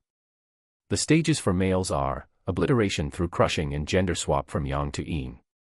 The stages for females are obliteration through fisting and gender swap from yin to yang. Skill only works when aimed at the crotch area. Pain multiplier plus target lock on plus divine essence of space plus rising tiger kick plus force of thousands plus crushing force plus soul lock plus no manhood plus transcendent trajectory EX equals true origins crushing kick EX. The stronger form of true origins crushing kick can decrease the target's cultivation by a single stage or realm. Can disable male god title holders for a little while. Once you lock onto their manhood, you will never miss. Skill only works when aimed at the crotch area. Degree. What is this shit? Ray cursed seeing the obscene descriptions of these skills. They were a little inhuman even for him since he himself was a man. You can kill a man slowly or quickly. But to destroy his manhood before he goes. Not to mention, the Akashic records automatically made the skill since he knows what they did. How was it, Master? Was it helpful? Faye asked eagerly. Yeah, it was. Ray said, forcing a smile seeing how eager she was. Can you show me how they work? She asked again. Cough. Not now. We still got skills to hunt. Ray said as she nodded and happily went to find more books with better skills. System, how far am I though? Divine rank 9. 43%. HM, 43%. Ray thought before shrugging. Faye, we're heading to everyone is a returnee. I'm going to get that stealth skill. Ray called out as Faye jogged over. A portal opened up as they soon realized they were in midair. Ray opened his white wings as he floated whilst Faye flew as well. Currently, his cultivation was at divine rank 1, which seemed to be the limit of this realm. In front of them was a man who looked at them with confusion and slight hints of greed. Why does an angel have such dense amounts of records? Know the Akashic record? The man said as he widened his eyes. All this happened the moment they appeared as Ray tilted his head in confusion, so he doesn't know where they were. But during this split second, he suddenly felt an impact on the back of his head. Asterisk ping. A spear of sorts broke in half on contact as Ray turned around and saw a person with flaming red hair. Did I just intrude on the final battle? Ray thought as he saw the shock and surprise of the men who had threw the spear. When did another archangel appear? The men also thought as the shock of the spear breaking was still fresh. It was something that could have killed God but broke on contact. Not to mention, the records and power radiated from the white-haired man was much higher than God. I'll let you two fight. Ray as he was about to leave but turned around as God was about to devour him. Ray frowned as he saw this. Divine essence of death plus divine essence of destruction plus divine essence of atoms plus lock on plus soul lock plus might of 1,000 plus compression equals atom is destruction. Ray gave the figure a gentle slap downwards as it erased his existence. Che, piece of shit, tried to eat both me and Faye. Ray muttered as Faye felt fear. The power scaling of worlds started to increase, yet she was still just as weak. If Ray didn't kill the figure, she was sure she would have died not being able to move. Did you just kill God with a slap? Ilan asked. Huh? God. Faye, how did the story end again? Ray asked quietly as he turned to Faye. She took out her phone and checked. He was supposed to disable God with that spear and suck him dry of his power, after that kill him with a cannonball made from Archlegny. Basically, it deleted him from the Akashic records. Faye said as Ray nodded. So this world has the Akashic records. It's the skill branch and the knowledge branch as well. Though only a small fragment of what mine is. Ray said as Ilan only watched as he was being ignored. Wait, that means he's the one with that ridiculous stealth, right?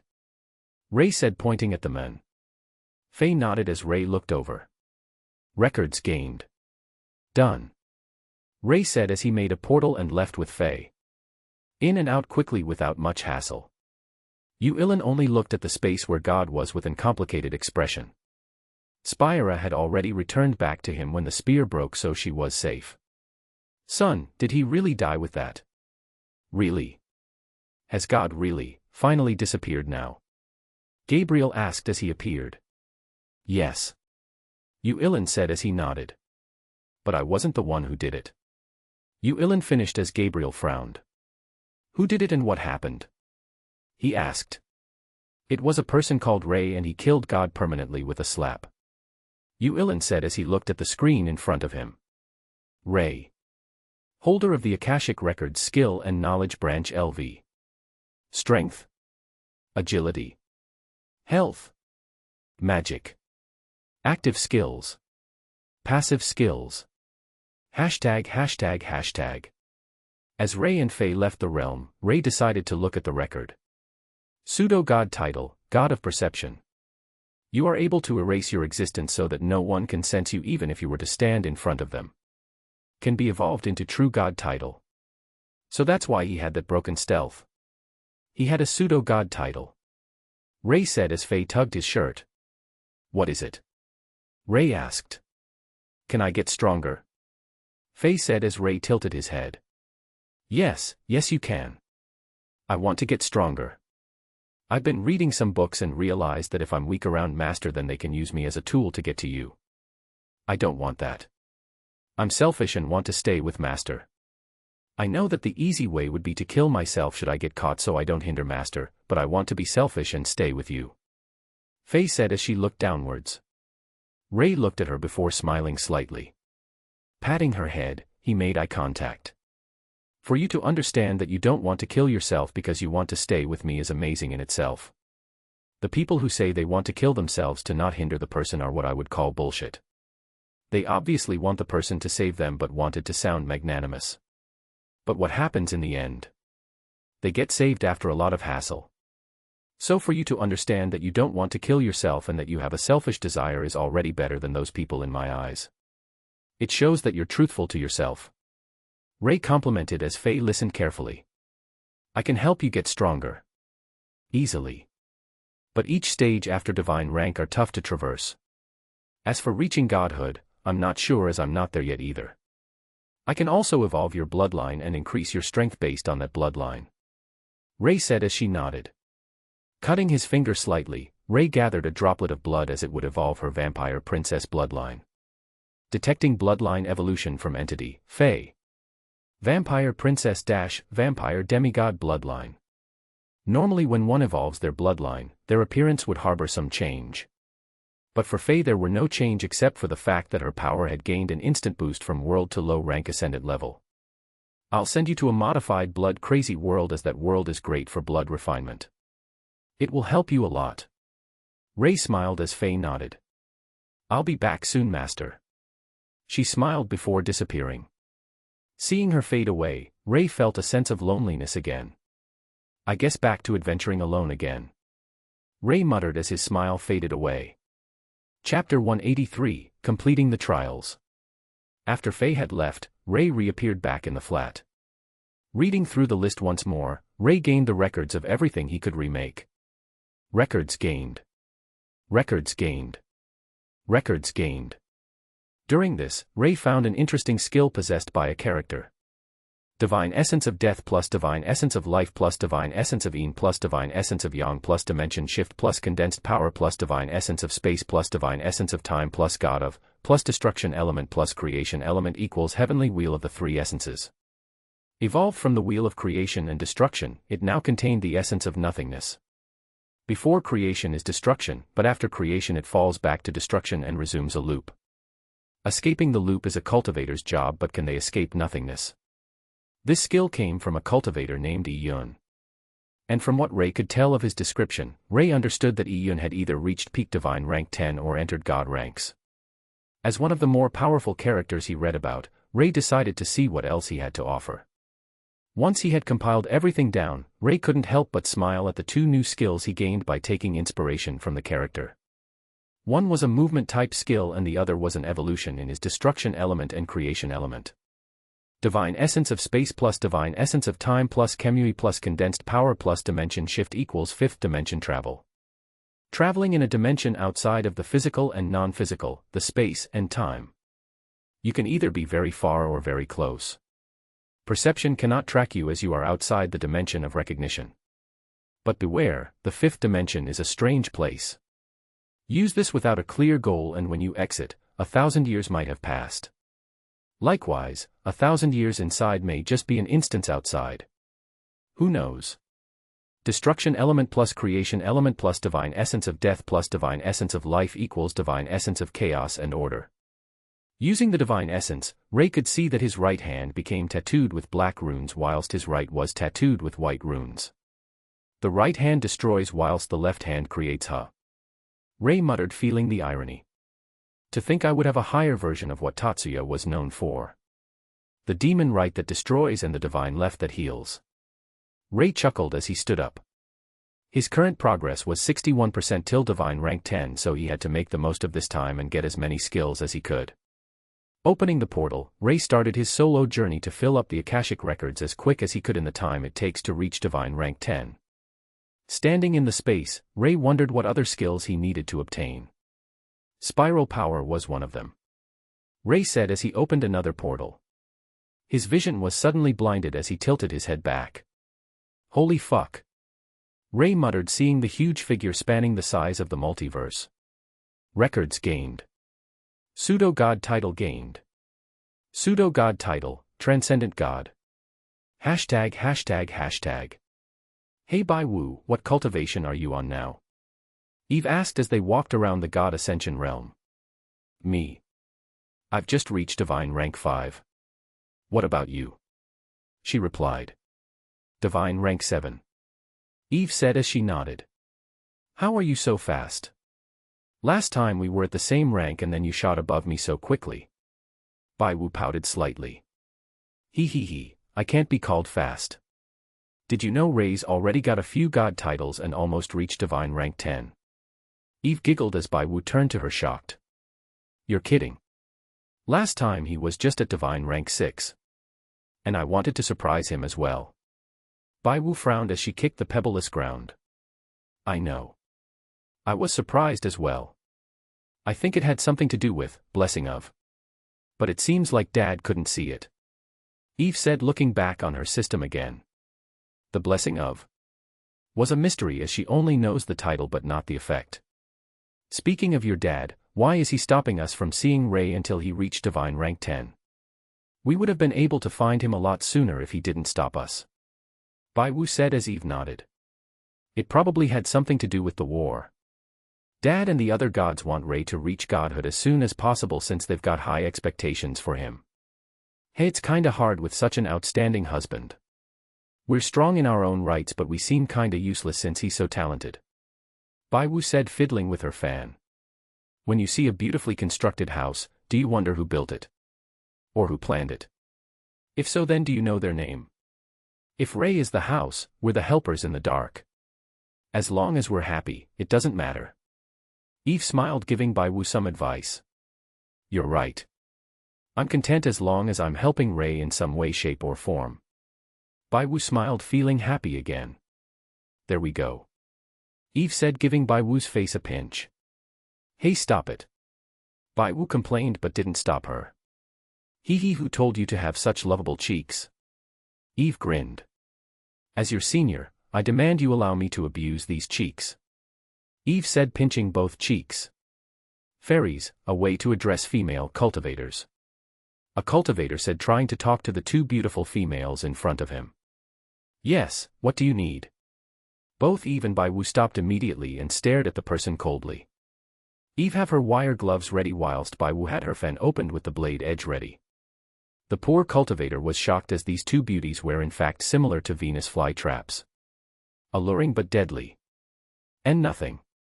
The cultivator said as he quickly retreated. This was the 35th one already. Bai Wu sighed, folding up her fan again. Well, we're deadly beauties after all. Eve said with some pride. If hubby was here, then he would have been able to scare them off easily. Bai Wu said as Eve glanced at her. Didn't you just say you didn't want to look useless? Yes, but I still want a Prince Charming to protect me. Bai Wu said as Eve made a "Are you serious" face.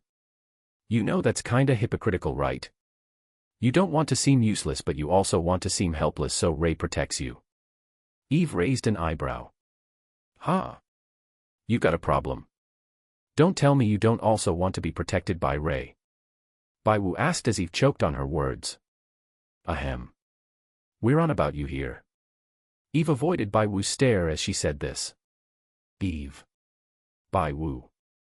Two voiced called out as the two turned to the source. Sensei. They both said as Ophelia and the beast god was in front of them. They both nodded with a smile as Eve and Bai Wu were their most talented disciples. Others took several years to break through to the next level, but these two were shooting through the ranks. Time is a little short, so we'll be helping you reach godhood. We'll be needing as many gods as we can. The beast god said as the two put on serious faces and nodded. ####. You have finished the compilation of skills in the Akashic Records skill branch. It took a few weeks, but Ray managed to get the skills he needed. Mind you, a few weeks to a being like Ray should have been more than enough, as he could just teleport in, copy, teleport out in an instant. Yet it still took a week, showing just how many worlds he had to go through. The key was to get the conceptual related skills with no definition, as it would allow for him to recreate other skills easily. For example, if a skill was called chain manipulation, all he needed was to copy weapon manipulation, as it would also include chain manipulation. Right now, Ray was sitting on a hill of corpses as they attacked the moment Ray appeared. Ray's face was cold as he looked down on these fools. Now that they knew of his prowess, they wanted to run. Regret that you provoked people unnecessarily. Ray said mercilessly as he blew out a cloud of smoke. As the smoke touched their body began to crumble away. The smoke was something he combined with the chaos element, as it would crumble their body away the moment they touched the smoke. It would be a good skill to control the surroundings, as it didn't affect Ray himself. During this time, he had also evolved his pseudo-god titles apart from one, which is the transcendent god title. Name, Ray. Age, not applicable. Bloodlines, heavenly demon, Alucard, divine dragon. Comprehension.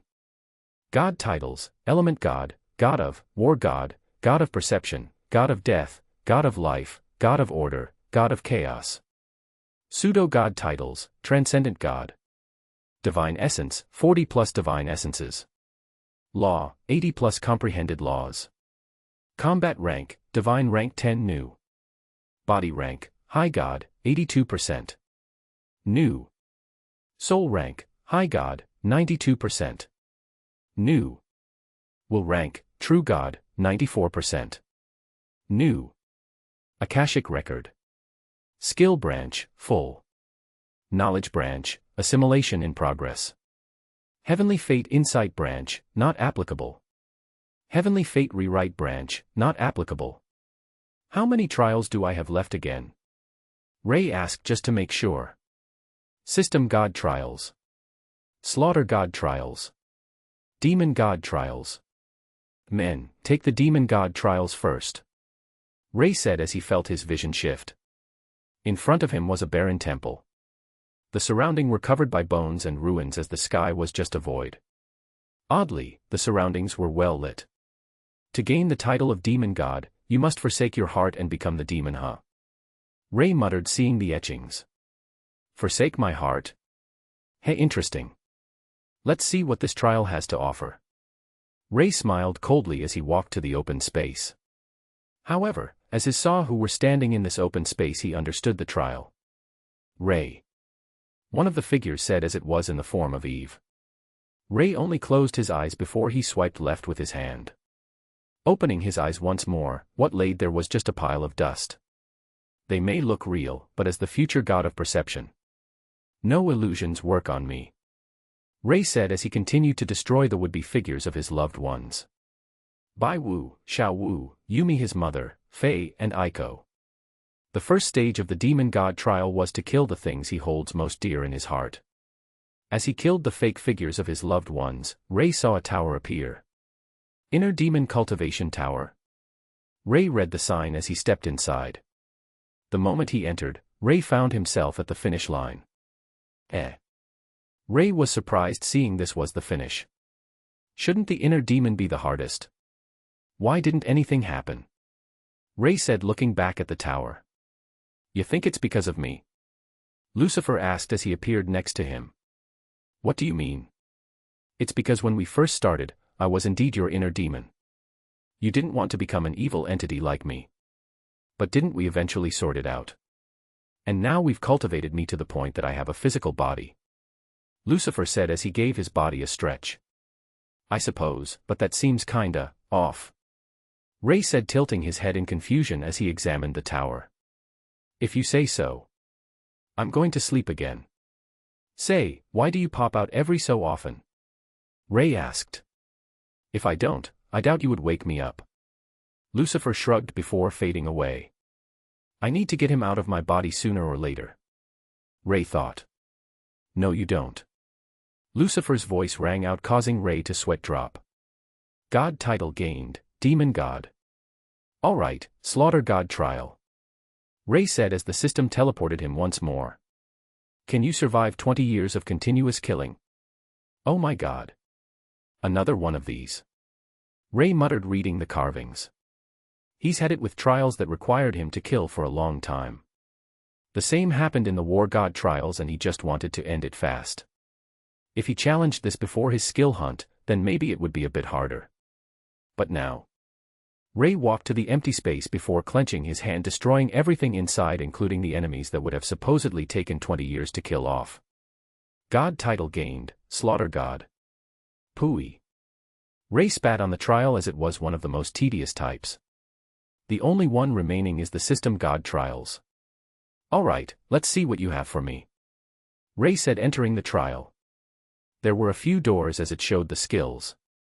You must learn and integrate with these skills successfully to show adaptation in order to inherit the System God title. Ray muttered. So basically, you want me to copy these skills? Ray concluded as he was sure he made these skills in the Akashic records. Detected new evolution path for existing skills. Fine, I'll fucking do this. Walking towards the first floor, Ray read the skill. Ultra Instinct. Harnessing the power of instantaneous reaction and instinctual combat, you drastically increase your battle prowess through breaking your limits/shell. After reading the skill, Ray walked through the door and was greeted with a puppet radiating the aura of Ultra Instinct. So it's one of those moments when you have to defeat the puppet using the skill. Ray muttered as he understood the restrictions placed on him the moment he entered this room. As his hair was already white, there were no changes except for a galaxy-like aura around him. Evolution condition met. Ultra Instinct plus contained power plus 5th dimension movement plus chemui plus energy conservation plus energy absorption plus limit breaker equals transcendent God maneuver. You cannot be seen, tracked, sensed or predicted. On the off chance they locate you, you are able to escape without harm. Ray took a deep breath as he saw the puppet in front of him. His body shimmered slightly as he realized he was in the 5th dimension. So this is the 5th dimension. Ray thought as he looked around. He could still see his surroundings, but it was like they were behind a glass wall. Everything was a glazed tile image that would be barely moving even with Ray's senses. Walking up to the tile that represents the puppet, Ray gave it a good punch as the tile shattered. As he left the 5th dimension, he could see that the puppet was already shattered beyond repair. Glancing at his hands, Ray clenched and unclenched, scanning his body for any side effects. None for now. Ray muttered, walking out of the trial. Looking at the next door, Ray saw that it was Saitama's skill. Godly Might of Saitama. Breaking through the limits of your body, you gain increased strength.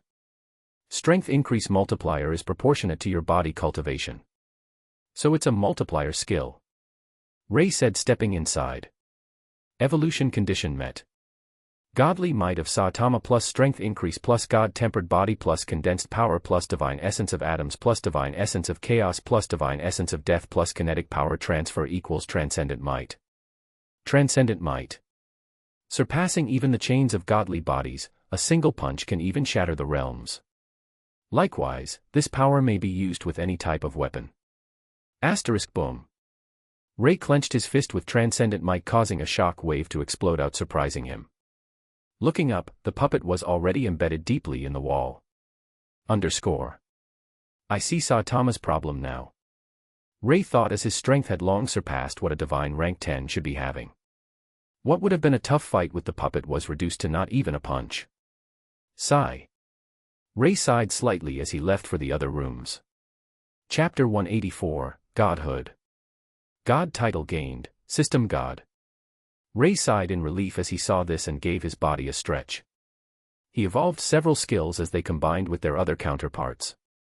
The most impressive one was Gon's limitation transformation. It fused with Ultra Instinct to become a skill which broke the limit shell and gathered all the power around you. This included the power you would get in your lifetime with a short transformation. Ray was about to walk out the trial room when the hologram of the system god appeared. Since you're seeing me now, it must mean you passed the trial. Congratulations. However, I'll have to cut this short. The system god projection said quickly as Ray nodded. The war has started, the casualties are huge. I've died in battle but couldn't send a warning to everyone else. There is a god on the other side who has the title of Fate and True Death. Her Fate title allows for her to revive her/himself once every 24 hours no matter how severe the injuries. As for True Death, let's just say I'm not reincarnating. This right now is just a recording of sorts. The system god said as Ray kept quiet. He knew that since this was a recording, he couldn't interrupt him. The main thing I want to talk about you is your past life. The system god said, narrowing his eyes. It seems like you might be the leader of the enemy faction in your past life. The one who killed me had your old body and called herself Kyra, your sister. Ray widened his eyes as he knew that name. It was the name he heard often in his dreams. I don't mind if you don't avenge me should you remember your past life. But promise me this, look after Eve. The system god smiled as the recording faded. Ray made a hand sign before shaking his head and walked out. All conditions met to advance to godhood. Will host advance? No, not now. I need to find my wives after so long. Ray shook his head as he narrowed his eyes. The past haunts the present. I may remember my past life in the future. But if I don't then I may need to be merciless. Ray thought coldly. Whilst he and the system god may have had their differences, in the end, he was still Eve's father. Appearing back in the god ascension realm, Ray could feel the difference. Before, he could barely send his senses out but now. It encompassed the entire realm. Eve and Baiwu were cultivating in the tower whilst it seems like Vex entered divine rank 8 and just came out. Smiling lightly, Ray decided to look for Vex first. Vex was stretching lightly as he managed to break through twice in a row. Hee, I bet that when Ray sees me again, he'll be surprised. I doubt he even reached rank 6. Vex muttered with a grin. No, I didn't reach rank 6. I reached rank 10 instead. Ray said, appearing behind Vex with a smile. Holy shit. Can't you appear normally? Vex cried out in shock as Ray appeared behind him in an instant. Nope. Ray replied. And also, what's this BS about DV, huh? You really are rank 10. WTF. Vex had another shock as he sensed Ray's cultivation. How? You were 2 ranks below me before. How did you cultivate so fast? Vex asked as he examined Ray's body. Who said only you can have fortuitous encounters? Ray smiled as Vex couldn't believe what he was seeing. Fuck. Was all Vex could say. Ray shooting up from divine rank 3 to 4 to rank 10 in such a short time was just unbelievable for him. Speaking of which, have you done your god trials? Ray asked as Vex nodded. I completed both trials and got 2 god titles. Once I reach the peak of divine rank 10 I should be able to enter godhood without a problem. Vex said with some pride. What about you? He asked. I done all 5 of mine and got some extras along the way. Ray replied, not telling him about the Akashic records. The way you say that so easily makes me want to punch you so bad. Vex said as Ray laughed slightly. His smile only widened as he felt both Eve and Baiwu break through to divine rank 8 and 7 respectively. What are you smiling about? Vex asked. My wives just broke through to divine rank 8 and 7. Ray said as Vex nodded. I really wonder who your wives are. Speaking of which, where's the little masochist? He asked, not seeing Faye around. She's training in a modified blood-crazy world where time flows faster. Should have been there for a few centuries now. Ray replied. How are you nonchalant about a few centuries? That's still a long time, you know. Vex said as Ray nodded. Well, I spent a few million years with my second wife, so a few centuries isn't anything amazing right now. Ray said as he turned his head to the door of the cultivation tower. Vex also looked over curious about his wives. As Eve and Baiwu exited, they paused seeing Ray. Ray smiled as he gave them a wave. But before he could say something, both of them grabbed him by the arms. "You're giving us something you owe for a long time," Eve said as Baiwu nodded before dragging him away. Vex stood frozen seeing how beautiful both Eve and Baiwu were. Giving himself a slap to the face, Vex snapped out of it and turned around. The three were long gone as Vex still couldn't believe it. Sighing slightly, he entered the tower to cultivate again. Hashtag. The three were laying naked and panting as they had been going at it for a few hours. Ray made sure no one could hear them since ahem. However, the few hours they had, Eve used her divine essence of time to stretch it out to a few days. Both Eve and Baiwu had satisfied faces. Looking down, Ray saw the beautiful figures of Eve and Baiwu and couldn't help but feel the heat rise again.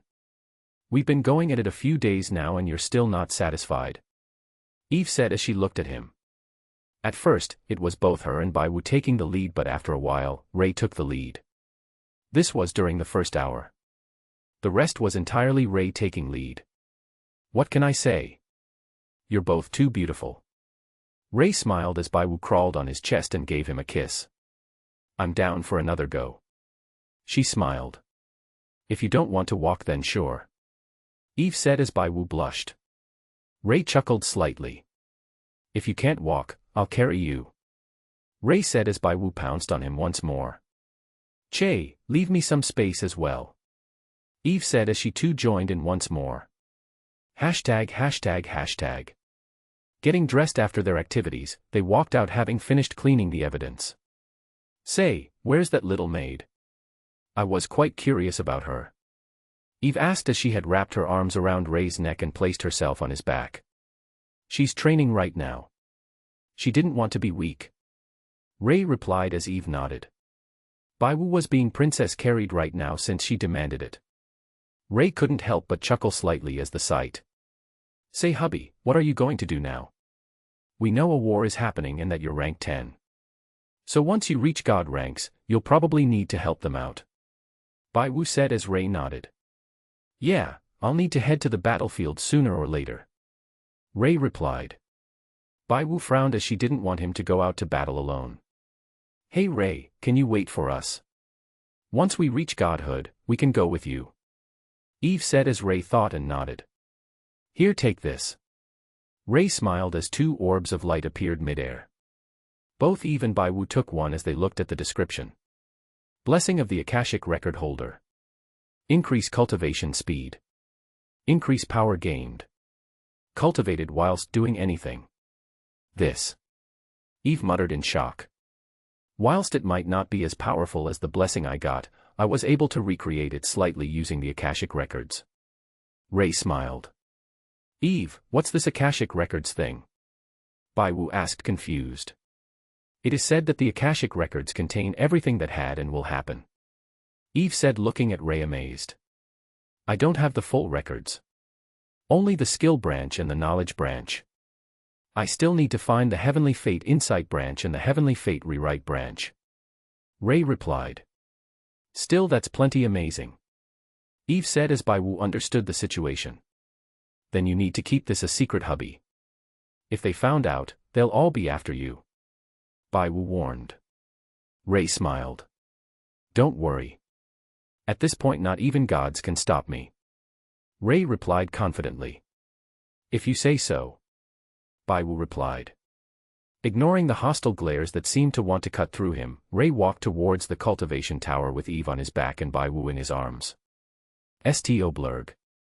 Another cultivator tried to stop Ray because of jealousy.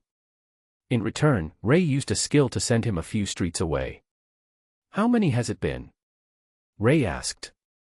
"I think that's the 155th one," Eve replied taking a mental note. "Damn, these guys need a wake-up call." Ray clicked his tongue. "It seems like me and Eve had it easier. We only have 30-odd people come up to us," Baiwu said as Ray nodded. "We're here," Ray said as they got off with slightly shaky legs. Seeing this, the surroundings suddenly understood as they gritted their teeth. Baiwu blushed a little but ignored it as it would help them understand she and Eve were together with Ray. Whilst you two cultivate, I'll go ascend to godhood. Don't worry, I won't head to the battlefield just yet. Ray said as they nodded. Seeing them walk in, Ray looked towards where Vex is inside the tower. Making another ball of light, Ray sent it over before walking away. Meanwhile, Vex, who was cultivating, gained a notification. Blessing of your friend gained. Cultivation speed massively increase. Must be in a calm state of mind. Must not move at all. Note, you're welcome. Vex only smiled as he closed his eyes. ####. Walking to the Ascension platform, Ray saw the moderator of the God Ascension realm. It felt like just a few days that I saw you at Divine Rank 2. Yet here you are at Divine Rank 10. Ingress smiled. Ray nodded before cupping his hands. Thank you, Senior, for looking after my wives. If not, then the clans may have made things hard for them. Ray said as he read the records and knew what happened. As the chosen of the War Saint and Beast God, how can I let them suffer unnecessary hardships? Ingress said. Now then, about your ascension. Step on the platform and let the God titles you gained work to reform both your energy and realm. Ingress said as Ray walked onto the platform and sat down. Sitting in the lotus position, Ray closed his eyes. Asterisk boom crack. A golden beam of light shot down as lightning crackled. Ingress suddenly frowned as this normally signified multiple God titles with each one contesting to become the main title. However, the effects were never this big. He has more than 5 God titles. Ingress thought with shock. As the titles clashed, Ray's aura flared higher as time passed. During this, another title appeared, shocking Ingress even further to the point he thought he was hallucinating. One by one, the titles fell, showing their placements until 2 remain at a standstill. Ingress couldn't see what the titles were, but he knew that they were both extremes of God titles. Maybe even above most conceptual titles. Main titles chosen, God of, plus God of the Akashic Records. Cultivation stabilizing. Realm reached. Chapter 185, Past Life. Main titles chosen, God of, plus God of the Akashic Records. Cultivation stabilizing. Realm reached. Transcendent Empyrean God Realm dash. Ray opened his eyes slightly as he heard the information. Confusion surfaced in his eyes as from what he could tell, the Akashic Records should be above the title of. Understanding the confusion, the system gave a timely answer. The requirements to become the God of the Akashic Records is to gain a complete mastery over a single branch. At any given time, there can be only 4 people at most with this title. Know this, just because you are titled the God of the Akashic Records, it doesn't mean the records belong to you. Similar to how the system God only uses me, he doesn't have full control over me. Due to you having mastery over 2 branches, you have automatically gained the title during your ascension. In addition to this, for both titles to be at a standstill, it can be said that they are both powerful. The God of can contend with the power possessed by half of the God of Akashic Record title is deemed a miraculous feat. Ray nodded as he too understood this fact. Whilst everything was born from nothingness, it could not escape from being recorded by the Akashic Records. Status. Name, Ray, God of the Akashic Records. Age, not applicable. Cultivation, Transcendent Empyrean God. Bloodlines, Heavenly Demon, Alucard, Divine Dragon. Comprehension. God titles, Element God, God of, War God, God of Perception, God of Death, God of Life, God of Order, God of Chaos, Demon God, God of Slaughter, System God, God of the Akashic Records. Combat rank, Transcendent Empyrean God, New. Body rank, Transcendent Empyrean God, New. Soul rank, Transcendent Empyrean God, New. Will rank, True God Emperor, New. Akashic Record. Skill branch, Full. Knowledge branch, Full. Heavenly Fate Insight branch, not applicable. Heavenly Fate Rewrite branch, not applicable. Ray smiled lightly as he saw his new stats. Giving himself an internal scan, Ray saw that most of his energy storage had changed slightly. They were more efficient and held more power. If it had a unit of measurement, then 1 unit of the new energy would be worth around 100 units of his previous energy. When one enters godhood, their bodies will change dramatically and be refined using what is known as the God Source. The God Source is an incredibly dense energy reservoir that every God realm cultivator develop. God Source, huh? Ray muttered as he feels like he could take on 10 versions of him before reaching godhood. In addition to this, Ray understood that once a person reached godhood, they would gain some resistances such as resistance to death element.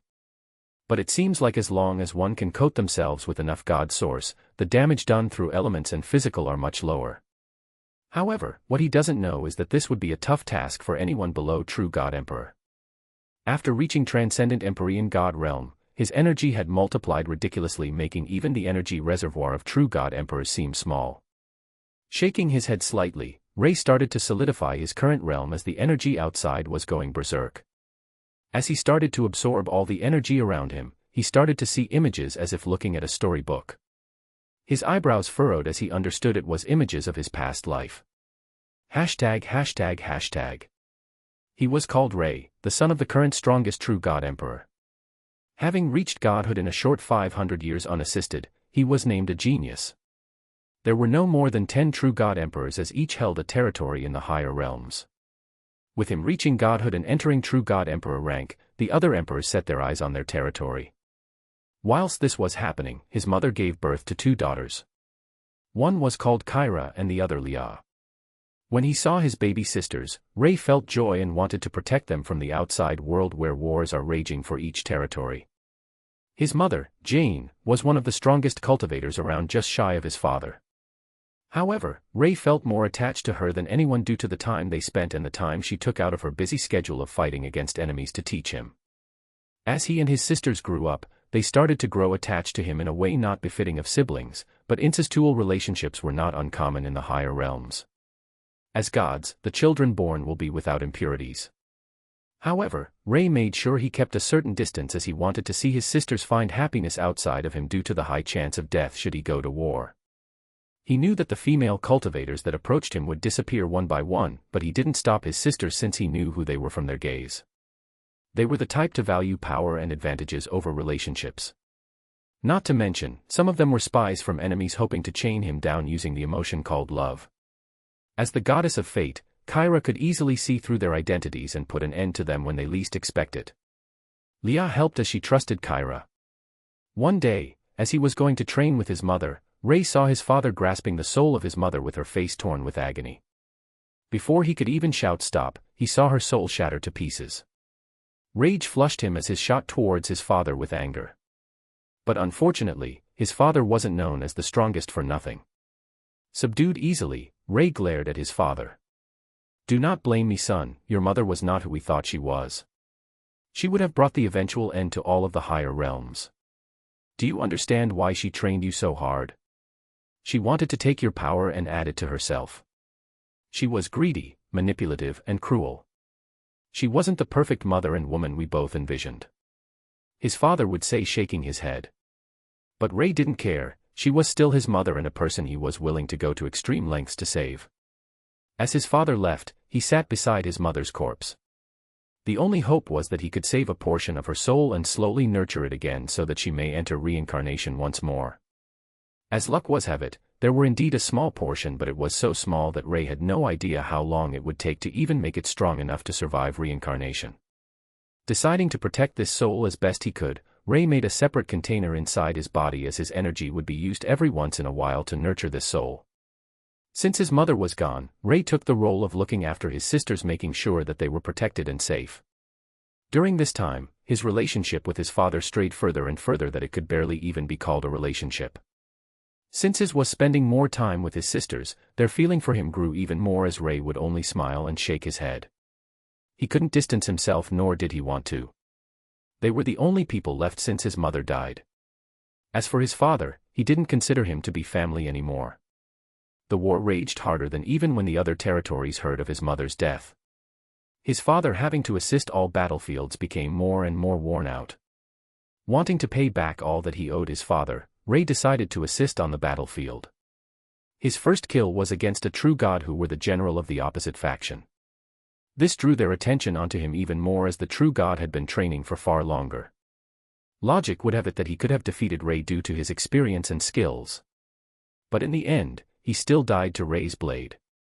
His expertise with any form of weapon gave him an upper hand as he was able to counter all who came his way. Eventually, this became a skill for him to learn the enemy's movements in just a single glance, allowing him to defeat them through their flaws. Soon, his name rang across all battlefields as the demon general that left a river of corpses wherever he goes. Assassins of different ranks would try to kill him, but he survived every time. But when a true god assassin who had power rivaling the true god emperors attacked him, he was left on his last breath. The assassin was able to cut him at his tendons at blinding speeds that he could barely react. His body tried its best to heal, but it couldn't out-heal the damage he took. His mind turned, hoping to find a solution. It was in times of danger where a person would show their potential. Rei managed to create a skill which made his entire body a weapon. As the assassin brought his dagger closer to his neck, he only smiled before countless weapons were formed around his body, stabbing the assassin, killing him when he was caught off guard. Having survived against a veteran true god, Rei made his power known across the territories. Even though he was a young true god emperor, he wasn't any weaker than they were. Soon, the wars started to turn in their favor as some of the true god emperors decided to opt out of the war. With only a few territories left that still wage war against them, Rei found some time to return to his sisters. But this time, he felt something off about Kyra. It was almost like a complete 180-degree change from how she was previously. A little more bloodthirsty. Rei would dismiss this as a side effect from fighting wars too often. However, his father was not the same. Sensing the change, he banished both her and Leah outside of their territory. This made it so that the enemies could easily use them against Rei to corner him. Having fought a verbal war with his father, Rei also left the territory, leaving it slightly weakened. The emperors that opted out of the war rejoined with even more fervor as the entity known as Rei left his faction. After he left, he had received invitations to join different factions but turned down each and every one of them. The three of them looked for a location to stay outside of the territories and eventually found the Forsaken Realm. This realm was forgotten and abandoned, leaving demons and beasts roaming around. The realm was dangerous as it had an influx of false god beasts with strengths rivaling true gods and some even true god emperors. Fighting his way through the horde whilst protecting his sisters, Rei asserted dominance over the entire Forsaken Realm. Ruling as king, Rei started to build up the strength of the Forsaken Realm. The wars outside had died down as they came to a truce. Rei didn't know the details of the truce, but he did know that they were turning their weapon towards him. When the beasts captured a spy, Rei used a technique that read the soul to make sure there were no lies. It turned out that it was his father who brought this up. It was his own father who was so adamant about killing his sisters that Rei decided to wage full-out war with the entire higher realms. If the higher realms cannot bear the existence of my siblings, then I have no need for this realm, was the sentence Rei said before waging war. The enemy had several true god emperors, so Rei couldn't be careless. The Forsaken Realm had an ample amount of chaos element, therefore he started to comprehend the element of chaos little by little. Having comprehended the chaos element, Rei understood the potential one would hold should they understand the origin concepts such as chaos and order. The title he held when he became a god was the God of Light. He gained the God of Creation title after the fight with the assassin. With two conflicting elements inside of him being creation and chaos, Rei eventually found a balance between the two. His power skyrocketed to the point where killing a true god emperor was an easy task should it be a one-on-one. Finding a hint to ascending to a realm higher than the true god emperor, Rei started to comprehend the two opposites of the universe, all whilst fighting the biggest war of the Forsaken Realm against the higher realms. It was during this war that he saw Eve and Bai Wu. These two were the princesses of an opposing faction with the power of a true god. Eve being the goddess of time and Bai Wu being the mythical beast goddess.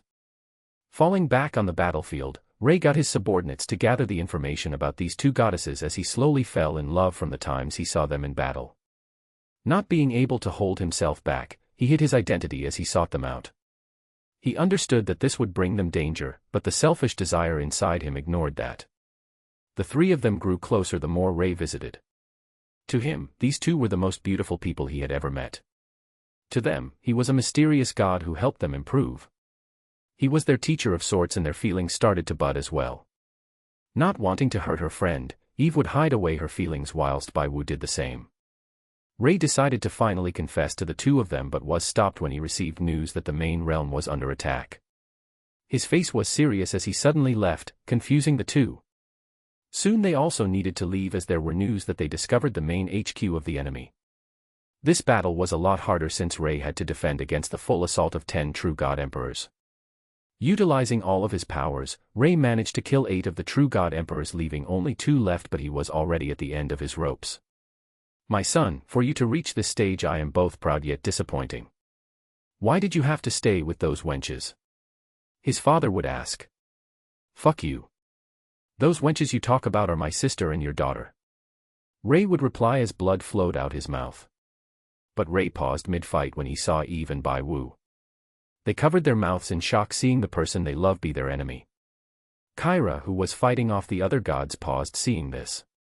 The bloodthirsty intent that had developed over time surged as a single sentence rang out in her mind. Someone took brother away from me. Wielding the dagger made from her god title, goddess of true death, she lunged towards Eve and Bai Wu. One of the last true god emperors was the Bai Wu's father, and the friend of Eve's father ran in front of both Eve and Bai Wu ready to kill Kyra.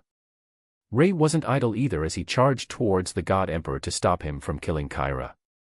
Sending his senses towards her, he could feel something corrode on her mind as he became enraged. Who dares? He thought as he knew Kyra was no longer in control. The dagger was about to hit them when the true god emperor decided to self-destruct as Eve and Bai Wu dying was better than never reincarnating. ####. The memory stopped there as Ray's gaze became cold. Taking a deep breath, Ray thought about the fact that someone started to control his sister. She may not even be herself right now. Ray thought as he stood up. But to think Leah became Aiko, my adopted daughter. I wonder what she thought about that. Ray imagined the situation awkwardly before stepping off the platform. What rank did you reach? Ingress asked with sweat dripping down his back. The power Ray radiated was intense as he could barely breathe. True God Emperor. Ray lied as the rank Transcendent Empyrean God was still unknown. He still needed some time to get used to this body. True God Emperor. Ingress widened his eyes in shock. Ignoring his gaze, Ray walked away with questions floating around in his mind. What happened to Kyra afterwards? How did she survive? How did Leah die? How did Eve become part of the system? Ray thought as there seemed to be more to his memory, but it was covered by a veil that he couldn't brush aside. As for Mother, Ray thought as he scanned the hidden storage he placed in his soul. His mother's soul was still slowly being nurtured as Ray sighed in relief. His death didn't end the one chance he had to save her. Sighing in slight relief, Ray waited for Eve and Bai Wu to exit the tower. Chapter 186, Assisting the War. While he was waiting for Eve and Bai Wu to come out, a few gods had come to give him congratulations.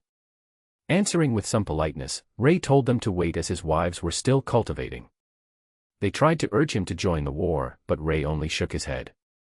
As he was a true God Emperor, they didn't want to offend him, so they could only wait as well. Before Eve and Bai Wu could come out, Ray saw what seemed to be high-ranking gods coming his way. Hello, how can I help? Ray asked, still sitting down. I'm Ophelia, Eve's master. And I'm Miko, or you can just call me the Beast God. Bai Wu's master. They both introduced themselves. Ray sensed their souls to make sure there were no lies before nodding and stood up. Thank you for teaching and looking after them for all this time. Ray said as he bowed slightly whilst cupping his hands. Haha, no worries. Miko chuckled as they looked at the newly ascended god in front of them. His aura was calm, yet there was the undercurrent of rage simmering deep beneath. They didn't know why he was angry, but they knew whoever was at the end of that rage wasn't going to have a good time. Ray, do you know the current situation? Ophelia asked as Ray nodded slightly. I only know a little since the system god told me in his trial. Ray said as Ophelia and Miko looked around. The surrounding gods understood this as they walked away. Then you must know that he died, right? Ophelia asked when she made sure no one else can hear. The system god was one of the most influential figures in the higher realms, so the news of his death would hit the morale of the gods heavily. Yeah. He died through the title of true death. Ray replied, his hands tensing ever so slightly. Then can you tell us what else he said? Miko asked as this information would be crucial. The opponent was also the goddess of fate. She can overwrite her own fate of death once per 24 hours. Ophelia and Miko frowned, as being able to overturn one's fate during a high-ranked battle would be the decider of two similarity-strong gods. Let me take care of that battlefield. I'll handle her. Ray said as Ophelia shook her head. No, we can't let you go to that battlefield just yet. You have to solidify your foundations as well as get used to using your god source. If not, you won't even output 50% of your combat prowess. Ophelia said as Ray frowned. The longer I leave Kyra out there, the more danger she would put others in. Not only that, I need some answers. Ray thought. Fine. Are there any others at the true God Emperor rank? Ray asked as both females shook their heads. We had one left who were on the verge of death. His death led to this war. Ophelia explained as Ray frowned once more. The only one who survived the last battle should have been father, therefore he should have been the only true God Emperor left. Bai Wu's father had self-destructed, killing me, even Bai Wu. But I don't know how Kyra survived nor how Liao died. Father's soul should have some answers. Ray thought as his best bet was to seek out the soul of his father. Are you able to take me to his soul? I need to ask him something. Ray asked as they shook their heads again. When he died, his soul re-entered reincarnation. You won't be able to ask him. Ophelia replied as Ray only sighed. All right, is there anything else you want to ask me? Ray asked. Leave Bai Wu and Eve to us. We need you out in the battlefield since we're getting sieged from every direction. You'll need to head to the ones with the weakest gods so you can get used to controlling your god source. Afterwards, you'll head to the more important battlefields. Ophelia said as Ray looked over. They stared at each other for a moment before Ray nodded and stood up. Tell me where the battlefields are. I'll head there as quickly possible. Ray said as she nodded. Getting the coordinates, Ray left for the war zones. Drawing a line in the air in front of him, a portal opened as he left the God Ascension realm. As he stood in the familiar yet unfamiliar higher realms, Ray shook his head. Seeing how organized and peaceful it seemed within the confines of the city away from the battlefield, Ray couldn't help but start to muse to himself. It seems like Father did a good job in keeping the higher realms in order. He thought as he could see the buildings where families would live. Those who were low god rank or higher went to war, whilst those below stayed at home. Every god was protecting something here in the higher realms. Were you really an evil person, Mother? Ray thought, seeing the results of his father's rule. If his father was the evil one, then he doubts the higher realms would be this peaceful. But what could his mother have done to doom the higher realms? What could she have done that warranted her death? A leader is someone who can make the hard decisions in life. A good leader would choose country, whilst a good father would choose family. I choose to be a good leader as there are too much at stake for me to give it up to be a good father. I cannot build my happiness over the sadness of my country. His father would say to him when he was young. If that was the case, then could father have chosen the country over his mother? Your father chooses to be a leader as the families he needs to protect isn't just ours. It's every family within our territory. His mother would console him during their training. If she was this open-hearted, then why would she doom the higher realms? Don't worry, since your father can't make time for you, I will. Was a sentence she would say often. His father was caring for the country whilst his mother cared for the family. Every memory he remembered of his mother were beautiful ones. She was caring, considerate, helpful, and put her children's needs before hers. It was nothing like what his father had described. She wasn't cruel, she wasn't evil, nor was she greedy. As for manipulative, Ray wasn't sure no more. If his father really was in the wrong for killing his mother, then why is the higher realm so peaceful? Bringing out the fragment of her soul, Ray stared at it with a complicated expression. Father's dead and I can't ask him for answers. Mother, who were you really? Ray muttered. As much as he wanted to stay true to his initial thoughts, he couldn't help but doubt himself. He was the opposite of his father, he cared more for his family than the country. In this aspect, he took after his mother. Therefore, he sincerely hoped that his mother wasn't in the wrong. But the more he thought about the situation, the more it didn't make sense. As a true God Emperor, his father could have easily sensed the fragmented piece of his mother's soul. Why did he allow him to save it and try nurture it? If he did, Then why did he kill her in the first place? Shaking his head, Ray stashed away the soul fragment. His main task was to end the army coming from the Forsaken Realm. After putting an end to this, can he finally search for some answers? Since the higher realms are so peaceful, I'll protect it in your place until I find answers, Father. Ray muttered. Sending out his perception, Ray was able to exert almost a 100% control over his god source just from his memory from his past life. The situation was dire as the higher realms had lost the high god in that specific war zone. The Forsaken beasts would break the front line soon as the gods couldn't hold them back for much longer. Narrowing his eyes, Ray coated his body with his energy as he entered the fifth dimension. By coating his body with his energy, he's able to travel much faster and recklessly, allowing him to travel through several realms in a blink of an eye. As the enemy was about to pierce the front lines, he couldn't wait. ####.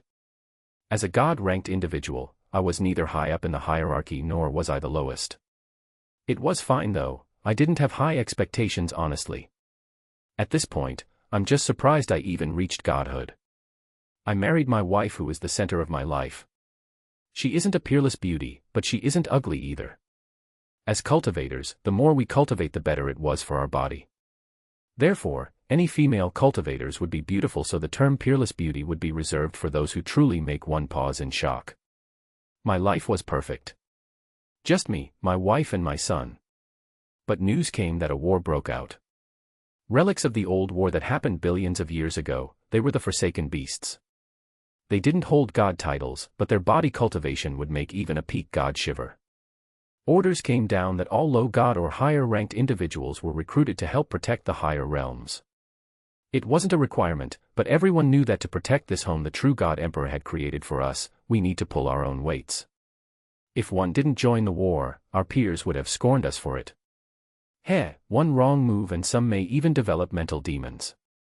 Although worried, my wife supported me, saying that she'll wait no matter how long it took. Though I can say that I regret everything. These monsters were worse than we thought. Not only are there numerous beasts, they also have god cultivators who hold god titles like us. The title I hold is a lowly god of knives. I can control up to 50 knives created from the title that deal a lot of area damage. With this, we were able to somewhat keep the front lines in check. But our commander, the high god with the title, God of Puppets, died in battle. Even though he could control our enemies and use them against one another, he was still overwhelmed in the end. It is when one stares into the jaws of death that we realize what we truly wanted. None of the protect the country thoughts surfaced in my head. Only regret. Countless regrets that I can't spend my time with my wife and son. When the monsters were about to overwhelm the front lines, a crystal-like barrier erected in front of us as if it was the embodiment of our hopes. Gather the injured to one place. A voice called out behind me. Turning around, I saw a handsome youth with white hair and the tips colored with a slight mix of red and black. He had monochromatic eyes that made me shiver from the pressure of his gaze. I'll repeat myself. Gather the injured to one place whilst I sort this horde out. The youth said. Wasn't he a little arrogant? Sure, he may have power above me, but dealing with a horde like this was no easy task. His movements were fast, but to the eyes it seemed slow. Before we realized, he was already in the airspace above the horde. I was going to warn him when a sudden crash of energy suppressed any kind of thought I had. Gray clouds formed around his hands as they had red streaks of lightning pulse within. Without saying anything, the youth sent the cloud over the beasts, causing their bodies to crumble almost instantly from just a touch. If I was a mortal, I would see this man as a god of destruction. With unmatched power, he saved the lives of everyone here. ####. Ignoring the gazes he received, Ray sealed the portal the Forsaken beasts used to enter this war zone. Flying back, he frowned at the sheer amount of injured. Is this everyone? Ray asked. Yes, anyone else who isn't here is dead on the battlefield. The vice leader said as clenched his hands. Ray sighed as he looked at the almost destroyed base. Shaking his head, Ray gathered white energy into his palms. Turning it into a white mist, Ray controlled it to encompass the entire base. Some were fearful, remembering the damage the gray cloud did. But to their delight, the mist healed everyone it touched in an instant. Either assist other battlefields or head home. It's your choice. Ray said as he floated upwards. Without even waiting for their response, he entered the fifth dimension and rushed to the other battlefields. Reappearing once more, Ray saw that the enemy was a peak god-ranked cultivator. What's the situation? Ray asked as he looked at the god protecting this base. Who are you? They said on guard. The war has taken its toll on them, so they had to treat everything with caution. I'm reinforcement. Are you able to brief me on the situation? Ray asked. This base was slightly better off than the last base, therefore, he had some time to see the general situation. The enemy is a god who controls people like puppets. Some of our allies had already been turned against us. The god said as Ray turned towards the battle. Their movement seemed natural, but Ray could see slight hints of awkwardness. It's not the puppet god title since he already died. Ray said, narrowing his eyes. Patterns emerged in his eyes as it started to see every dimension there were on the battlefield to check for any hidden enemies. What do you mean?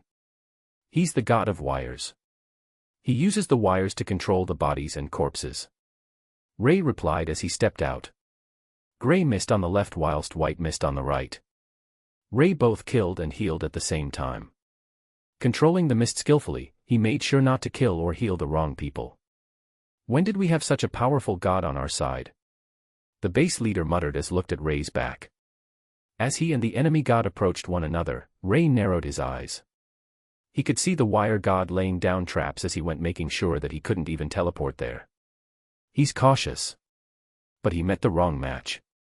Ray thought as his body instantly went into the fifth dimension and exited next to the god. Shocked, the wire god sent wires to cut Ray up, but to his disbelief, the wires phased through him.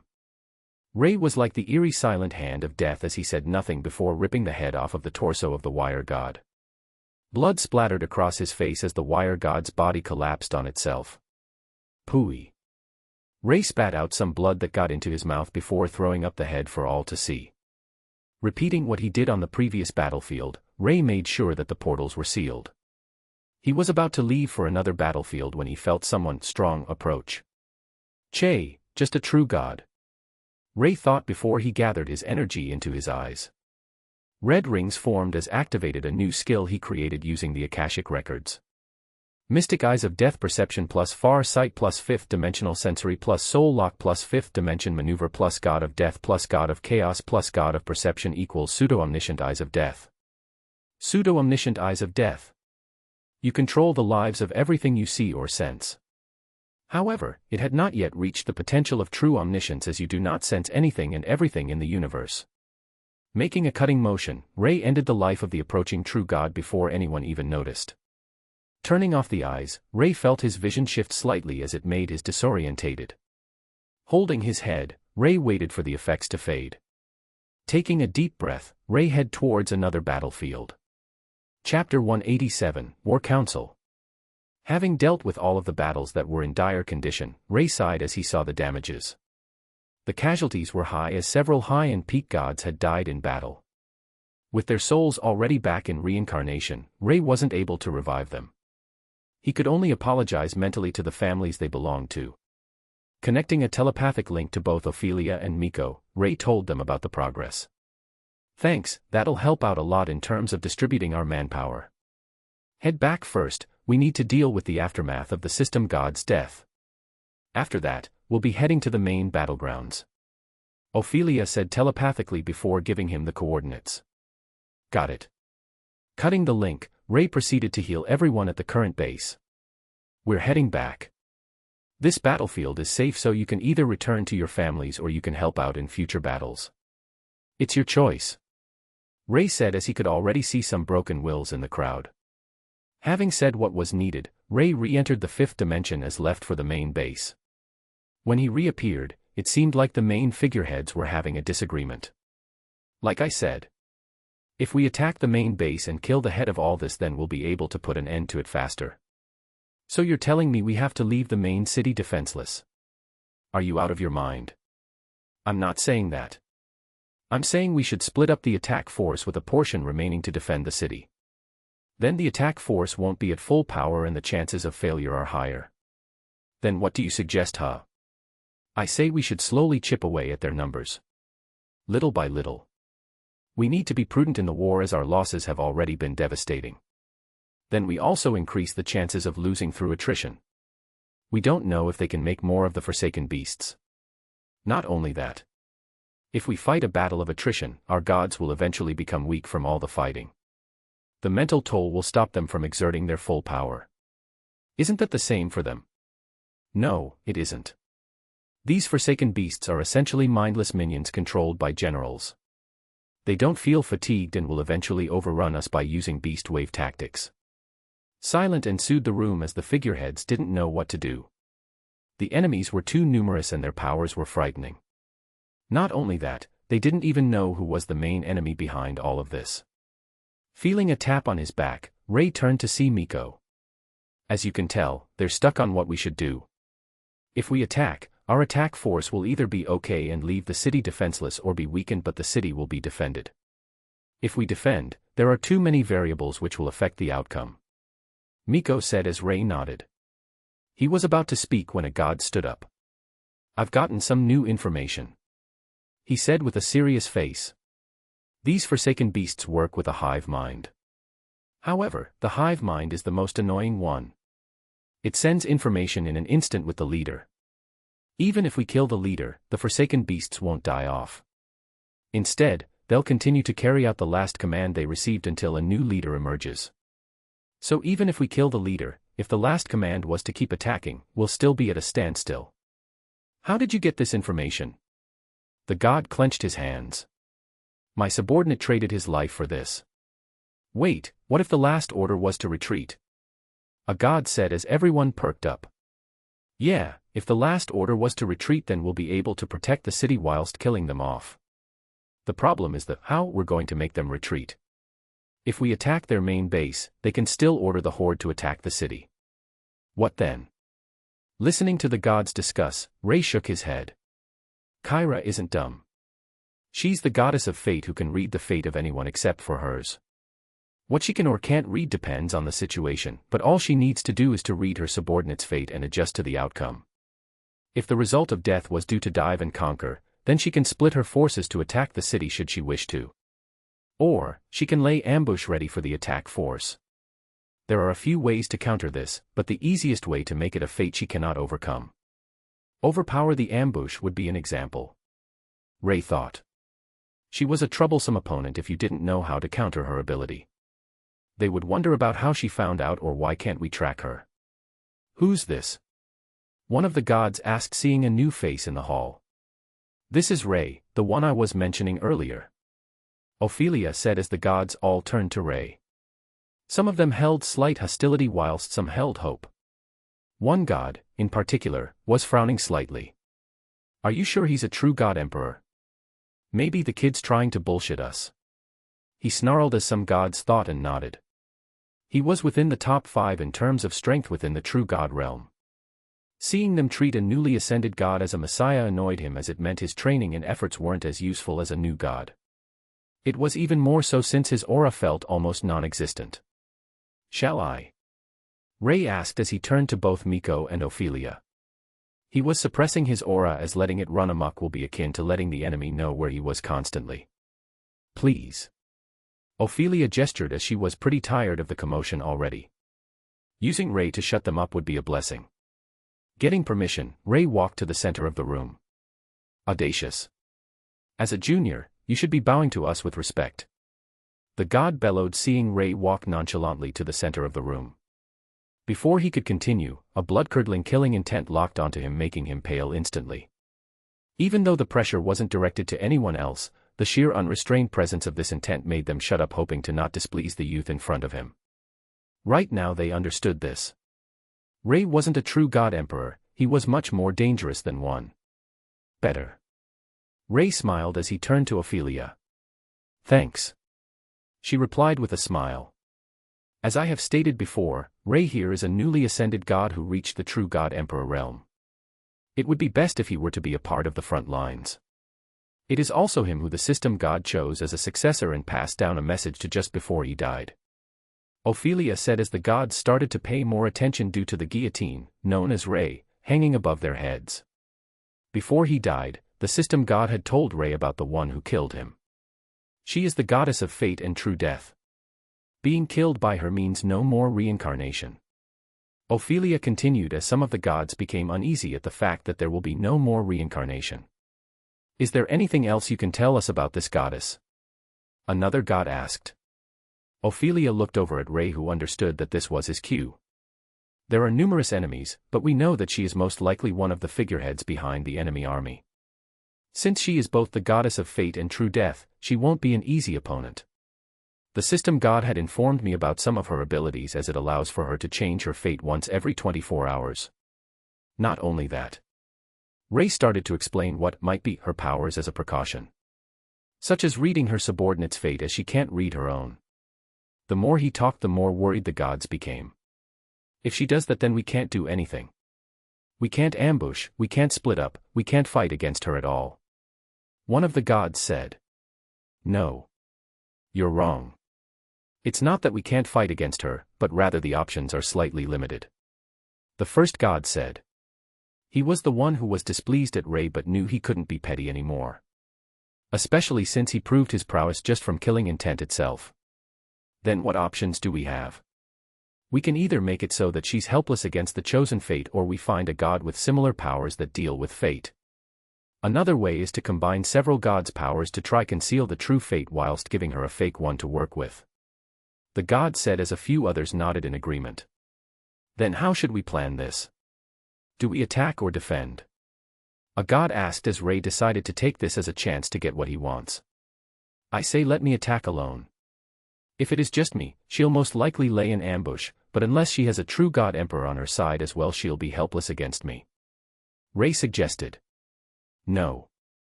What if she does have a true god emperor?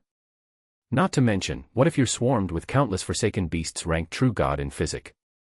The god rejected. Even if I'm swarmed, I'll be able to escape. My skill, fifth-dimensional maneuver, takes me out the confines of all 4 dimensions. So even if she locks the space, I'll be able to leave.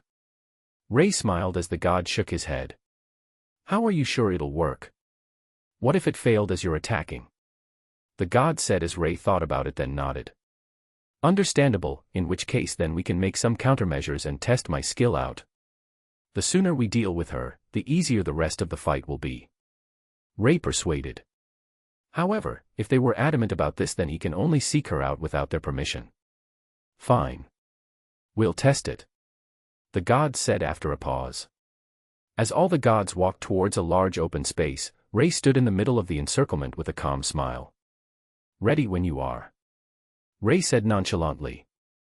The god nodded as a neon blue sphere rose up around Ray. Tilting his head, Ray examined the barrier. I can probably break this if I tapped it with my chaos element. Ray thought, seeing the overall structure. Get out of this if you can. When you do, I'll believe you, as this was made with the collective power of true gods and peak gods. The god said, making sure to keep an eye on Ray. As if a visual glitch, Ray suddenly disappeared. The god blinked in surprise before he felt a tap on his shoulder. I'm out. Ray said with a smile. The god was speechless as Ray literally appeared and disappeared. Fine. But don't engage fully, try scout for some information first. The god said in defeat. Ray nodded as he walked away. Entering the 5th dimension, Ray locked on towards one of the main battlefields. Teleporting deep into the enemy lines, Ray reappeared as the full aura of his cultivation realm suppressed all the beasts. Walking calmly through the horde, Ray sent his senses out as he found one of the hive mind generals. Ray could feel that the general was about to flee. Less than 5th dimensional maneuver plus spatial lock plus barrier plus time lock plus god of space equals true dimensional lock. True dimensional lock. Locking down even the 5th dimension, you prevent any means of escape from working. Each step of his was calm as he approached the general. He could feel the fear increase with each step. However, when he came face to face with the general, he could feel the fear decrease exponentially. It wasn't entirely gone, but it was significantly less than when it was just his aura locking onto him. My lord, what brings you here? The general said as he bowed. Lord. Does he know me? No, it shouldn't be. I have no memory of him from my past. Ray thought quickly, hearing the address.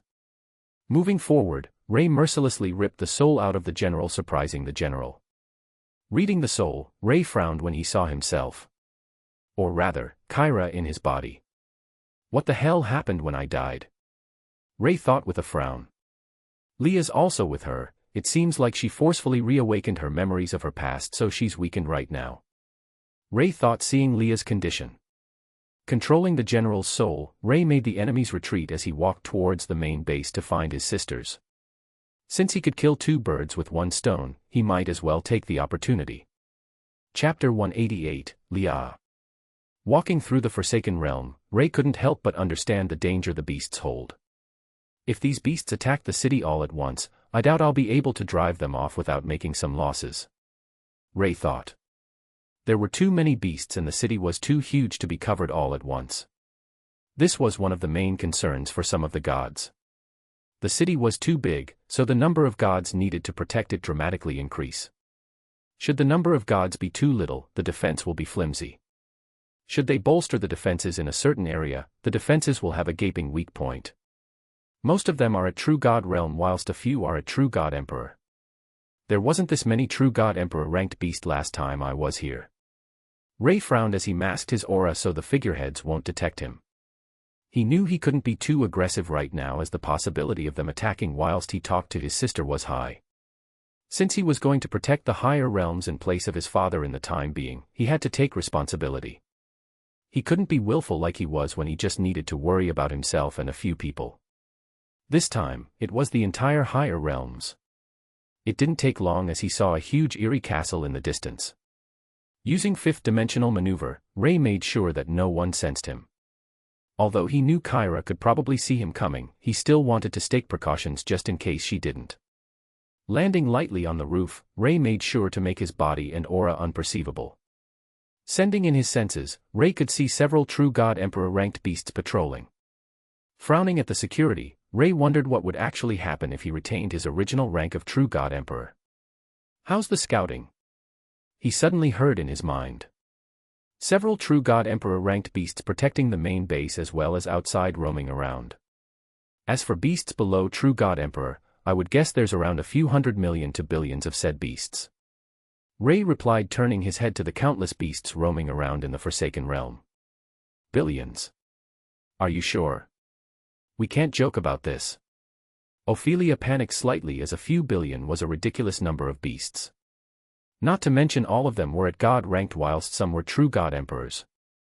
Yes, I'm sure. I can say that even if I was there to protect the city, we would still take losses. Ray replied as Ophelia went silent. New plan. Since defense is impossible, we're going with full-out attack.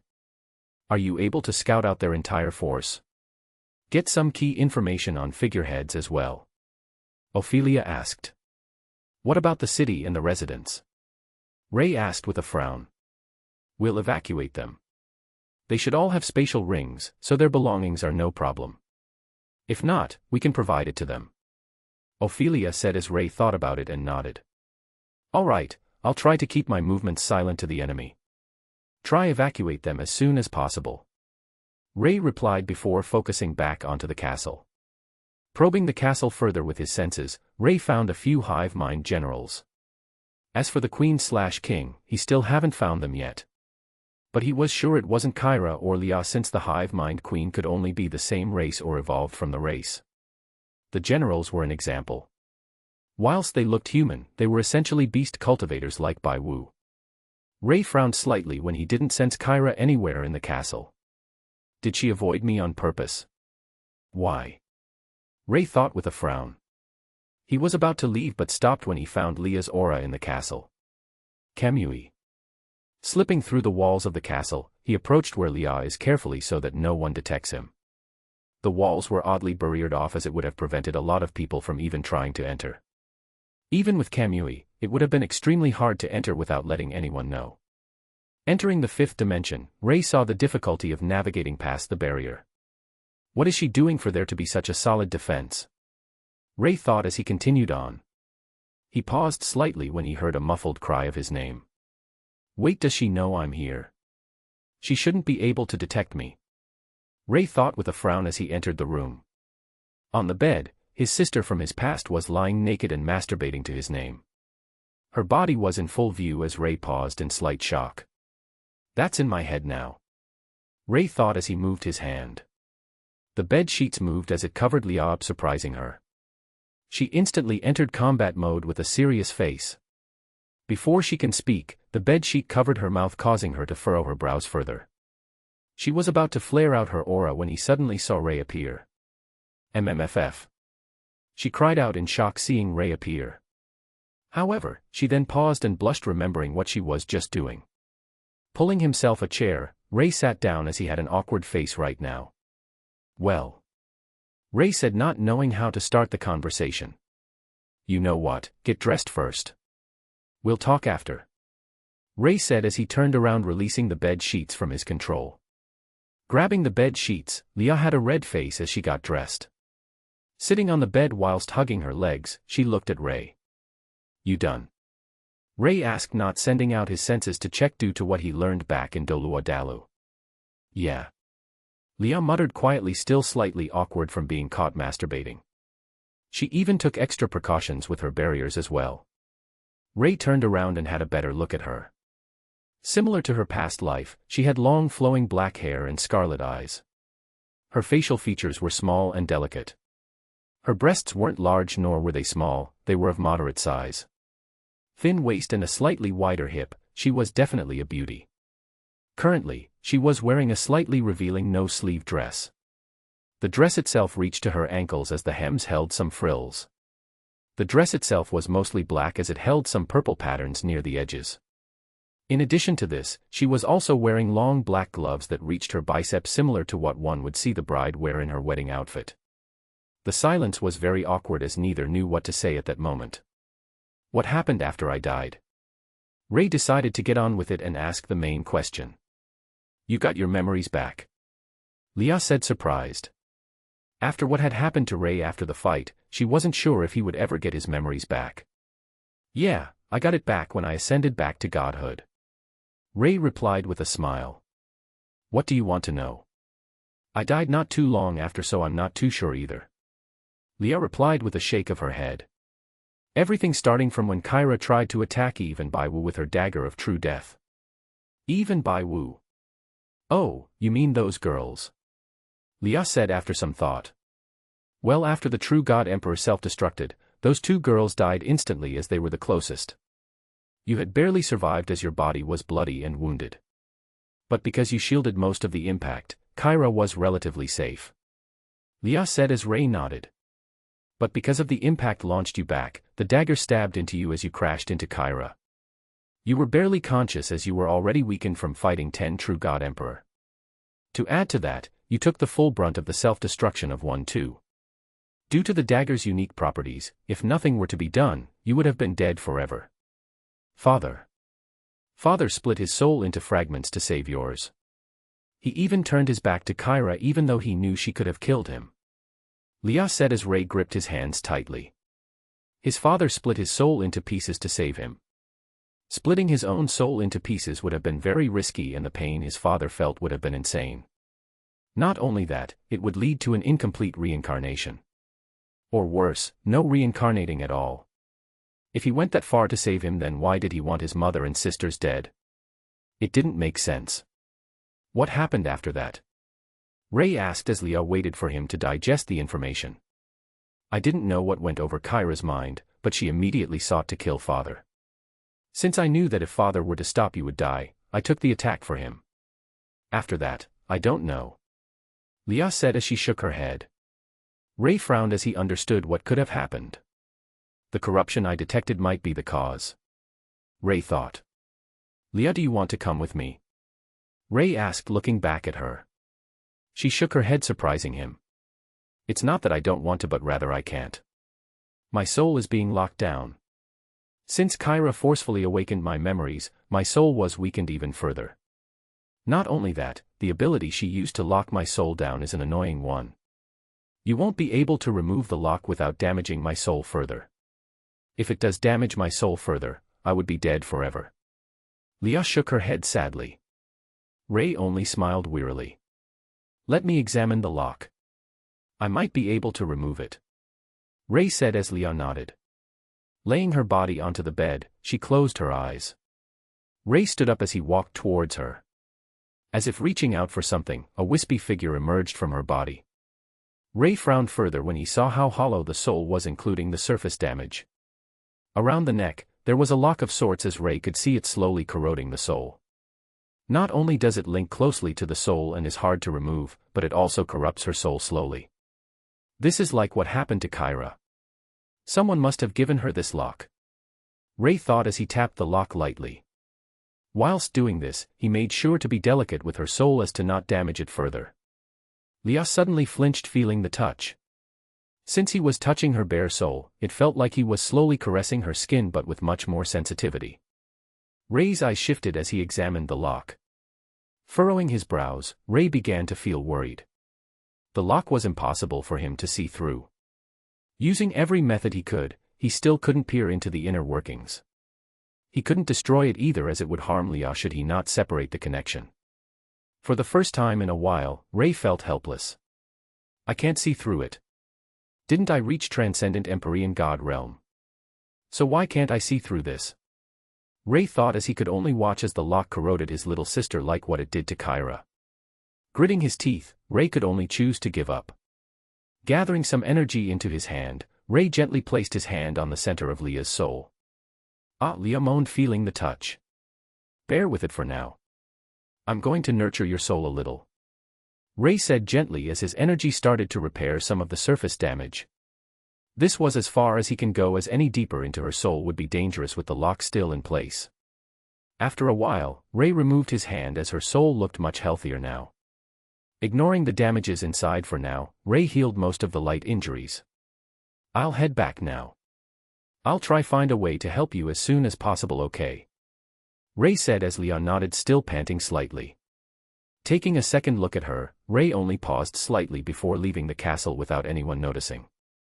System, what the hell was that lock? Ray asked with some urgency.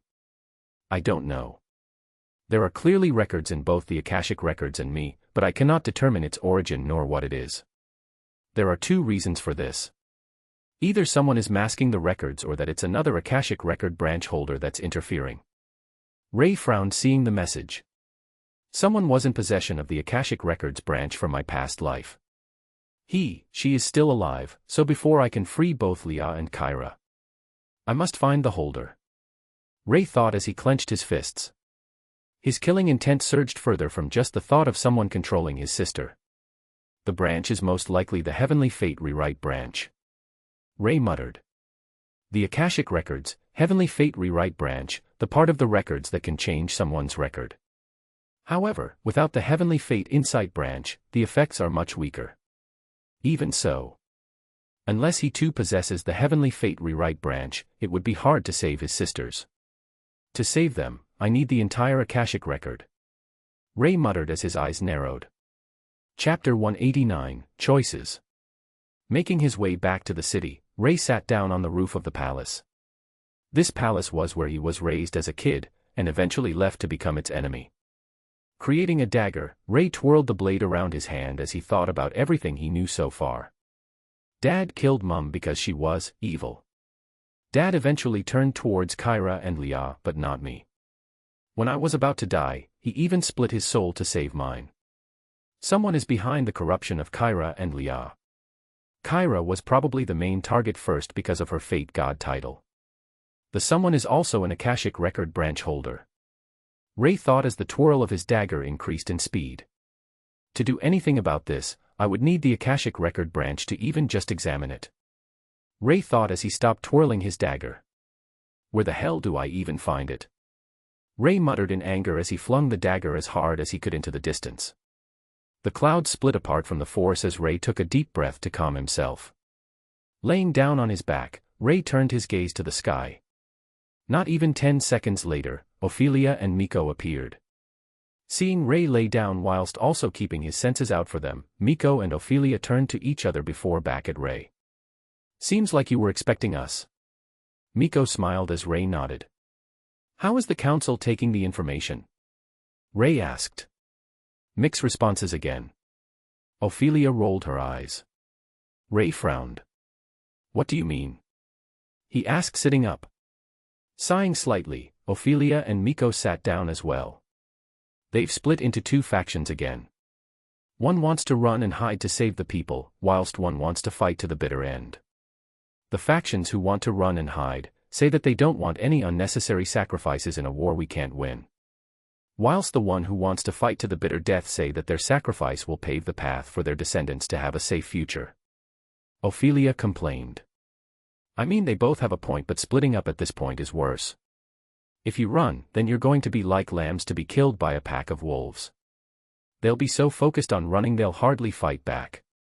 As for the people who want to fight, if they lose, and they most likely will, then that's it. We're in a precarious situation of all or nothing. We can't split up. Ophelia said as both Ray and Miko nodded. What would you choose, Ray? Miko asked as they turned their gaze to Ray. What would I choose, huh? Ray muttered. He could run with Eve, Bai Wu, and other people he cares about to other worlds. Even to the Dolua Dalu world, so he could be with his daughter. But if he fights, he's not sure if he can save Lia or Kyra. Worst case scenario would be him killing them for good, as the corruption would follow them always if he didn't get rid of it. It all boils down to run and live a life with people he loves whilst giving up on Lia and Kyra, or fight and maybe having to kill them permanently. If he ran, he'll be giving up on finding a solution on his sisters and let them be prey to the corruption.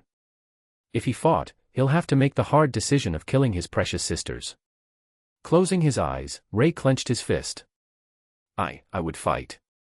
Ray said, opening his eyes. He'll rather have to kill his sisters than to let someone control them and force them to do what they don't want to.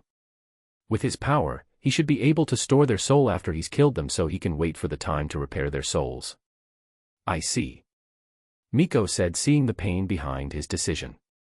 She didn't know why it was that hard for him, but she knew he'll carry it out. Ray was about to ask them as well, but paused when she saw Ophelia asleep. She's tired. She's been working this entire time without rest. Miko smiled as she placed a finger over her lips. I thought gods don't need rest. Ray asked as he didn't need it. Yes, but there is still a limit to the mental toll a god can take. Push it too far and we can't perform to our maximum. Miko said as her tail swished around. I see. Ray said quietly as to not disturb her. How's Eve and Bai Wu? Ray asked. They've broken through quickly. Eve's hit rank 10 and will be challenging her trial soon, while Bai Wu is at rank 9.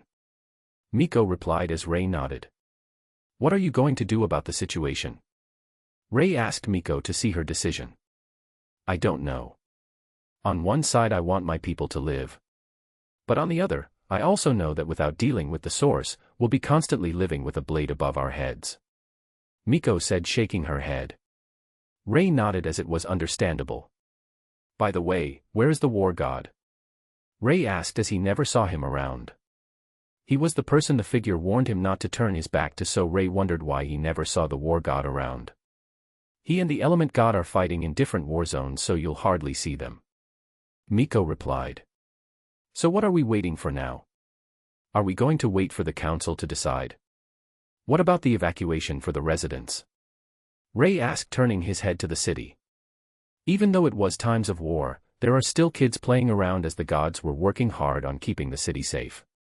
As you say, we're waiting on the decision for the council. We need to stand together in this war, so we need to have the same goal. As for the evacuation, we can't carry it out yet. The gods don't have enough power to send the residents to other worlds. There are just too many residents. Miko sighed as she thought about all the children in the city. I can do it. Ray said suddenly. What? I can send everyone here to another world. But I doubt some worlds can even hold them. If anything, I'll have to create something similar to a second higher realm. Ray replied as Miko paused in shock. You can do that? She whispered. I'm not sure, the laws behind the higher realms are complicated and numerous. Not to mention, if I did do this, the enemies will have a good chance to attack us, as I'll be preoccupied with creating this new realm. Ray replied. That'll work. No, wait, depending on how we do this, there's a better way. Miko said excitedly. Huh? What are you talking about?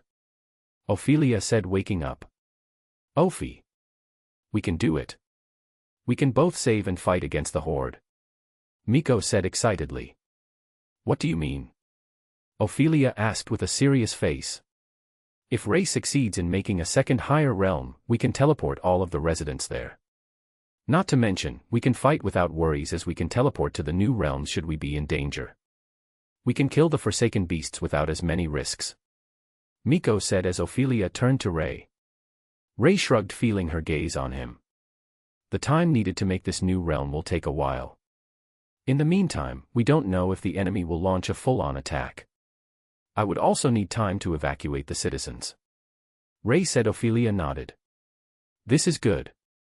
We can calm the council with this as it allows for both sides to get what they want whilst working together. Come on Miko, we're going. Ophelia said as Miko nodded and stood up. Watching them teleport away, Ray turned his head to another location. How long do you think you can hide from me honestly? Ray smiled as Vex showed himself with a grin. After finally ascending to godhood, I can hide from even true gods, yet I cannot hide from you. Vex smiled. It seems like you made use of the full advantages of my blessing. Ray said as Vex nodded and sat down.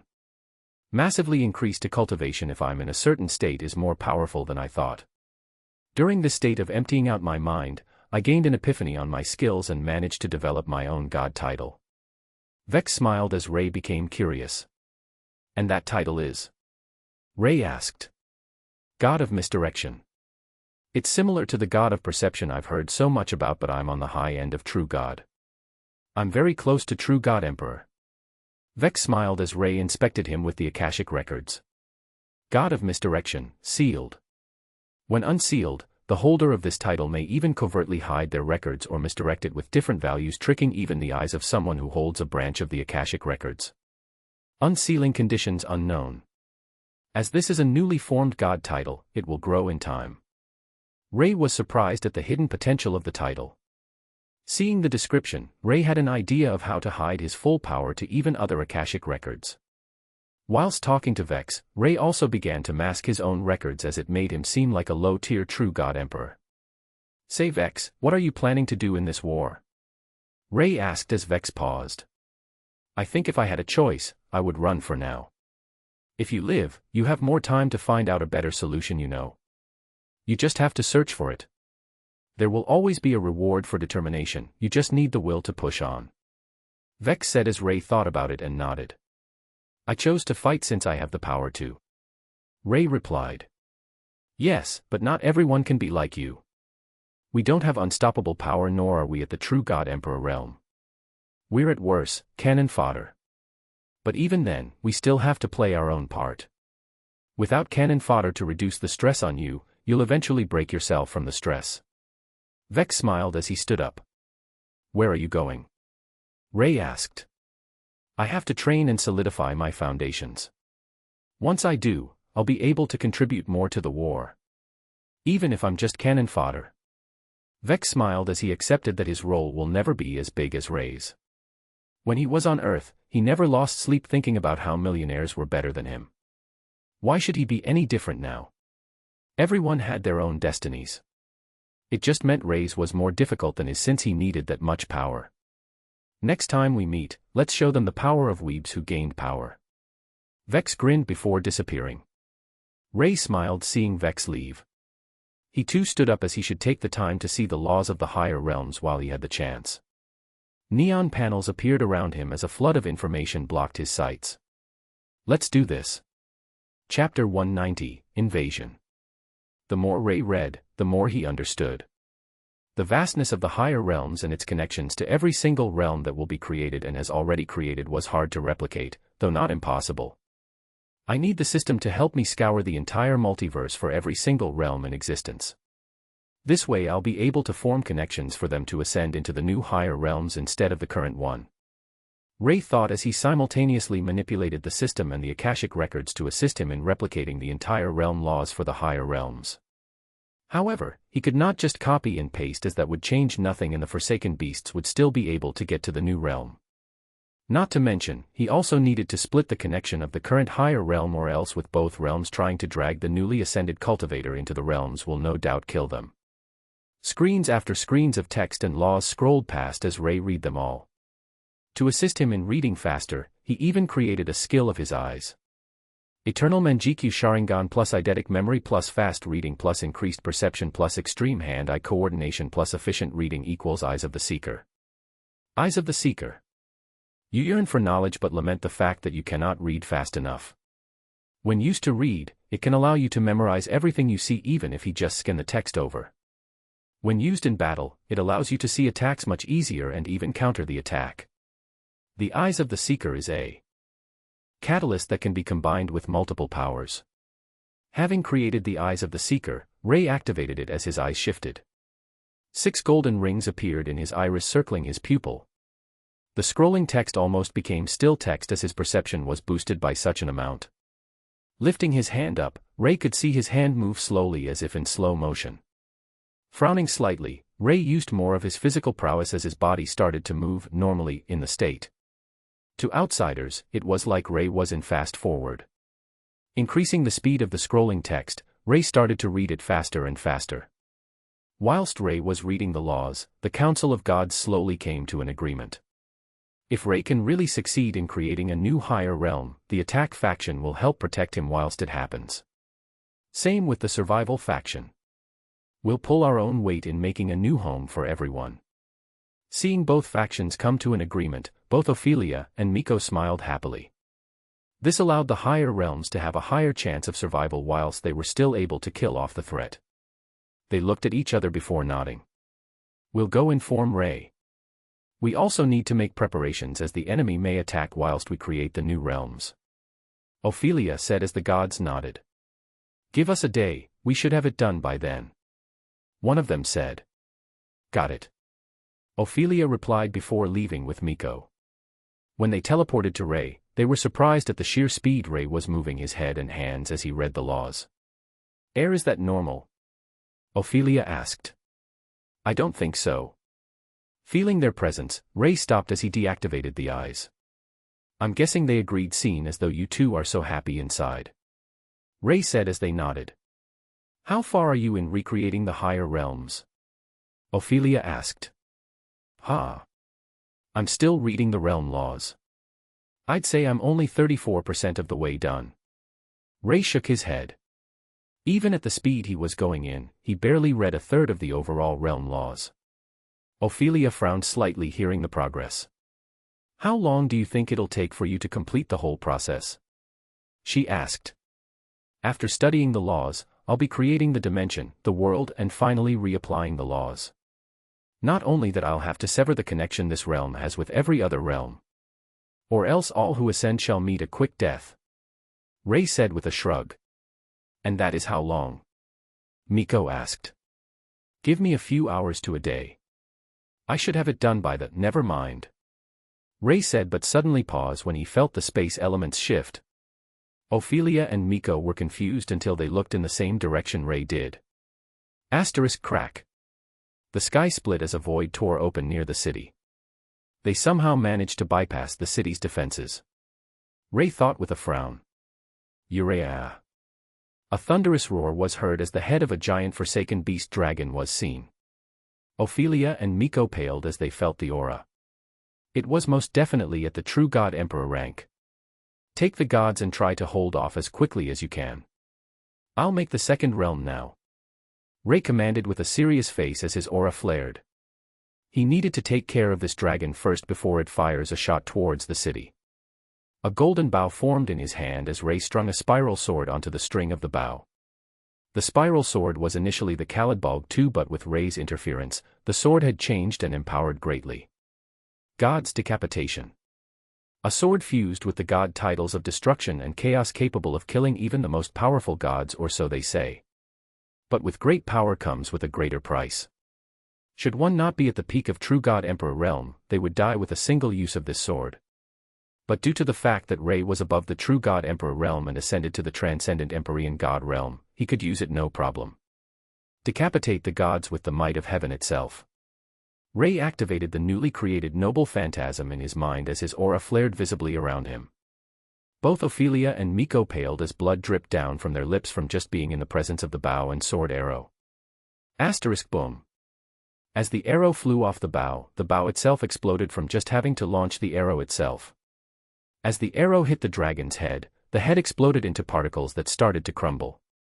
The body followed soon after as it collapsed on the ground. HAAA. Ray breathed out. He killed the first true god emperor out of the multitude of beasts around the entire city. What are you waiting for? Quickly go assist and evacuated the people. Ray bellowed, seeing both Ophelia and Miko frozen. All right. Ophelia stuttered as both she and Miko quickly teleported to a way to assist other people. System. Make me the strongest skill I can use to read all the rules. Ray thought. 1000 eyes plus greater potential plus limit break plus eyes of the seeker plus parallel thought equals eyes of the all-seeing one. Without even reading the description, Ray activated the skill as veins were pressured around his eyes. Ray gritted his teeth from the mass of information that suddenly flowed through his head as he registered everything that happened around him. His eyes became bloodshot, but Ray ignored it. Summoning up the panel, Ray started to read through the laws at a much faster pace than before.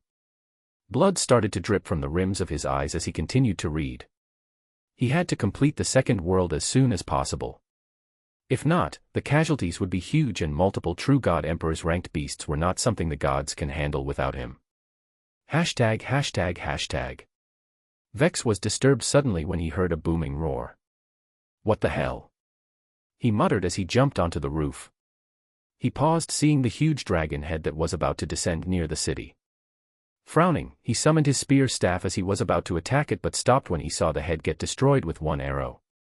Smiling to himself, Vex knew it was Ray. You do you, buddy. I'll help the city.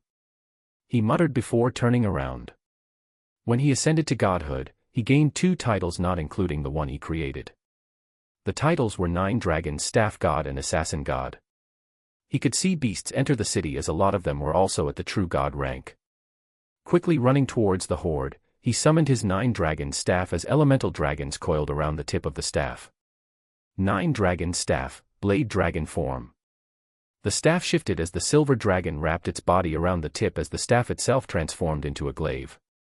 Activating his stealth, Vex killed the horde as a trail of silver light followed behind him. Quickly run to the center of the city. Vex shouted as he protected a family from a beast's attack. They nodded frantically as they scrambled on their feet. Vex suddenly frowned, feeling a blast of energy shooting towards the family. Flashing his body in front of them, he deflected the shot back to the source. Run. I'll cover you. He shouted as they nodded once more. However, no more shots were fired as Vex saw a true god walk towards him. Vex narrowed his eyes as he was probably one of the hive generals that Ray was talking about. As the general came closer, Vex saw his face and flinched slightly. Oh god, you are one ugly motherfucker. Hell, I don't even think that's a face a mother will love. Vex quipped as the general narrowed his eyes. The general face thought the ground as he appeared behind Vex instantly and stabbed him through the chest with his bare hands. Feeling no resistance, the general frowned when a blade stabbed him through the chest. Sorry buddy, but I don't let myself be defenseless on the battlefield. Vex said as he twisted his blade. 9 Dragon's Staff, Soul Eater dragon form. He muttered as the general's body crumbled. Since he was the god of misdirection, he's also able to make the opponent mistake his position on the battlefield. When the general tried to backstab Vex, he actually teleported in front of him with his back exposed. Flicking the blood off of his blade, Vex frowned as the beasts didn't slow down even though the general was dead. Come, I'll kill every single fucking one of you. Vex said as he charged into the horde. ####. Eve and Baiwu had just finished their ascendance as they smiled happily. Hey Eve, let's go find hubby straight away. Baiwu said excitedly as Eve nodded. They teleported with excitement but was greeted with destruction. Their happy mood was instantly dulled when they saw everything. Gods were frantically flying around helping out civilians whilst beasts were trying to kill everything on sight. Master. They both cried out, seeing Ophelia and Miko. Eve, Baiwu. Even though you girls have ascended, we've no time to congratulate you. We need to go help the people out. Ophelia said straight away as Eve nodded. Baiwu did the same as she followed Miko. Miko, you take your successor to the east. I'll take the west. Ray's friend Vex is locking down the south, so send him some manpower as well since he's the only true god in that direction. Ophelia said quickly as Miko nodded. Come on, Eve. Ophelia said as armor appeared on her body. Eve and Baiwu turned to each other as their aura flared. Bankai. Eve said as her aura expanded. Her hair became a silver blue whilst her eyes were gold. Celestial apparel draped around her body was it made her seem ethereal. The outfit was made from a silk-like material as the outfit itself was colored a light turquoise with blue and yellow floral patterns.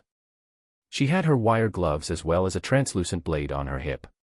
The blade itself had no corporeal form as it could only cut energy as well as sap away at the strength of her enemies before applying it to herself.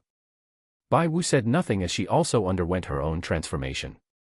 Her hair became a pink-silver shade as her eyes became blood red. She wore a mix of plated armor and light armor as it was like a battle dress. She had a silver crown with red gems, a torso plate, hip armor, and armored boots. Sleeveless chipao colored white with the dress itself exposing one of her legs from the thigh down and black stockings with some patterns inside. She had gloves on as she held both fans in her hand. These fans could be morphed into different weapons as they allowed for versatility. Why you both reached True God Emperor rank? Ophelia said surprised as there were 3 True God Emperors now including Ray, who was actually at the Transcendent Empyrean God rank. No, we haven't. It's just our current form allows us to perform on the same standard for a while. We're still at the peak of True God rank. Eve and Baiwu shook their heads. I suppose it should be called Pseudo-God Empress rank then. Miko smiled as she examined the two. Either way, this will be a huge help to the situation. Come, we got no time to waste. Ophelia said as the 4 of them nodded before departing in their respective directions. Chapter 191, Invasion Part 2. Even with Miko and Baiwu to the west, Eve and Ophelia to the east and finally Vex to the south. Things weren't looking positive. The north was unmanned as there weren't as many peak true gods looking after that area. Not to mention there were areas in between the 4 of these main directions. Whilst reading the rules, Ray was also focusing on the situation at hand. This isn't good at all. Ray frowned before twisting his hands in a certain direction. The mangled corpse of a camouflaged beast suddenly appeared as Ray flung the body to one side following the corpse hill he had been making. He couldn't cover the entire city either as the army he gets in Shojin was limited as well. Not to mention, they were designed to be cannon fodder to begin with. They barely had individual prowess as they only served to power him on. System, what's the % of rules I've read till now? Ray asked. 58%. Tisk. Ray frowned seeing that he was just halfway. Lucifer. Ray called out as Lucifer appeared beside him. You called. Go help Vex in the south. Ray said simply as Lucifer nodded. Tengaku, Kyoki, you hear me? Ray asked internally. Yes, what do you need? Tengaku asked. Would you two be able to cover the northern area? Ray asked. Maybe. Right now both me and Kyoki's power is averaging around the mid-level of True God. Tengaku replied as Ray nodded. Help out as much as you can. He eventually said. Energy flowed out of him as both Kyoki and Tengaku materialized. Go. Ray commanded simply as they left for the northern area. Seeing the scrolling rules, Ray gritted his teeth. No, this isn't enough. By the time I finish, the casualties would be too big. Ray muttered. Unless. Ray suddenly had an idea as he deactivated his eyes. Ophelia. Can you hear me? Ray thought making a link to her. Yeah, I can. How's the progress? I've stopped. It would take too long. Instead I have a better idea. What do you mean? I'm going to drag everyone in the god ranks and the forsaken beasts into a sealed dimension. The dimension is a projection of my inner world. What about the beasts below god ranks? My army will deal with it. Ray replied. All right, what do you need me to do? I need you to get help in killing the true god emperor beasts. Dragging them in would take a large portion of my energy, so with each one dead, the job becomes easier. How many true god emperors are there? I'd say about 49, not including the one I've already killed. 49. You want us true gods to kill that many of them? Try kill as many of them. The more you kill, the less I'll be weakened after dragging them in. The less I'm weakened, the more I can fight. Ray explained as Ophelia went silent. TSK. We'll try killing as many of them, don't get your hopes up though. Ophelia said, annoyed. I won't. While you do that, I'll also help by killing a few of them. Ray replied before cutting the link. With my energy resources, I should be able to kill 10 of them or so and be able to pull the rest in. But it'll leave me incapacitated for a while. Ray muttered with a frown. I'll get rid of 5 first. Ray said as a fire lit up in the palm of his hands. The purifying flames raged as it started to melt everything around him. Floating up into the sky, Ray allowed for the flames to grow. When the flames grew to a decent size, Ray threw both flames up into the sky as he clutched his hands. Asterisk boom. The sky opened up with a blinding light, causing everyone to pause. Portals opened in each edge of a pentagram with Ray in the center. Ha! Ray shouted as his own aura flared, covering his portion of the city. From the portals, phoenixes made from the purifying flames appeared as they shot towards the true God Emperor ranked beasts, reducing them to ashes. I'm still in the safe zone. Ray thought, feeling his energy reserves. ####. Eve, you know what you bloody husband just told us to do? Ophelia said as she cut another beast up. What did he say, like? Eve asked, confused. He wanted us to kill as many true God Emperor beasts as we can. Ophelia cursed as Eve thought and nodded. Sure, I should be able to take a few of them down. Eve said as Ophelia turned to her. I know that you're at pseudo-God Empress rank, but fighting a true God Emperor isn't that easy. Ophelia said with a frown. I never said it was easy. But fighting is not always about the power, but rather how to counter. Eve smiled. I understand. But countering the sheer physical strength of a true God Emperor would be hard. Plus, the true God Emperor beasts are intelligent. Ophelia frowned. Don't worry, Master. Let me show you a little something. Eve smiled as she turned to the closest true God Emperor. Before Ophelia could stop her, Eve catapulted herself using the wires like rubber bands. As she shot through the sky, she saw the true God Emperor beast shaped like a giant humanoid. Makes things a lot easier. Eve grinned as she controlled her wires. She made sure not to wrap it tightly as she caught his attention. Come. Eve said, giving him the middle finger as her spare hand threaded more wires around the area. Asterisk boom boom boom boom. The humanoid started to smash around as each smash would destroy a large portion of the city. Eve continued to dodge and hit the beast, making sure it gets irritated. As it brought its hands up for a downward smash, Eve quickly threaded together a sheet of string. Asterisk boom. The sheet was threaded so fast that by the time the true God Emperor realized, it had already hit the sheet. As the sheet smashed downwards from the impact, the previously loose wires tightened up instantly around the true God Emperor's body, slicing him apart using his own power against him. Only the physical powers of a true God Emperor. If he had any other benefits, then it would have been dangerous. Eve said as she made sure it was dead. In the time she took to kill one, she saw the pentagram Ray created and killed 5. He as powerful as ever. Eve smiled as she made her way back to Ophelia.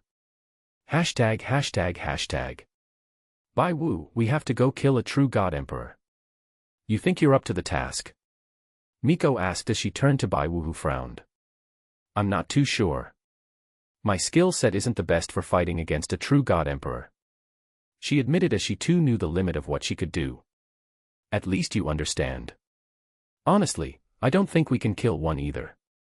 Our attack power just isn't enough to damage the physical defenses of the true God Emperor. Miko said, shaking her head.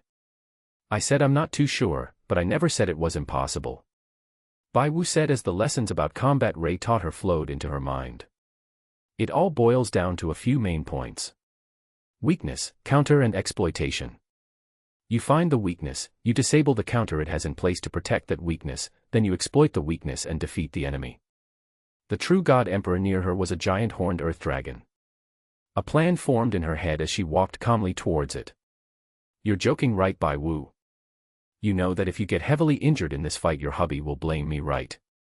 Miko asked with a fluctuating smile. Being at the receiving end of Ray's anger or blame wasn't something she was willing to find out. I know, Bai Wu smiled as she had already gained the attention of the Earth Dragon. Asterisk crack crack crack crack. The ground split open as the Earth Dragon clawed its way to her. Aiming its horn at her, Bai Wu signaled Miko to dodge. Wind element surged around her as Bai Wu opened her two fans. As the Earth Dragon was about to hit her, she twisted her body gracefully to the side of the horn before reversing the entire momentum of the dragon, sending him into the air. Using the wind to increase the speed of the dragon falling, Bai Wu created a small portal just big enough for the horns. As the speed reached its peak, the horn of the dragon entered the portal. The exit was right in front of the dragon's underbelly as the horn pierced the dragon's body entirely. Miko was about to comment on how graceful it all was, as it was like a dance, but paused when she saw Bai Wu transform her fans into canister-like objects and stab it further into the body of the dragon. Twisting the canisters, Bai Wu smiled before quickly kicking off the body of the dragon. Asterisk boom. Bones exploded out the corpse of the dragon as it lay dead. Bai Wu only frowned slightly when she realized she couldn't escape all the blood falling as it drenched her from head to toe. Tisk, dirty. She muttered, giving what was the remains of the head a kick. What was that? Miko asked, surprised at how the corpse exploded. The weakness was its internal body and underbelly. The counter was the horns as it fended off anyone coming close. I made a portal to destroy the underbelly with the horns before I exploited the opening by inserting canisters of compressed wind. The bones are more delicate when hit from the side, so a close impact of extremely compressed wind forced the bones outwards, killing it from the inside out. Bai Wu explained with a smile. Hashtag hashtag hashtag. That should be the last family out here. Vex muttered as he lost count of how many people he had to evacuate. Yo. Lucifer said as Vex turned around. Oh, it's you. Vex replied, uninterested. Tisk, it's not like I want to be here anyways, you little shit. But right now the situation doesn't really give us any choices. Lucifer said, burning a beast who wanted to come near him. So are you just here to help me kill these beasts? Vex asked as he continued to cut the beasts apart. Yes and no. Rather, we should kill a true God Emperor ranked beast. Or at least try to make it easier for the next step in Ray's plan. Lucifer said as Vex frowned. It's impossible for me right now. My staff mainly focuses on blunt power. Even with its other forms, they're too weak to even damage the beast. Vex shook his head. His main task was to save people before killing. Can't you crawl up its ass and expand your staff or something? Lucifer grinned. Fuck off, why don't you crawl up its ass and burn it from the inside out, huh? What, don't want to? Whatever it takes, man, whatever it takes. Vex gave Lucifer the middle finger. TCH, as if I, the devil himself, will go crawl up someone's ass. Lucifer said, taking his anger out on the nearby beasts. In that case, help me rescue as many people as you can. Vex said as Lucifer nodded. We'll do one more sweep of this area before we head to other sites. Vex suggested as they started to search for any survivors. Hashtag hashtag hashtag. Ray stood atop the tallest spire as he looked at the situation. 30 true God Emperor beasts left. I've killed 12, Eve killed 6, Bai Wu killed 2. That should be fine for now. Ray muttered. God Suppression Realm, Ray called out the name of the skill, seeing as though everything was prepared. Asterisk dong. A bell toll rang out as several portals spanning over a large portion of the city appeared. Asterisk cling cling cling cling cling. The sound of metal was heard as golden chains dropped down in the billions, wrapping around every forsaken beast before pulling them into the portal. Gods. The beasts have been transported into a realm which suppresses them. Take this chance to end it all. Ray shouted out as sweat was dripping from his head. Moving his hand, Ray created more portals as gods flew into them. Shojin. Realm of the God Emperor. Ray called out once more as his army appeared behind him. Wipe out the beasts in the city. Rescue the residents.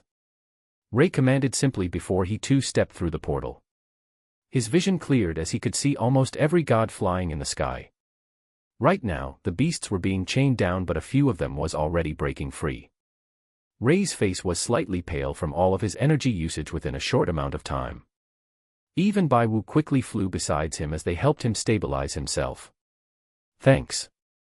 Ray smiled as they nodded. Turning to Ophelia and Miko, Ray smiled before saying, "You know what to do." Closing his eyes, Ray sat in a meditative position as he needed to regain energy as soon as possible. Chapter 192, Chaos.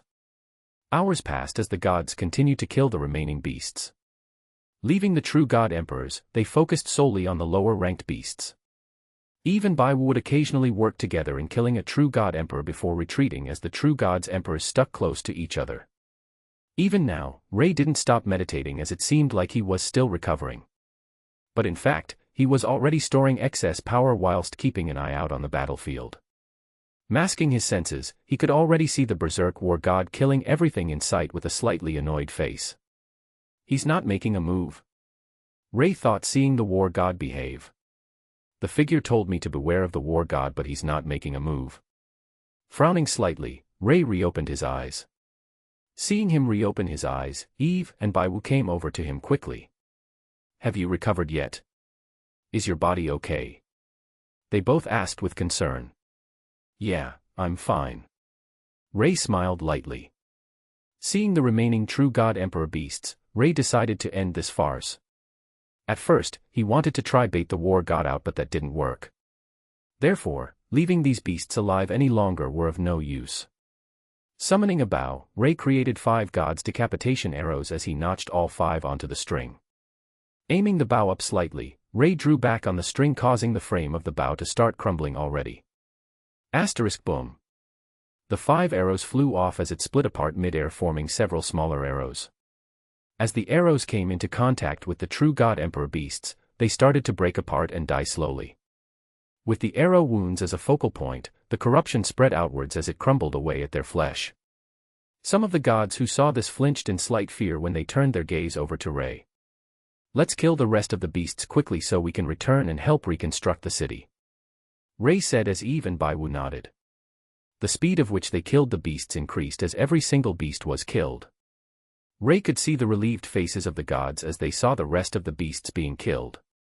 Raising his hands into the air, Ray retracted the dimension as everyone returned back to the city. "Help rescue the citizens first. Only after that shall we help with the reconstruction," Ray said as everyone nodded. Ray floated onto the roof as he watched with a frown. His instincts were ringing out danger, but he didn't know the source of the danger. "What's up?" Eve asked as she landed next to him. "Something is wrong. I can feel it. But I don't know what's wrong," Ray said with a frown. Hearing this, Eve became serious as she knows the instincts of a being at the god realms were almost never wrong. "When did you start feeling it?" she asked. "The moment we exited my realm. So I know for a fact that something in this city is endangering everyone," Ray replied. He kept his senses onto the war god constantly just in case, but like before, he wasn't pulling any moves. Eve frowned as she turned to Bai Wu. "Bai Wu, have you noticed anything wrong?" she asked as Bai Wu shook her head.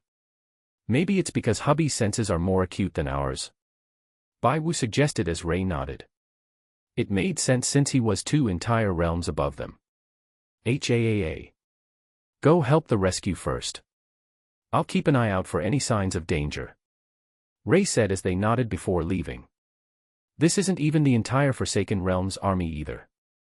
Yet it caused this much damage, Ray muttered.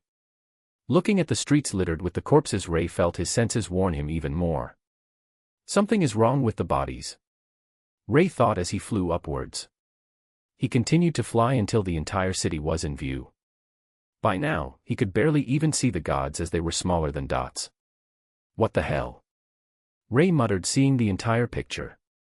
The way the beasts had died formed a huge magic seal. There were intricacies that Ray couldn't believe could be formed using dead bodies. The beasts seemed like they died in randomized patterns, but it was planned all along. Sending his senses out to the war god, Ray only saw him smirk before he suddenly disappeared. Ray's pupil shrank as he quickly teleported beside Eve and Bai Wu before taking them into his dimension. Teleporting consecutively next to Vex, Lucifer, Ophelia and Miko. Ray had to leave as soon as possible. Boom. As the magic seal lit up, a huge dimensional rift split open, engulfing the entire city and continued across the higher realms. Ray sat in the fifth dimension, panting heavily from the constant use of the fifth dimensional maneuver in a short span of time. What happened, Ray? Vex asked quickly, seeing that everyone was in a strange dimension. The war god. He's the one behind this. The beasts. They died to form a magic seal. Ray said between pants. Ophelia and Miko were silent as they looked at the images shown. As the dimensional rift engulfed the entire higher realms, everyone was infected with madness as they tore at the people beside them. Punching, scratching, biting, they used everything they could. Madness spread out as Ophelia and Miko were horrified. Ray only frowned as he could see several other dimensions being dragged in as well. Naruto, Fate series, Bleach, One Piece, Fairy Tail. What the hell? Vex muttered, seeing everything slowly merge together. The animes had small areas of their own as the key people of each dimension could be seen looking around in confusion. Give me a second. Let me go grab a few people. Ray said as he had already recovered. He could see his mother in the mix as well, so he had to go help. His body flashed as he left the fifth dimension. Hashtag. Yumi was watching TV with her sister Ray when they heard thunder striking everywhere around them. Sis, what's happening? Yumi's sister asked as they looked out. They could see the skies being clear, but thunder continued to strike. Boom. A huge strike of lightning struck as it blinded them. When their vision cleared, they saw that they were surrounded by storms and conflict. They could see people with bloodshot eyes charging towards them as Yumi's sister froze them with her quirk. Run! She quickly said as Yumi nodded. They both ran as they soon found some familiar faces. Midoriya-san. Yumi called out as Midoriya looked over. Ms. Todoroki. Do you see anyone else? Midoriya asked as he was with Ochako, Bakugo, and Shoto Todoroki right now. They couldn't find anyone else as they wondered if they were lost in this madness as well. No, we don't. What's happening? Yumi asked as she would often talk to Midoriya about Ray, so they weren't unfamiliar. I don't know, but it seems like we're not the only ones affected. Midoriya said as they could see a few people in the distance. Some had stretchable limbs whilst some could eat fire. As they protected themselves from both beasts and humans, the enemies started to grow stronger as even his full power attack of One for All could barely harm them.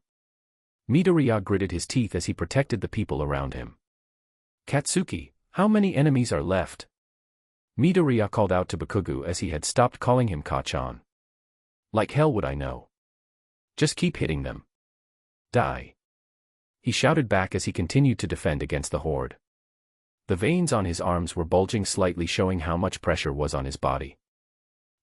Boom. A sudden shockwave sent everything around them away as they created clouds of dust from the impact. Ray. Midoriya and Yumi called out in surprise, seeing Ray suddenly appear. Mum, Midoriya. Ray greeted as he looked around. Is this everyone? Ray asked with a frown. Yes. Son, do you know what's happening? Yumi asked with worry. Yes. It seems like everyone was dragged into my problems. Ray smiled apologetically. Bakugo, cousin, auntie. Nice to see you all too. Ray smiled as Shoto and his mum nodded back, same with Bakugo. Grab onto me for now. We don't have much time to waste. Ray said quickly as they trusted him. They felt their vision shift as they saw that they were in a strange room overlooking the entire battlefield.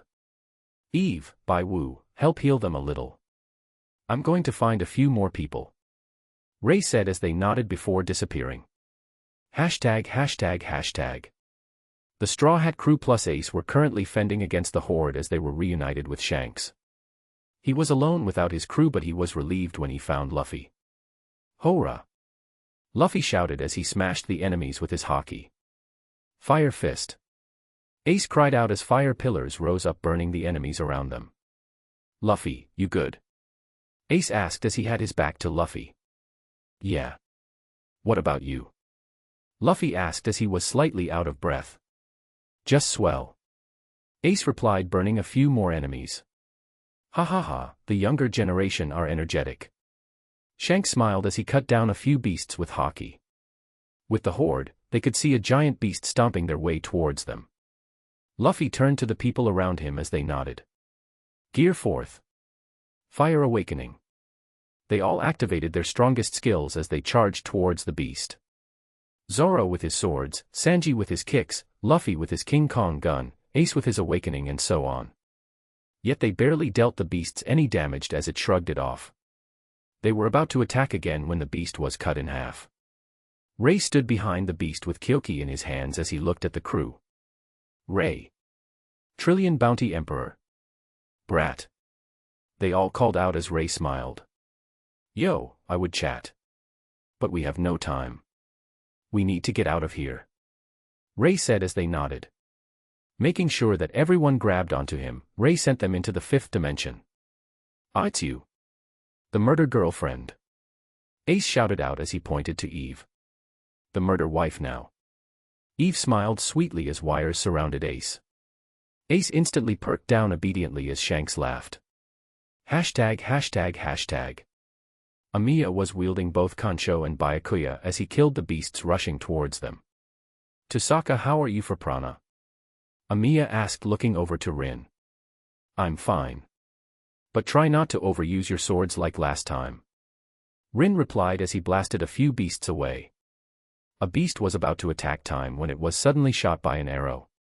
Che, just when I thought I had my retirement as well. A voice called out behind them as Rin perked up in surprise. Archer. I thought the throne of heroes was gone. Rin asked in surprise. So did I. But before I knew it, I was already here. Archer replied with a slight frown. Wait, then could she be here as well? Amiya muttered as a beam of light cut across the zone. If you mean Saber, then yes, she's here too. Archer pointed behind him as they could see Saber in her armor with Excalibur by her side. Shiro, Rin. Saber greeted. Great, we're all back together, but how do we deal with this? Archer said as he cut down a few beasts. You don't. A voice rang out as Enkidu killed the beasts around them. Saber and Archer were about to say Gilgamesh when they saw Ray. Sensei, it seems like you've returned. Ray smiled seeing Archer again. Che, don't call me Sensei. I don't even remember teaching you. Archer said but had a slight smile. Flipping his hands, Ray summoned a few swords as it killed the beasts around them. Grab onto me, I'll teleport you to a safer location. Ray said as they nodded. When they entered the fifth dimension, Eve went over to see if she can help. Ah, it's you. The one I summoned together with Archer. Rin said pointing at Eve. Hi, but you didn't really summon us. Both me and Ray were interested in the world, so we joined on a whim. Eve smiled. And yet that whim destroyed a portion of the Magic Association and the Throne of Heroes. Rin said, raising an eyebrow.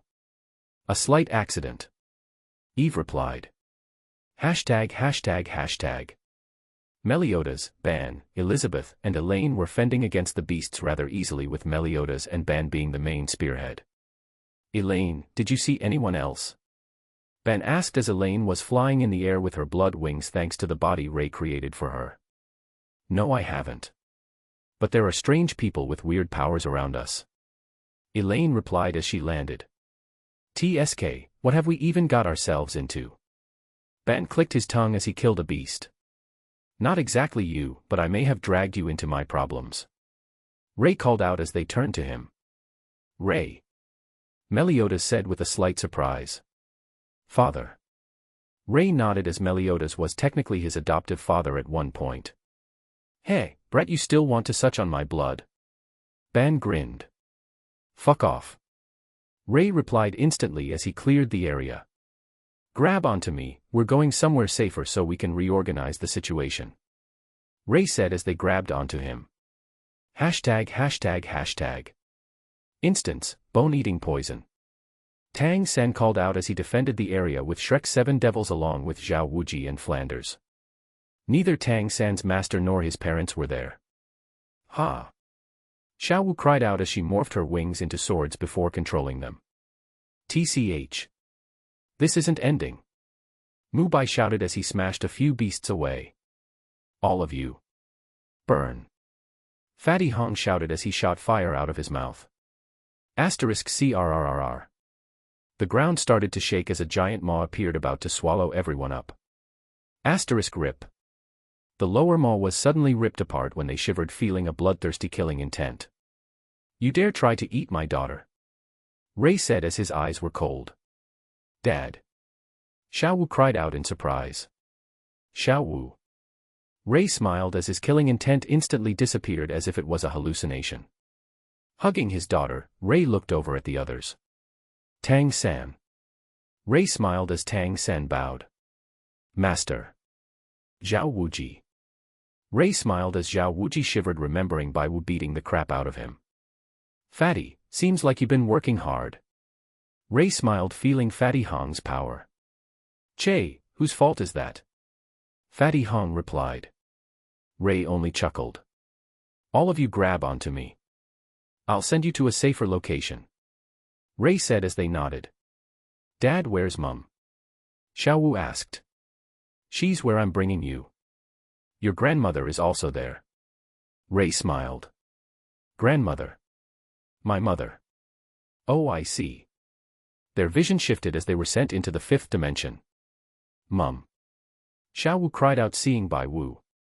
"Xiao Wu." Bai Wu cried out in surprise as she quickly ran over with a smile. Zhao Wuji and Flanders blushed a little, seeing Bai Wu's dress revealing one of her legs. They suddenly felt a hand grab their shoulder as they turned around. They saw Ray with a smiling face as they quickly shook their heads. Ray decided to let them off, eventually, seen as though there were quite a few people here. "Son, is she your second wife? And I'm guessing that's my granddaughter?" Yumi said, taking this chance. Ray nodded as they walked over. Bai Wu became nervous seeing Yumi. "Mother." Bai Wu said with a bow as Yumi nodded. "Is she my granddaughter?" Yumi asked as Bai Wu nodded. "Xiao Wu, greet your grandmother." Bai Wu said with a smile. "Xiao Wu greets grandmother." Xiao Wu said, copying Bai Wu with her bow.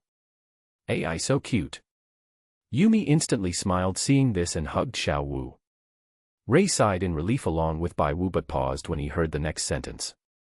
"Grandmother, I heard you say that Mum was the second wife?" Xiao Wu asked as Yumi nodded. "I'm guessing your father didn't tell you. He had a wife before your mother and returned a while later telling me I had a granddaughter. But that granddaughter was with his second wife," Yumi said as Xiao Wu narrowed her eyes as Ray Hu avoided her gaze. "Xiao Wu, do you want grandmother to punish your father?" Yumi asked with a smile. Xiao Wu nodded as Yumi homed in onto Ray. "Get your ass over here," she shouted as Ray quickly teleported away to find Tatsuya and company. The Overlord world seemed to be spared of this, as Ray had essentially isolated the world into its own dimension containing heaven and hell. Chapter 193, Third Phase. After Ray had teleported Faye to the modified blood-crazy world, she had been refining her blood arts non-stop. "I want to see Master," Faye complained whilst laying on top of a giant corpse. The corpse belonged to a divine rank 8 blood wyvern who tried to challenge her territory. Right now, she had reached the peak of divine rank 10 after thousands of years' worth of hard work. Reading the stone slab she found when she first entered, it detailed how to reach godhood. Sitting herself down, Faye closed her eyes as she started to form a connection to a god title which suits her the most. Ominous red light seeped out of the ground as it wrapped around her. Feeling the foreign energy, she recognized it to be what Ray described as the energy which would read your records and form a god title. As time passes, thunderous clouds gathered as a title started to form above her head. Transcendent Blood Goddess, rank, Peak True God. Skills gained, Transcendent Blood Arts, Transcendent Blood Goddess form, Blood Domain. Crystal Goddess, rank, Low True God. Skills gained, Celestial Crystal Arts, Crystal Goddess form, Crystal Domain. Faye opened her eyes slightly as she felt her body start to undergo a change. Looking at her hair which was slowly being dyed a red, Faye held hopes for her figure. Conjuring up a crystal mirror, she examined herself. Her hair became blood red, but her eyes were now colored a light blue, which made it seem like a crystal. She still wore her robe, but it was getting tight around some areas. "Arara!" She cried out in defeat as her figure evolved from what seemed like a 12-year-old's to a 14-year-old's. "God damn it!" she shouted, hitting the ground causing it to crack. "HAAA. She sighed after taking a moment to calm herself. She was about to exit the realm when she felt the surrounding space shift. When she blinked, she found herself in a battlefield of chaos where beasts were roaming around to kill everything. Some beasts had already tried to kill her but were ended quickly. Floating up, Faye looked around and spotted Tatsuya, Miyuki, Yaiba, and Harumi protecting themselves. They looked slightly older than when she last saw them. However, they seemed to have been fighting for a while as their clothes were slightly ragged and they looked fatigued. Flying over, she was about to call out to them when Tatsuya fired a shot at her without warning. "Hey brat! Why did you shoot me?" Faye cried out, slapping the blast away. Tatsuya turned over in surprise hearing the voice. "Sorry." Tatsuya apologized as the situation had his nerves tensed up. "Is that you, Faye-sensei?" Yaiba said in surprise. "Hee, you still recognize me?" Faye smiled as she landed. "Yeah, I do." "Where's sensei?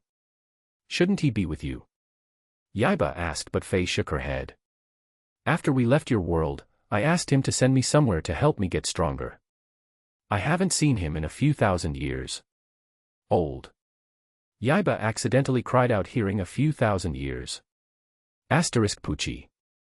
"But why do you still look like a child?" he asked. Puchi. Harumi quickly tugged at Yaiba, shaking her head quickly to warn him.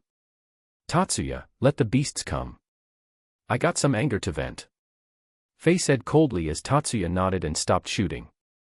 His automated turrets he created broke down as he stepped back and took a breather. Raising up her right hand, crystals stabbed through the beasts' bodies from the ground up. Clenching her right hand, the blood that touched the crystals started to harden before it exploded out of their bodies like a spike ball. Boom. A footstep shook the ground as a giant wyvern beast appeared. Faye could recognize that the body cultivation of the beast was higher than hers, meaning it was a true god emperor. Transcendent blood goddess form, crystal goddess form. Faye thought as blood crystal wrapped around her like a cocoon. Ping. As the cocoon broke, her new form was in view.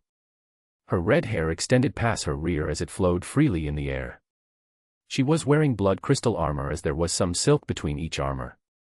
The armor consists of a chest piece, hip guards, and boots. The silk dress covered her body as it was colored black to contrast the blood crystal. The dress had splits at the side to allow for better leg movement. The most important factor was her figure. This transformation allowed her figure to change into a more mature figure, giving off sex appeal from just looking at her. Yaiba blushed a little, causing Harumi to slap him across the back of his head. As the wyvern approached, it shot out a beam of fire as Faye narrowed her eyes. Forming a hand seal, a crystal barrier was formed almost instantly as the shot was reflected back at the wyvern. Twisting her hand, the barrier morphed into giant spears as it shot towards the dragon, pinning it down. The moment it drew blood from the weak wings, Faye drew back her left hand. The wyvern struggled intently before finally stopping. When Faye controlled the blood, she changed the properties into an extremely poisonous and corrosive liquid in the form of blood as it ate the wyvern from the inside out. "Seems like you don't need my help after all." A voice called out as they turned around to see Ray sitting on a small hill. "Master!" Faye shouted happily as she shot towards him. Ray smiled as he let her hug him. She did spend a few thousand years in isolation after all. Faye was surprised but enjoyed it. "I've missed you so much," she said as Ray nodded. "You've changed a lot. Although only temporarily, your figure has become mature." Ray chuckled as he made a mirror. She was surprised seeing her form. She actually had breasts now. Giving herself a fondle, she made sure they were real. Ahem. Ray coughed as he pointed to the four who were watching her fondle her breasts. Faye blushed hard as Ray only shook his head. "Grab onto me, I'll take you somewhere safer," Ray said as they nodded. Teleporting over to the fifth dimension, the four sat down in fatigue. "Dad, who's this?" Xiaowu walked over seeing Faye cling onto Ray. Her eyes bore into him as Ray laughed nervously. "She's a maid. I picked her up a while ago," Ray replied as Xiaowu examined her from head to toe. Seeing her breasts and figure, Xiaowu glared at her father thinking it was another wife. Ping. A breaking sound rang out as they looked at her and found out she was back in her 14-year-old appearance. Xiao Wu looked at Ray, who raised his hands to show his defeat. She only nodded slightly before walking away. At least she had no danger for her mum. Sensei, that was your daughter? Yaiba and Tatsuya asked, surprised at seeing Bai Wu, who seemed around the same age as them. Yeah, she's called Xiao Wu. Ray replied with a smile as he got Fei to release him. Hubby. Ray. Eve and Bai Wu called out as Ray turned to them. Is this the maid you talked about? Eve asked, giving Fei a look whilst she didn't back down. Yes, she is. Ray replied. This is Eve, my first wife. This is Bai Wu, my second wife, who gave birth to Xiao Wu. Ray introduced as the four looked at the two beauties. This is Tatsuya and Miyuki, who is technically my nephew and niece. And this is Yaiba and Harumi, my students. Ray introduced. Hi, I'm Ray's first wife. Eve said proudly with a smile. Hi, I'm Bai Wu. The second wife. Bai Wu said as she bowed slightly. Also the only wife to give Ray a child. Bai Wu added on as she grinned at Eve. When this is over, Ray, you are going to give me a child. This isn't a question but an order, got it? Eve said, staring at Ray. All right, I got it. Ray replied wearily. Take them to the rest first. I'll go look for a few more people. Ray said as she nodded. He was about to teleport when Yumi grabbed him. Mum. Son, what's this about him being your adoptive father? Yumi asked, pointing at Meliodas and Elizabeth. Ah, you see. After I left, I think I died in the third world I went to. I reincarnated and got my memories back. Ray replied nonchalantly, as death was common to a cultivator, even more so because they could reincarnate. As for whether or not they can regain their memories was another problem. Ai, my poor son. How much must it have hurt for you to feel that? Yumi said, giving Ray a hug. It's fine, Mum. I'm used to it. Plus, I felt pain worse than death several times already. Ray tried to comfort her but chose the wrong words. That's not any better. At least when you die you stop feeling the pain. She said as Ray sighed. All right, Mum, I'll be careful. Ray said as she nodded. Are you not able to give all of them power? She suddenly asked. HN. What do you mean? Like you've told me about your army that gives you power. Are you not able to give other people that power so they can survive out there rather than you having to push yourself to try to save everyone? She asked. Ray started to think. Rather than give them power which I can't using Shojin, why can't I do what the system god did and distribute skills? Ray thought as he smiled. Thanks, Mum, you go help the others first. Ray said as she nodded. System. Already on it.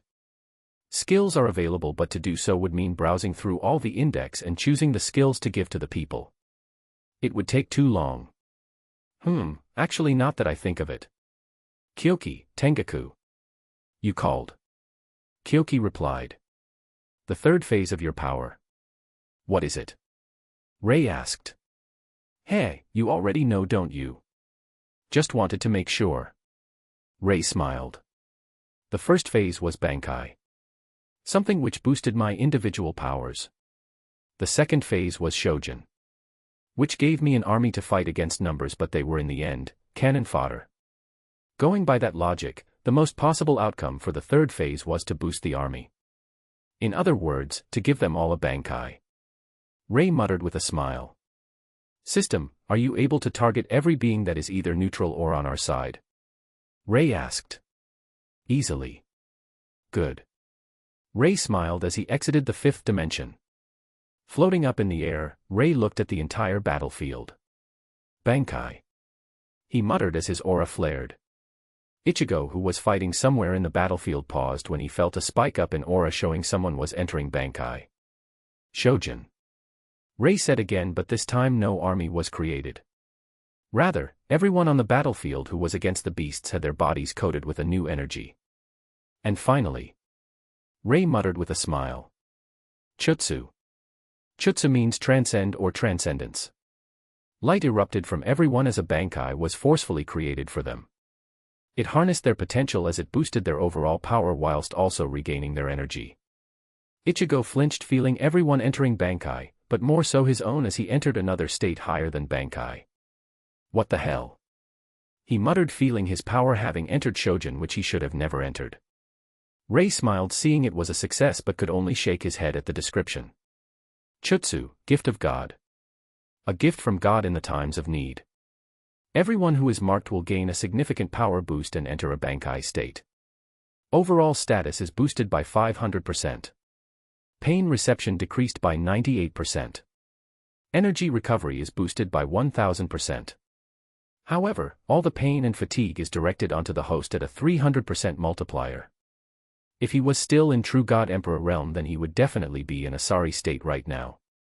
But thankfully, being in Transcendent Empyrean realm means a much higher recovery as well as pain tolerance due to his physic. Seems like your realm was also dragged into this. Ray smiled as he turned to Yu Ilin. Yes and no. Since the realm is under my jurisdiction, I can stop it from being forcefully torn away.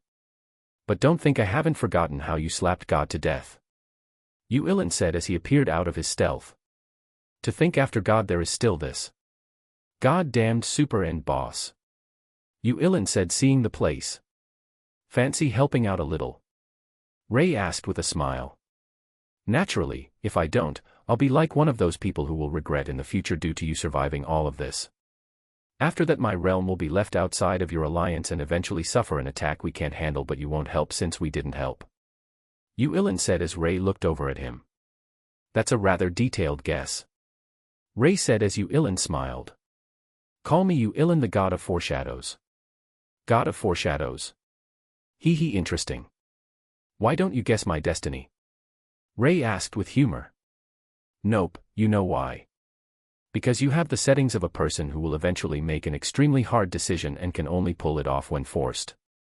If I guess now, then you'll try avoid it at all cost. Yu Ilin said as Ray stopped smiling. He was right. If he knew he had to make a hard decision in the future which harmed the people he loved, he would try to avoid it or change the outcome. Never mind then. Here, grab on, I'll take you somewhere for now so we can discuss the current situation. Ray said as Yu Ilin nodded before he was sent to the fifth dimension. Comment Chapter 194, Fate. Seeing that everyone was gathered, Ray decided to start the meeting. So what we know right now is that the war god is behind this and that he caused most of the other gods to lose their minds. I've already examined the condition and the results were the spell releasing an energy inside their bodies. This energy causes hallucinations and shows the person their mental demons. Ray said as people nodded. Yaiba raised up his hand showing that he didn't understand. What's a mental demon? A mental demon is the cultivator's inner fear. When not dealt with, it would disrupt a person's cultivation and make them lose their minds. I've already made a counter. Ray said, holding up a seal. Each of you gets this seal and try to pass it on to as many people as you can. When you attack the cultivators infected by their mental demons, the seal will take over and stop that. Ray explained. So it's a virus? Tatsuya said, hearing the description. Pretty much, yeah. Ray nodded after a thought. What about the war god? Ophelia asked with a frown. I'll take care of him. Ray replied. The basic gist of everything is that I want you to infect people with the virus so it overwrites the mental demons. Ray concluded. So, we just punch them really hard? Luffy asked. Yes, Luffy, you just punch them really hard. Ray smiled wearily. Ray made sure that everyone had a separate seal on them which protected them as well as boost their powers. As everyone left, Eve walked over. Are you okay? She asked. What do you mean? The Chutsu. The negative effects. Eve said with worry. Oh, that. You don't have to worry. Ray smiled, giving her a kiss on the forehead. If I could redirect Tatsuya's debuffs, why can't I do the same to mine? Ray smiled. Che, you should have told me earlier. Saves me from worrying. Eve said but felt relieved. Also, Eve, do you know about Dash? Dad. Yeah, I know. Master told me. Eve said sadly. Then you know of his killer. Ray said slowly. The goddess of fate and true death. She replied, causing Ray to sigh slightly. What do you plan to do when you see his killer? Ray asked. What else?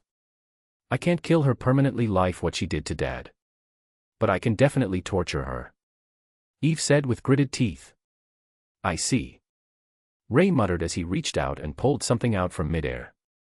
This is a fragment of his soul I recovered from when he sent the message to my trials. When he sent it to me, he had already made sure to separate it from his own soul so it wouldn't be destroyed. I think he was gambling on whether or not I'm able to salvage this. In time, he should be able to re-enter reincarnation. Ray said as Eve looked at the soul.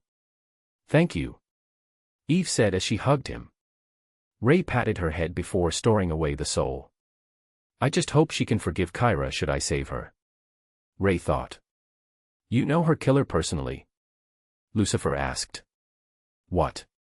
You can't read my mind like before. Nope, not after you reached godhood. I see, well let's just say yes. Yes I do. Ray replied. You have to make a clear choice if that's the case. Seen as though you have to choose one or the other, you should make some mental preparation. I would suggest trying for a third route, but the chances of losing both of which you care for is also high. Lucifer said as Ray nodded. I know. Letting go of her, Ray sent everyone out of the fifth dimension as they shot off to assist everyone. Flying high into the air, Ray sent his senses out to encompass the entire city as he searched for the war god. Seeing no sign of him in the city, Ray frowned before turning towards the Forsaken Realm. Could he be in there? Ray thought as he focused his senses on the Forsaken Realm. Sitting in the center throne room, the war god sat with a smile. Ray frowned when he saw both Kyra, in his old body, and Leah next to the war god. Lucifer, you stay in the city. Ray said as Lucifer appeared. Like I said before. Make a clear choice. He reminded. Ray nodded before teleporting away. Lucifer stayed in the air as Eve appeared not too long after. He's gone to find the war god. Lucifer said. He knows who killed Dad, doesn't he? If not, why would he go out of his way to try to appease me like this?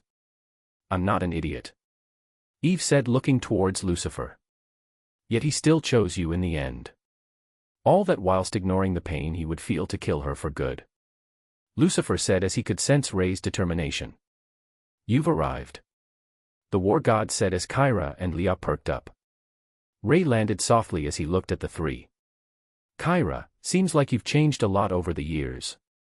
Leah, nice to see you again. And as for you war god, you're still an unbearable asshole. Ray said as the war god grinned. TSK TSK TSK, still a true god emperor yet still so arrogant. The war god said as Ray only smiled. You should leave Kyra and Leah out of this. Just a good old fist fight between two men. Ray said as the war god only laughed. Still clinging on to the hope that they can be saved. Kyra's long gone and Leah will follow soon after. Jesus, you are just like your mother. Prioritizing life over everything. The war god said as Ray frowned. His eyes shifted as he glared at the war god. What do you know about my mother? Ray said with a frown. Now you see. Your mother, like fuck I would tell you. The war god said as he appeared in front of Ray. Asterisk boom. Ray blocked his punch as he gritted his teeth. Asterisk boom boom boom boom. Between blocking and punching, Ray had to avoid Kyra's daggers as well whilst Leah had a pale face holding herself back. Summoning both Kyoki and Tengaku, Ray coated both with chaos element. The war god only grinned as he summoned his own sword. Holding a blade in reverse grip, Ray deflected the sword as he pinned it down whilst the other sword cut towards his head. Kyra suddenly jumped between the blade as Ray gritted his teeth and pulled back. Stamping down, golden chains wrapped around Kyra as Ray refocused back on the war god. The war god sneered when Ray suddenly felt danger and phased through the ground, reappearing a few meters away. Why didn't Enkidu work? Ray thought with a frown. Kyra was standing there unaffected. Ah, poor Ray. Did Enkidu not work? Did the trusty Akashic records fail you? The war god grinned as Ray narrowed his eyes. As I thought, you were the one who held the Akashic record branches. You made those soul locks. Ray said as the war god rolled his eyes. No shit. he replied before charging forward after morphing his sword into a spear. Asterisk clang. The spear was blocked as Ray created a magic circle under the both of them. Asterisk ping. The magic circle didn't even last a second before being destroyed. Che. Creating his avatar, Ray blocked another attack as he created several swords around him that shot towards the war god. Useless. He shouted as the swords shattered on impact from being cancelled out. Ray frowned as it seemed like his skills doesn't work at all. Using more skills will just be a waste of energy. Then why doesn't he cancel out Kyoki and Tengaku? Ray thought with a frown. Yura! The war god shouted as he ripped the avatar in half, leaving Ray exposed. Shifting Kyoki into a spear and Tengaku into a shield, Ray parried once more. The two glared at each other as the war god wore a grin on his face. Ray suddenly saw Kyra flying past towards the battlefield as he wanted to send his senses over but couldn't due to the war god pressuring him. Hashtag. He, wondering where your sister's heading now. Oh, little wife Eve is all alone right now. I wonder what would happen if she saw you. The war god said as Ray felt his breathing quicken. The war god became happier feeling Ray's anger. Turning Tengaku into a smaller shield, Ray smashed the war god in the side of the cranium before turning Kyoki into a spear. His hands flinched before he finally threw the spear. HAAA. The spear shot after Kyra as she reached closer to the battlefield. Asterisk boom. The spear landed on her, his lower body as it smashed her out of the air. Landing near Eve, she turned over to see a bloody Ray. Ray! She called out in shock as she quickly ran over. Ray's face paled as he saw the scene. Wanting to head over quickly, Ray turned his back to the war god. He, too bad. The war god said as he created two chains to hold Ray down. Asterisk ping. Breaking the chains, Ray still couldn't find a chance to leave. Turning Tengaku into a greatsword, Ray parried the sword as he let the sword slid down the greatsword's blade. Asterisk boom. Taking the chance to smash the war god away, Ray teleported next to her using the fifth dimension only to see Eve's soul scatter away. Make a clear choice, Lucifer's words rang out in his mind seeing the scene. Hashtag. When he came back to his senses, he saw Kyra flying through the air. He, wondering where your sister's heading now. Oh, little wife Eve is all alone right now. I wonder what would happen if she saw you. The war god said. Ray's eyes became bloodshot as he smashed the war god in the stomach. Backflipping, Ray kicked the war god in the chin before using the momentum to morph both Kyoki and Tengaku. Chaos element and destruction element wrapped around the spear as Ray gritted his teeth. I'm sorry. He thought before throwing the spear. Asterisk boom. Just the initial throw caused the Forsaken Realm to crack as Ray put the entirety of his strength behind the throw. Feeling the danger behind her, Kyra turned around as she saw the spear. The moment she saw it, the spear had already pierced her body causing her eyes to widen. She tried to rewrite her fate but was shocked when she saw her soul being consumed by the chaos element stopping the revival.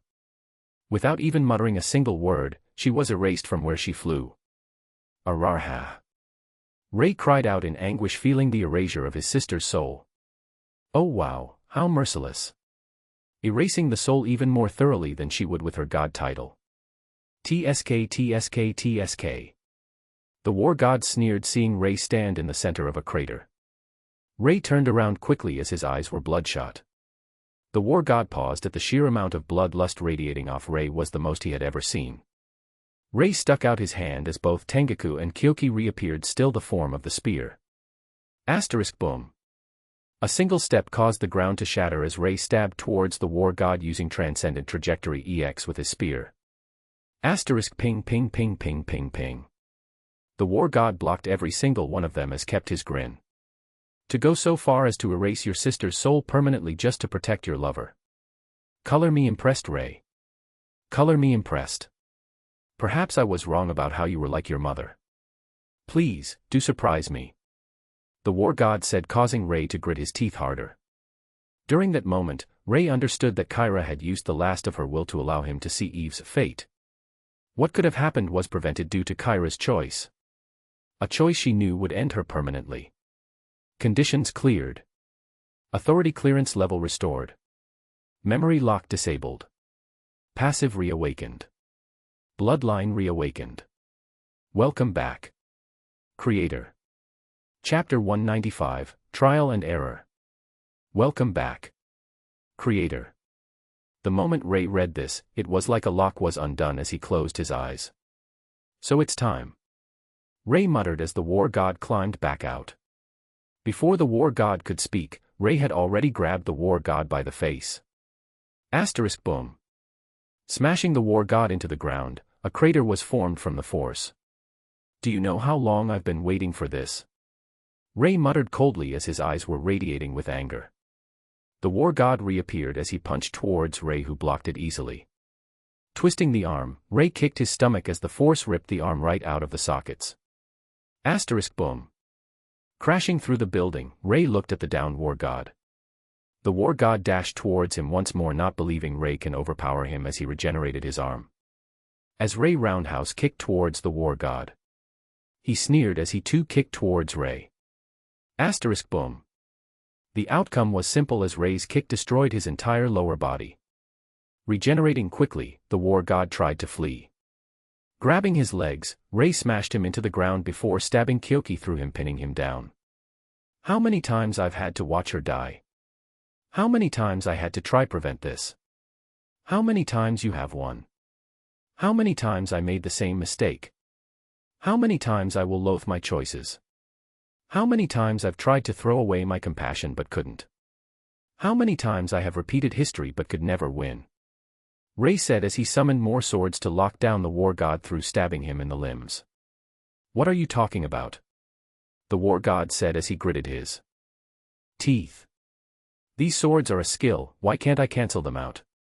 The war god panicked. In my first run, you had pinned me down without me being able to retaliate due to your canceling ability. I watched as my 2 wives, my daughter, and everyone I know die in front of me. My power I was so proud of became null. Ray stabbed another sword into the leg. Each sword contained a mysterious ability that stopped the war god from exerting his strength. The outcome was set in stone, I lost. You sneered as you lost interest in a broken man. But I was far from broken. I created and created until I finally found a way to reverse the heavenly fate. To reset history. Not making a new timeline but rather returning everything that happened back to a point that was already recorded in the Akashic records. I made sure to mask the change completely after much trial and error. When I prayed hard that it would work, I found myself back in time without you knowing anything. The second run I tried to change the outcome before it could ever happen. But as fate would have it, it was ended before we could even meet. The third run I followed the path. At the crucial moment, I killed my sister. Yet you still won. The fourth run I tried to kill you the moment I sensed you in the city, but without a way to counter your canceling ability I still lost. In the fifth run I wanted to avoid this as much as I could. I tried to escape my fate but still failed. I watched her die once more. The sixth run, I tried to distance myself and not involve her. But in the end, Kyra still killed her. In my seventh run I tried to kill you before Mother died. But yet you were still there with your love for war and violence. I was once again helpless. But this time, you not only killed Mother but everyone else in the most brutal manner in front of me. In my 8th run, 9th run, 45th run. It was during my 100th run did I discover what was wrong. You being so closely linked to the Akashic records means canceling out any ability that was recorded in the Akashic records. You could stop everything going towards you. Ray said as he glared at the war god. With that in mind, I used the runs after to develop a way to counter you. 200 runs yet still no solution. I was always so close yet so far. My mother had realized something was wrong during my 300th and 10th run. We developed the system during this run. Something connected to the Akashic records yet aimed to be separate. It was far from perfect. But it was a start to fight against you. Ray smiled at the memory. It took me 300-odd attempts to realize your background. Mother's background.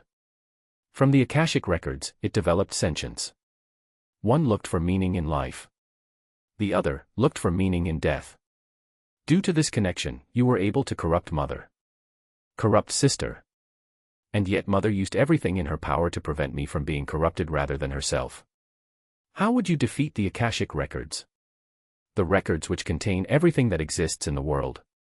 Ray asked rhetorically. The war god couldn't do anything as he couldn't use the records at all. He couldn't cancel the skills nor could he use them. Taking from the experience in my previous attempts, I slowly created the system it was now.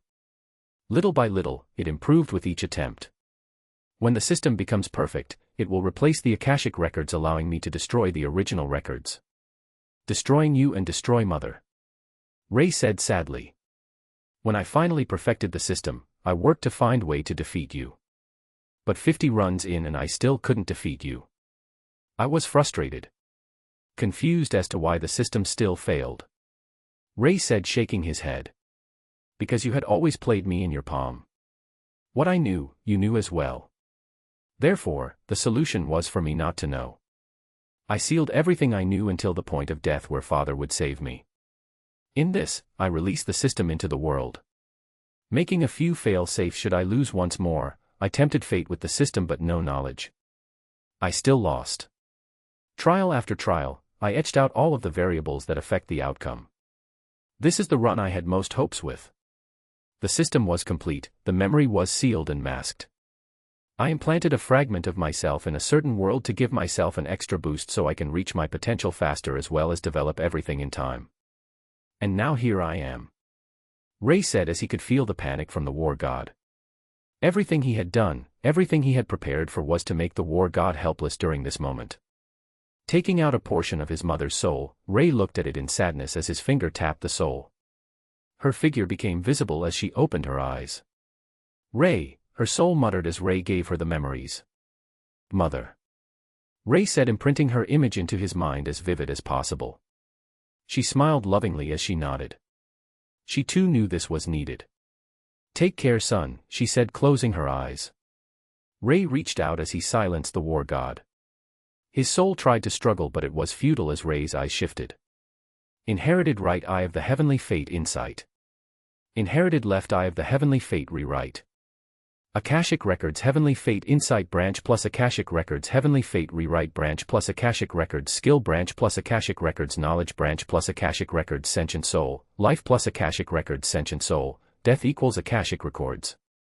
Akashic Records. The original book that contains everything that would happen or ever happen in existence. With only half the sentient soul, one can only use 50% of the capabilities. With both souls, the records are yours to handle but you still cannot control the records. A book formed in his hands as the words etched onto the cover showed Akashic Records. Goodbye, Mother. Ray said as the book lit up. Activating Protocol, New Age. Taking over the role of the Akashic Records 100%. Integration complete. Post-war actions commencing. Ray let the system do its thing as he watched the fires burn away the book. Would you like to join her, Father? Ray asked suddenly as a figure formed beside him. Father, I would like to ask before you go. Why did you turn towards Kyra as well? Ray asked. Because I would rather it be me who takes the burden of killing her for good rather than you.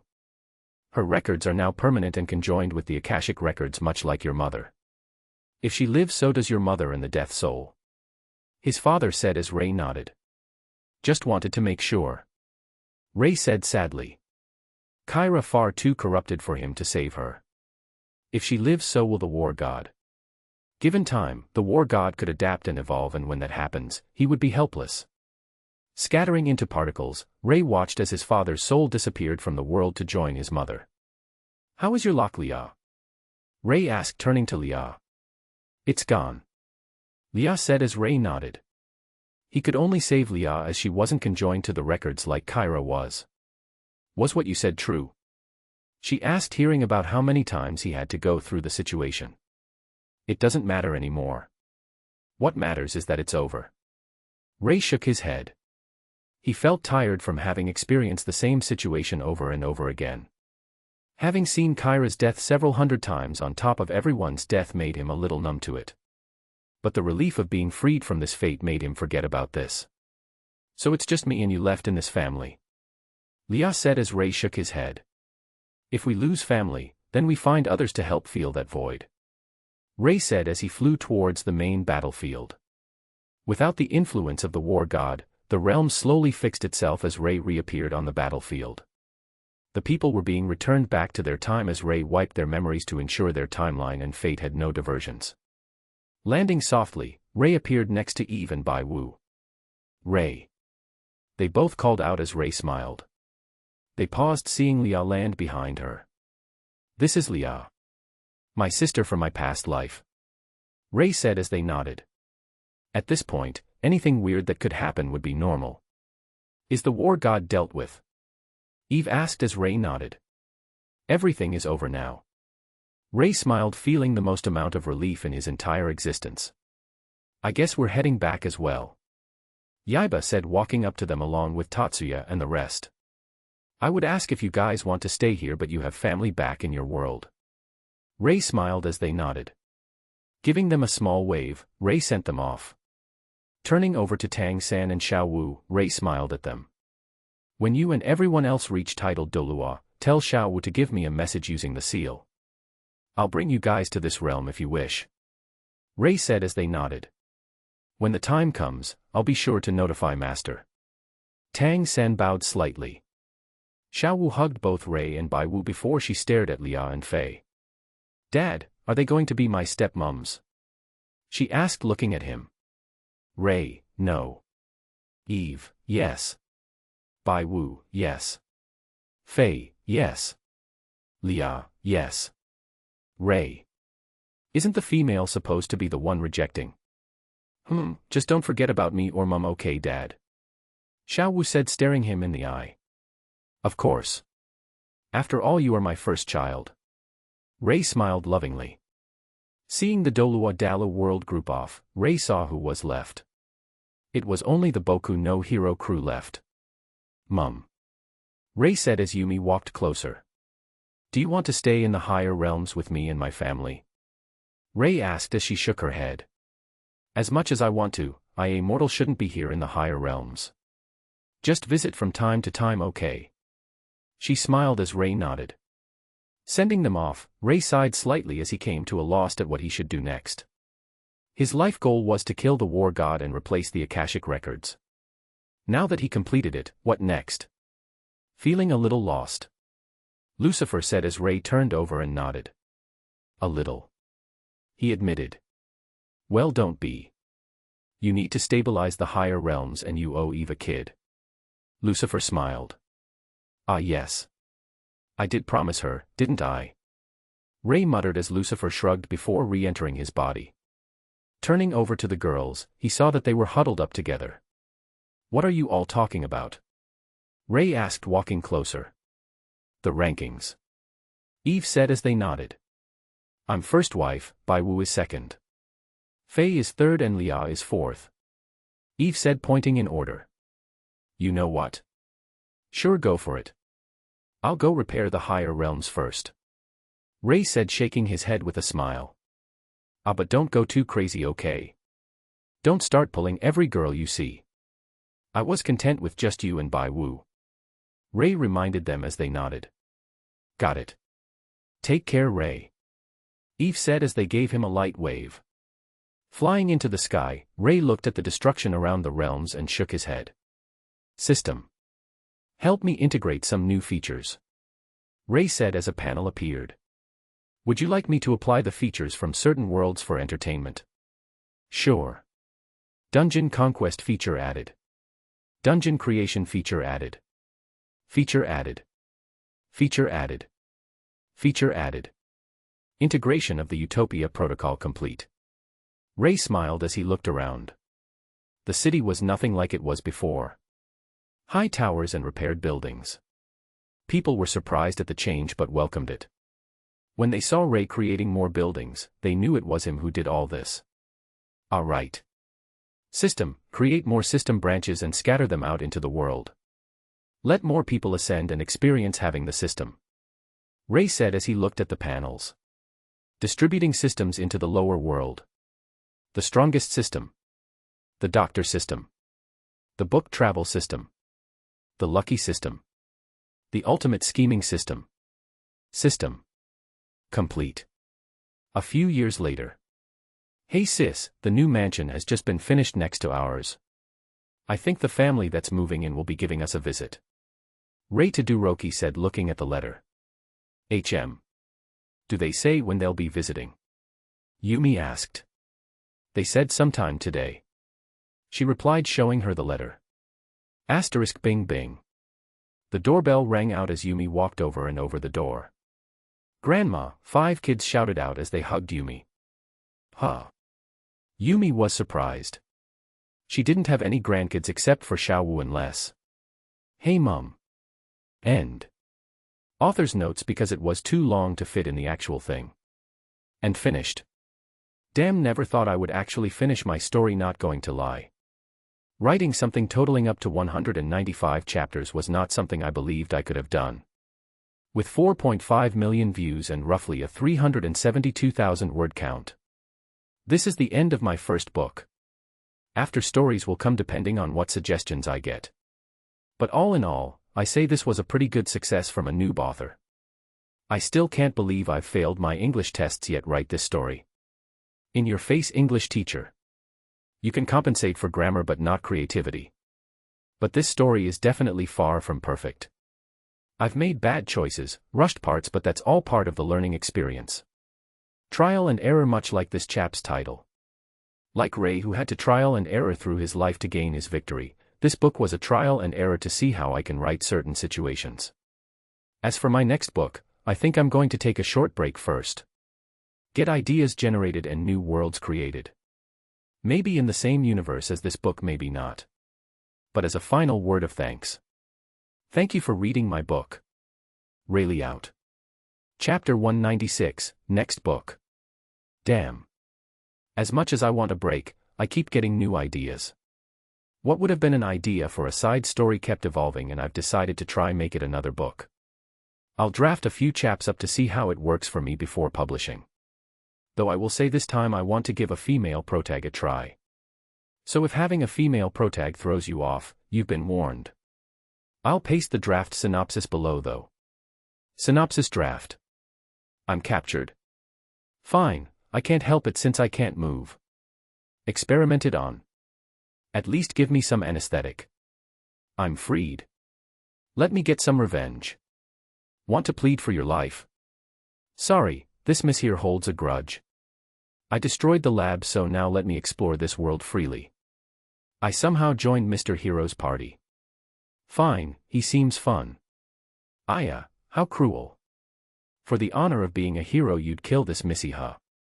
She smiled whilst bleeding out. Che, you still have the mind to joke right now. He said with a glare. What is life if not to enjoy every moment? Since I'm going to die and I can't avenge myself, I hope someone else does. No one will.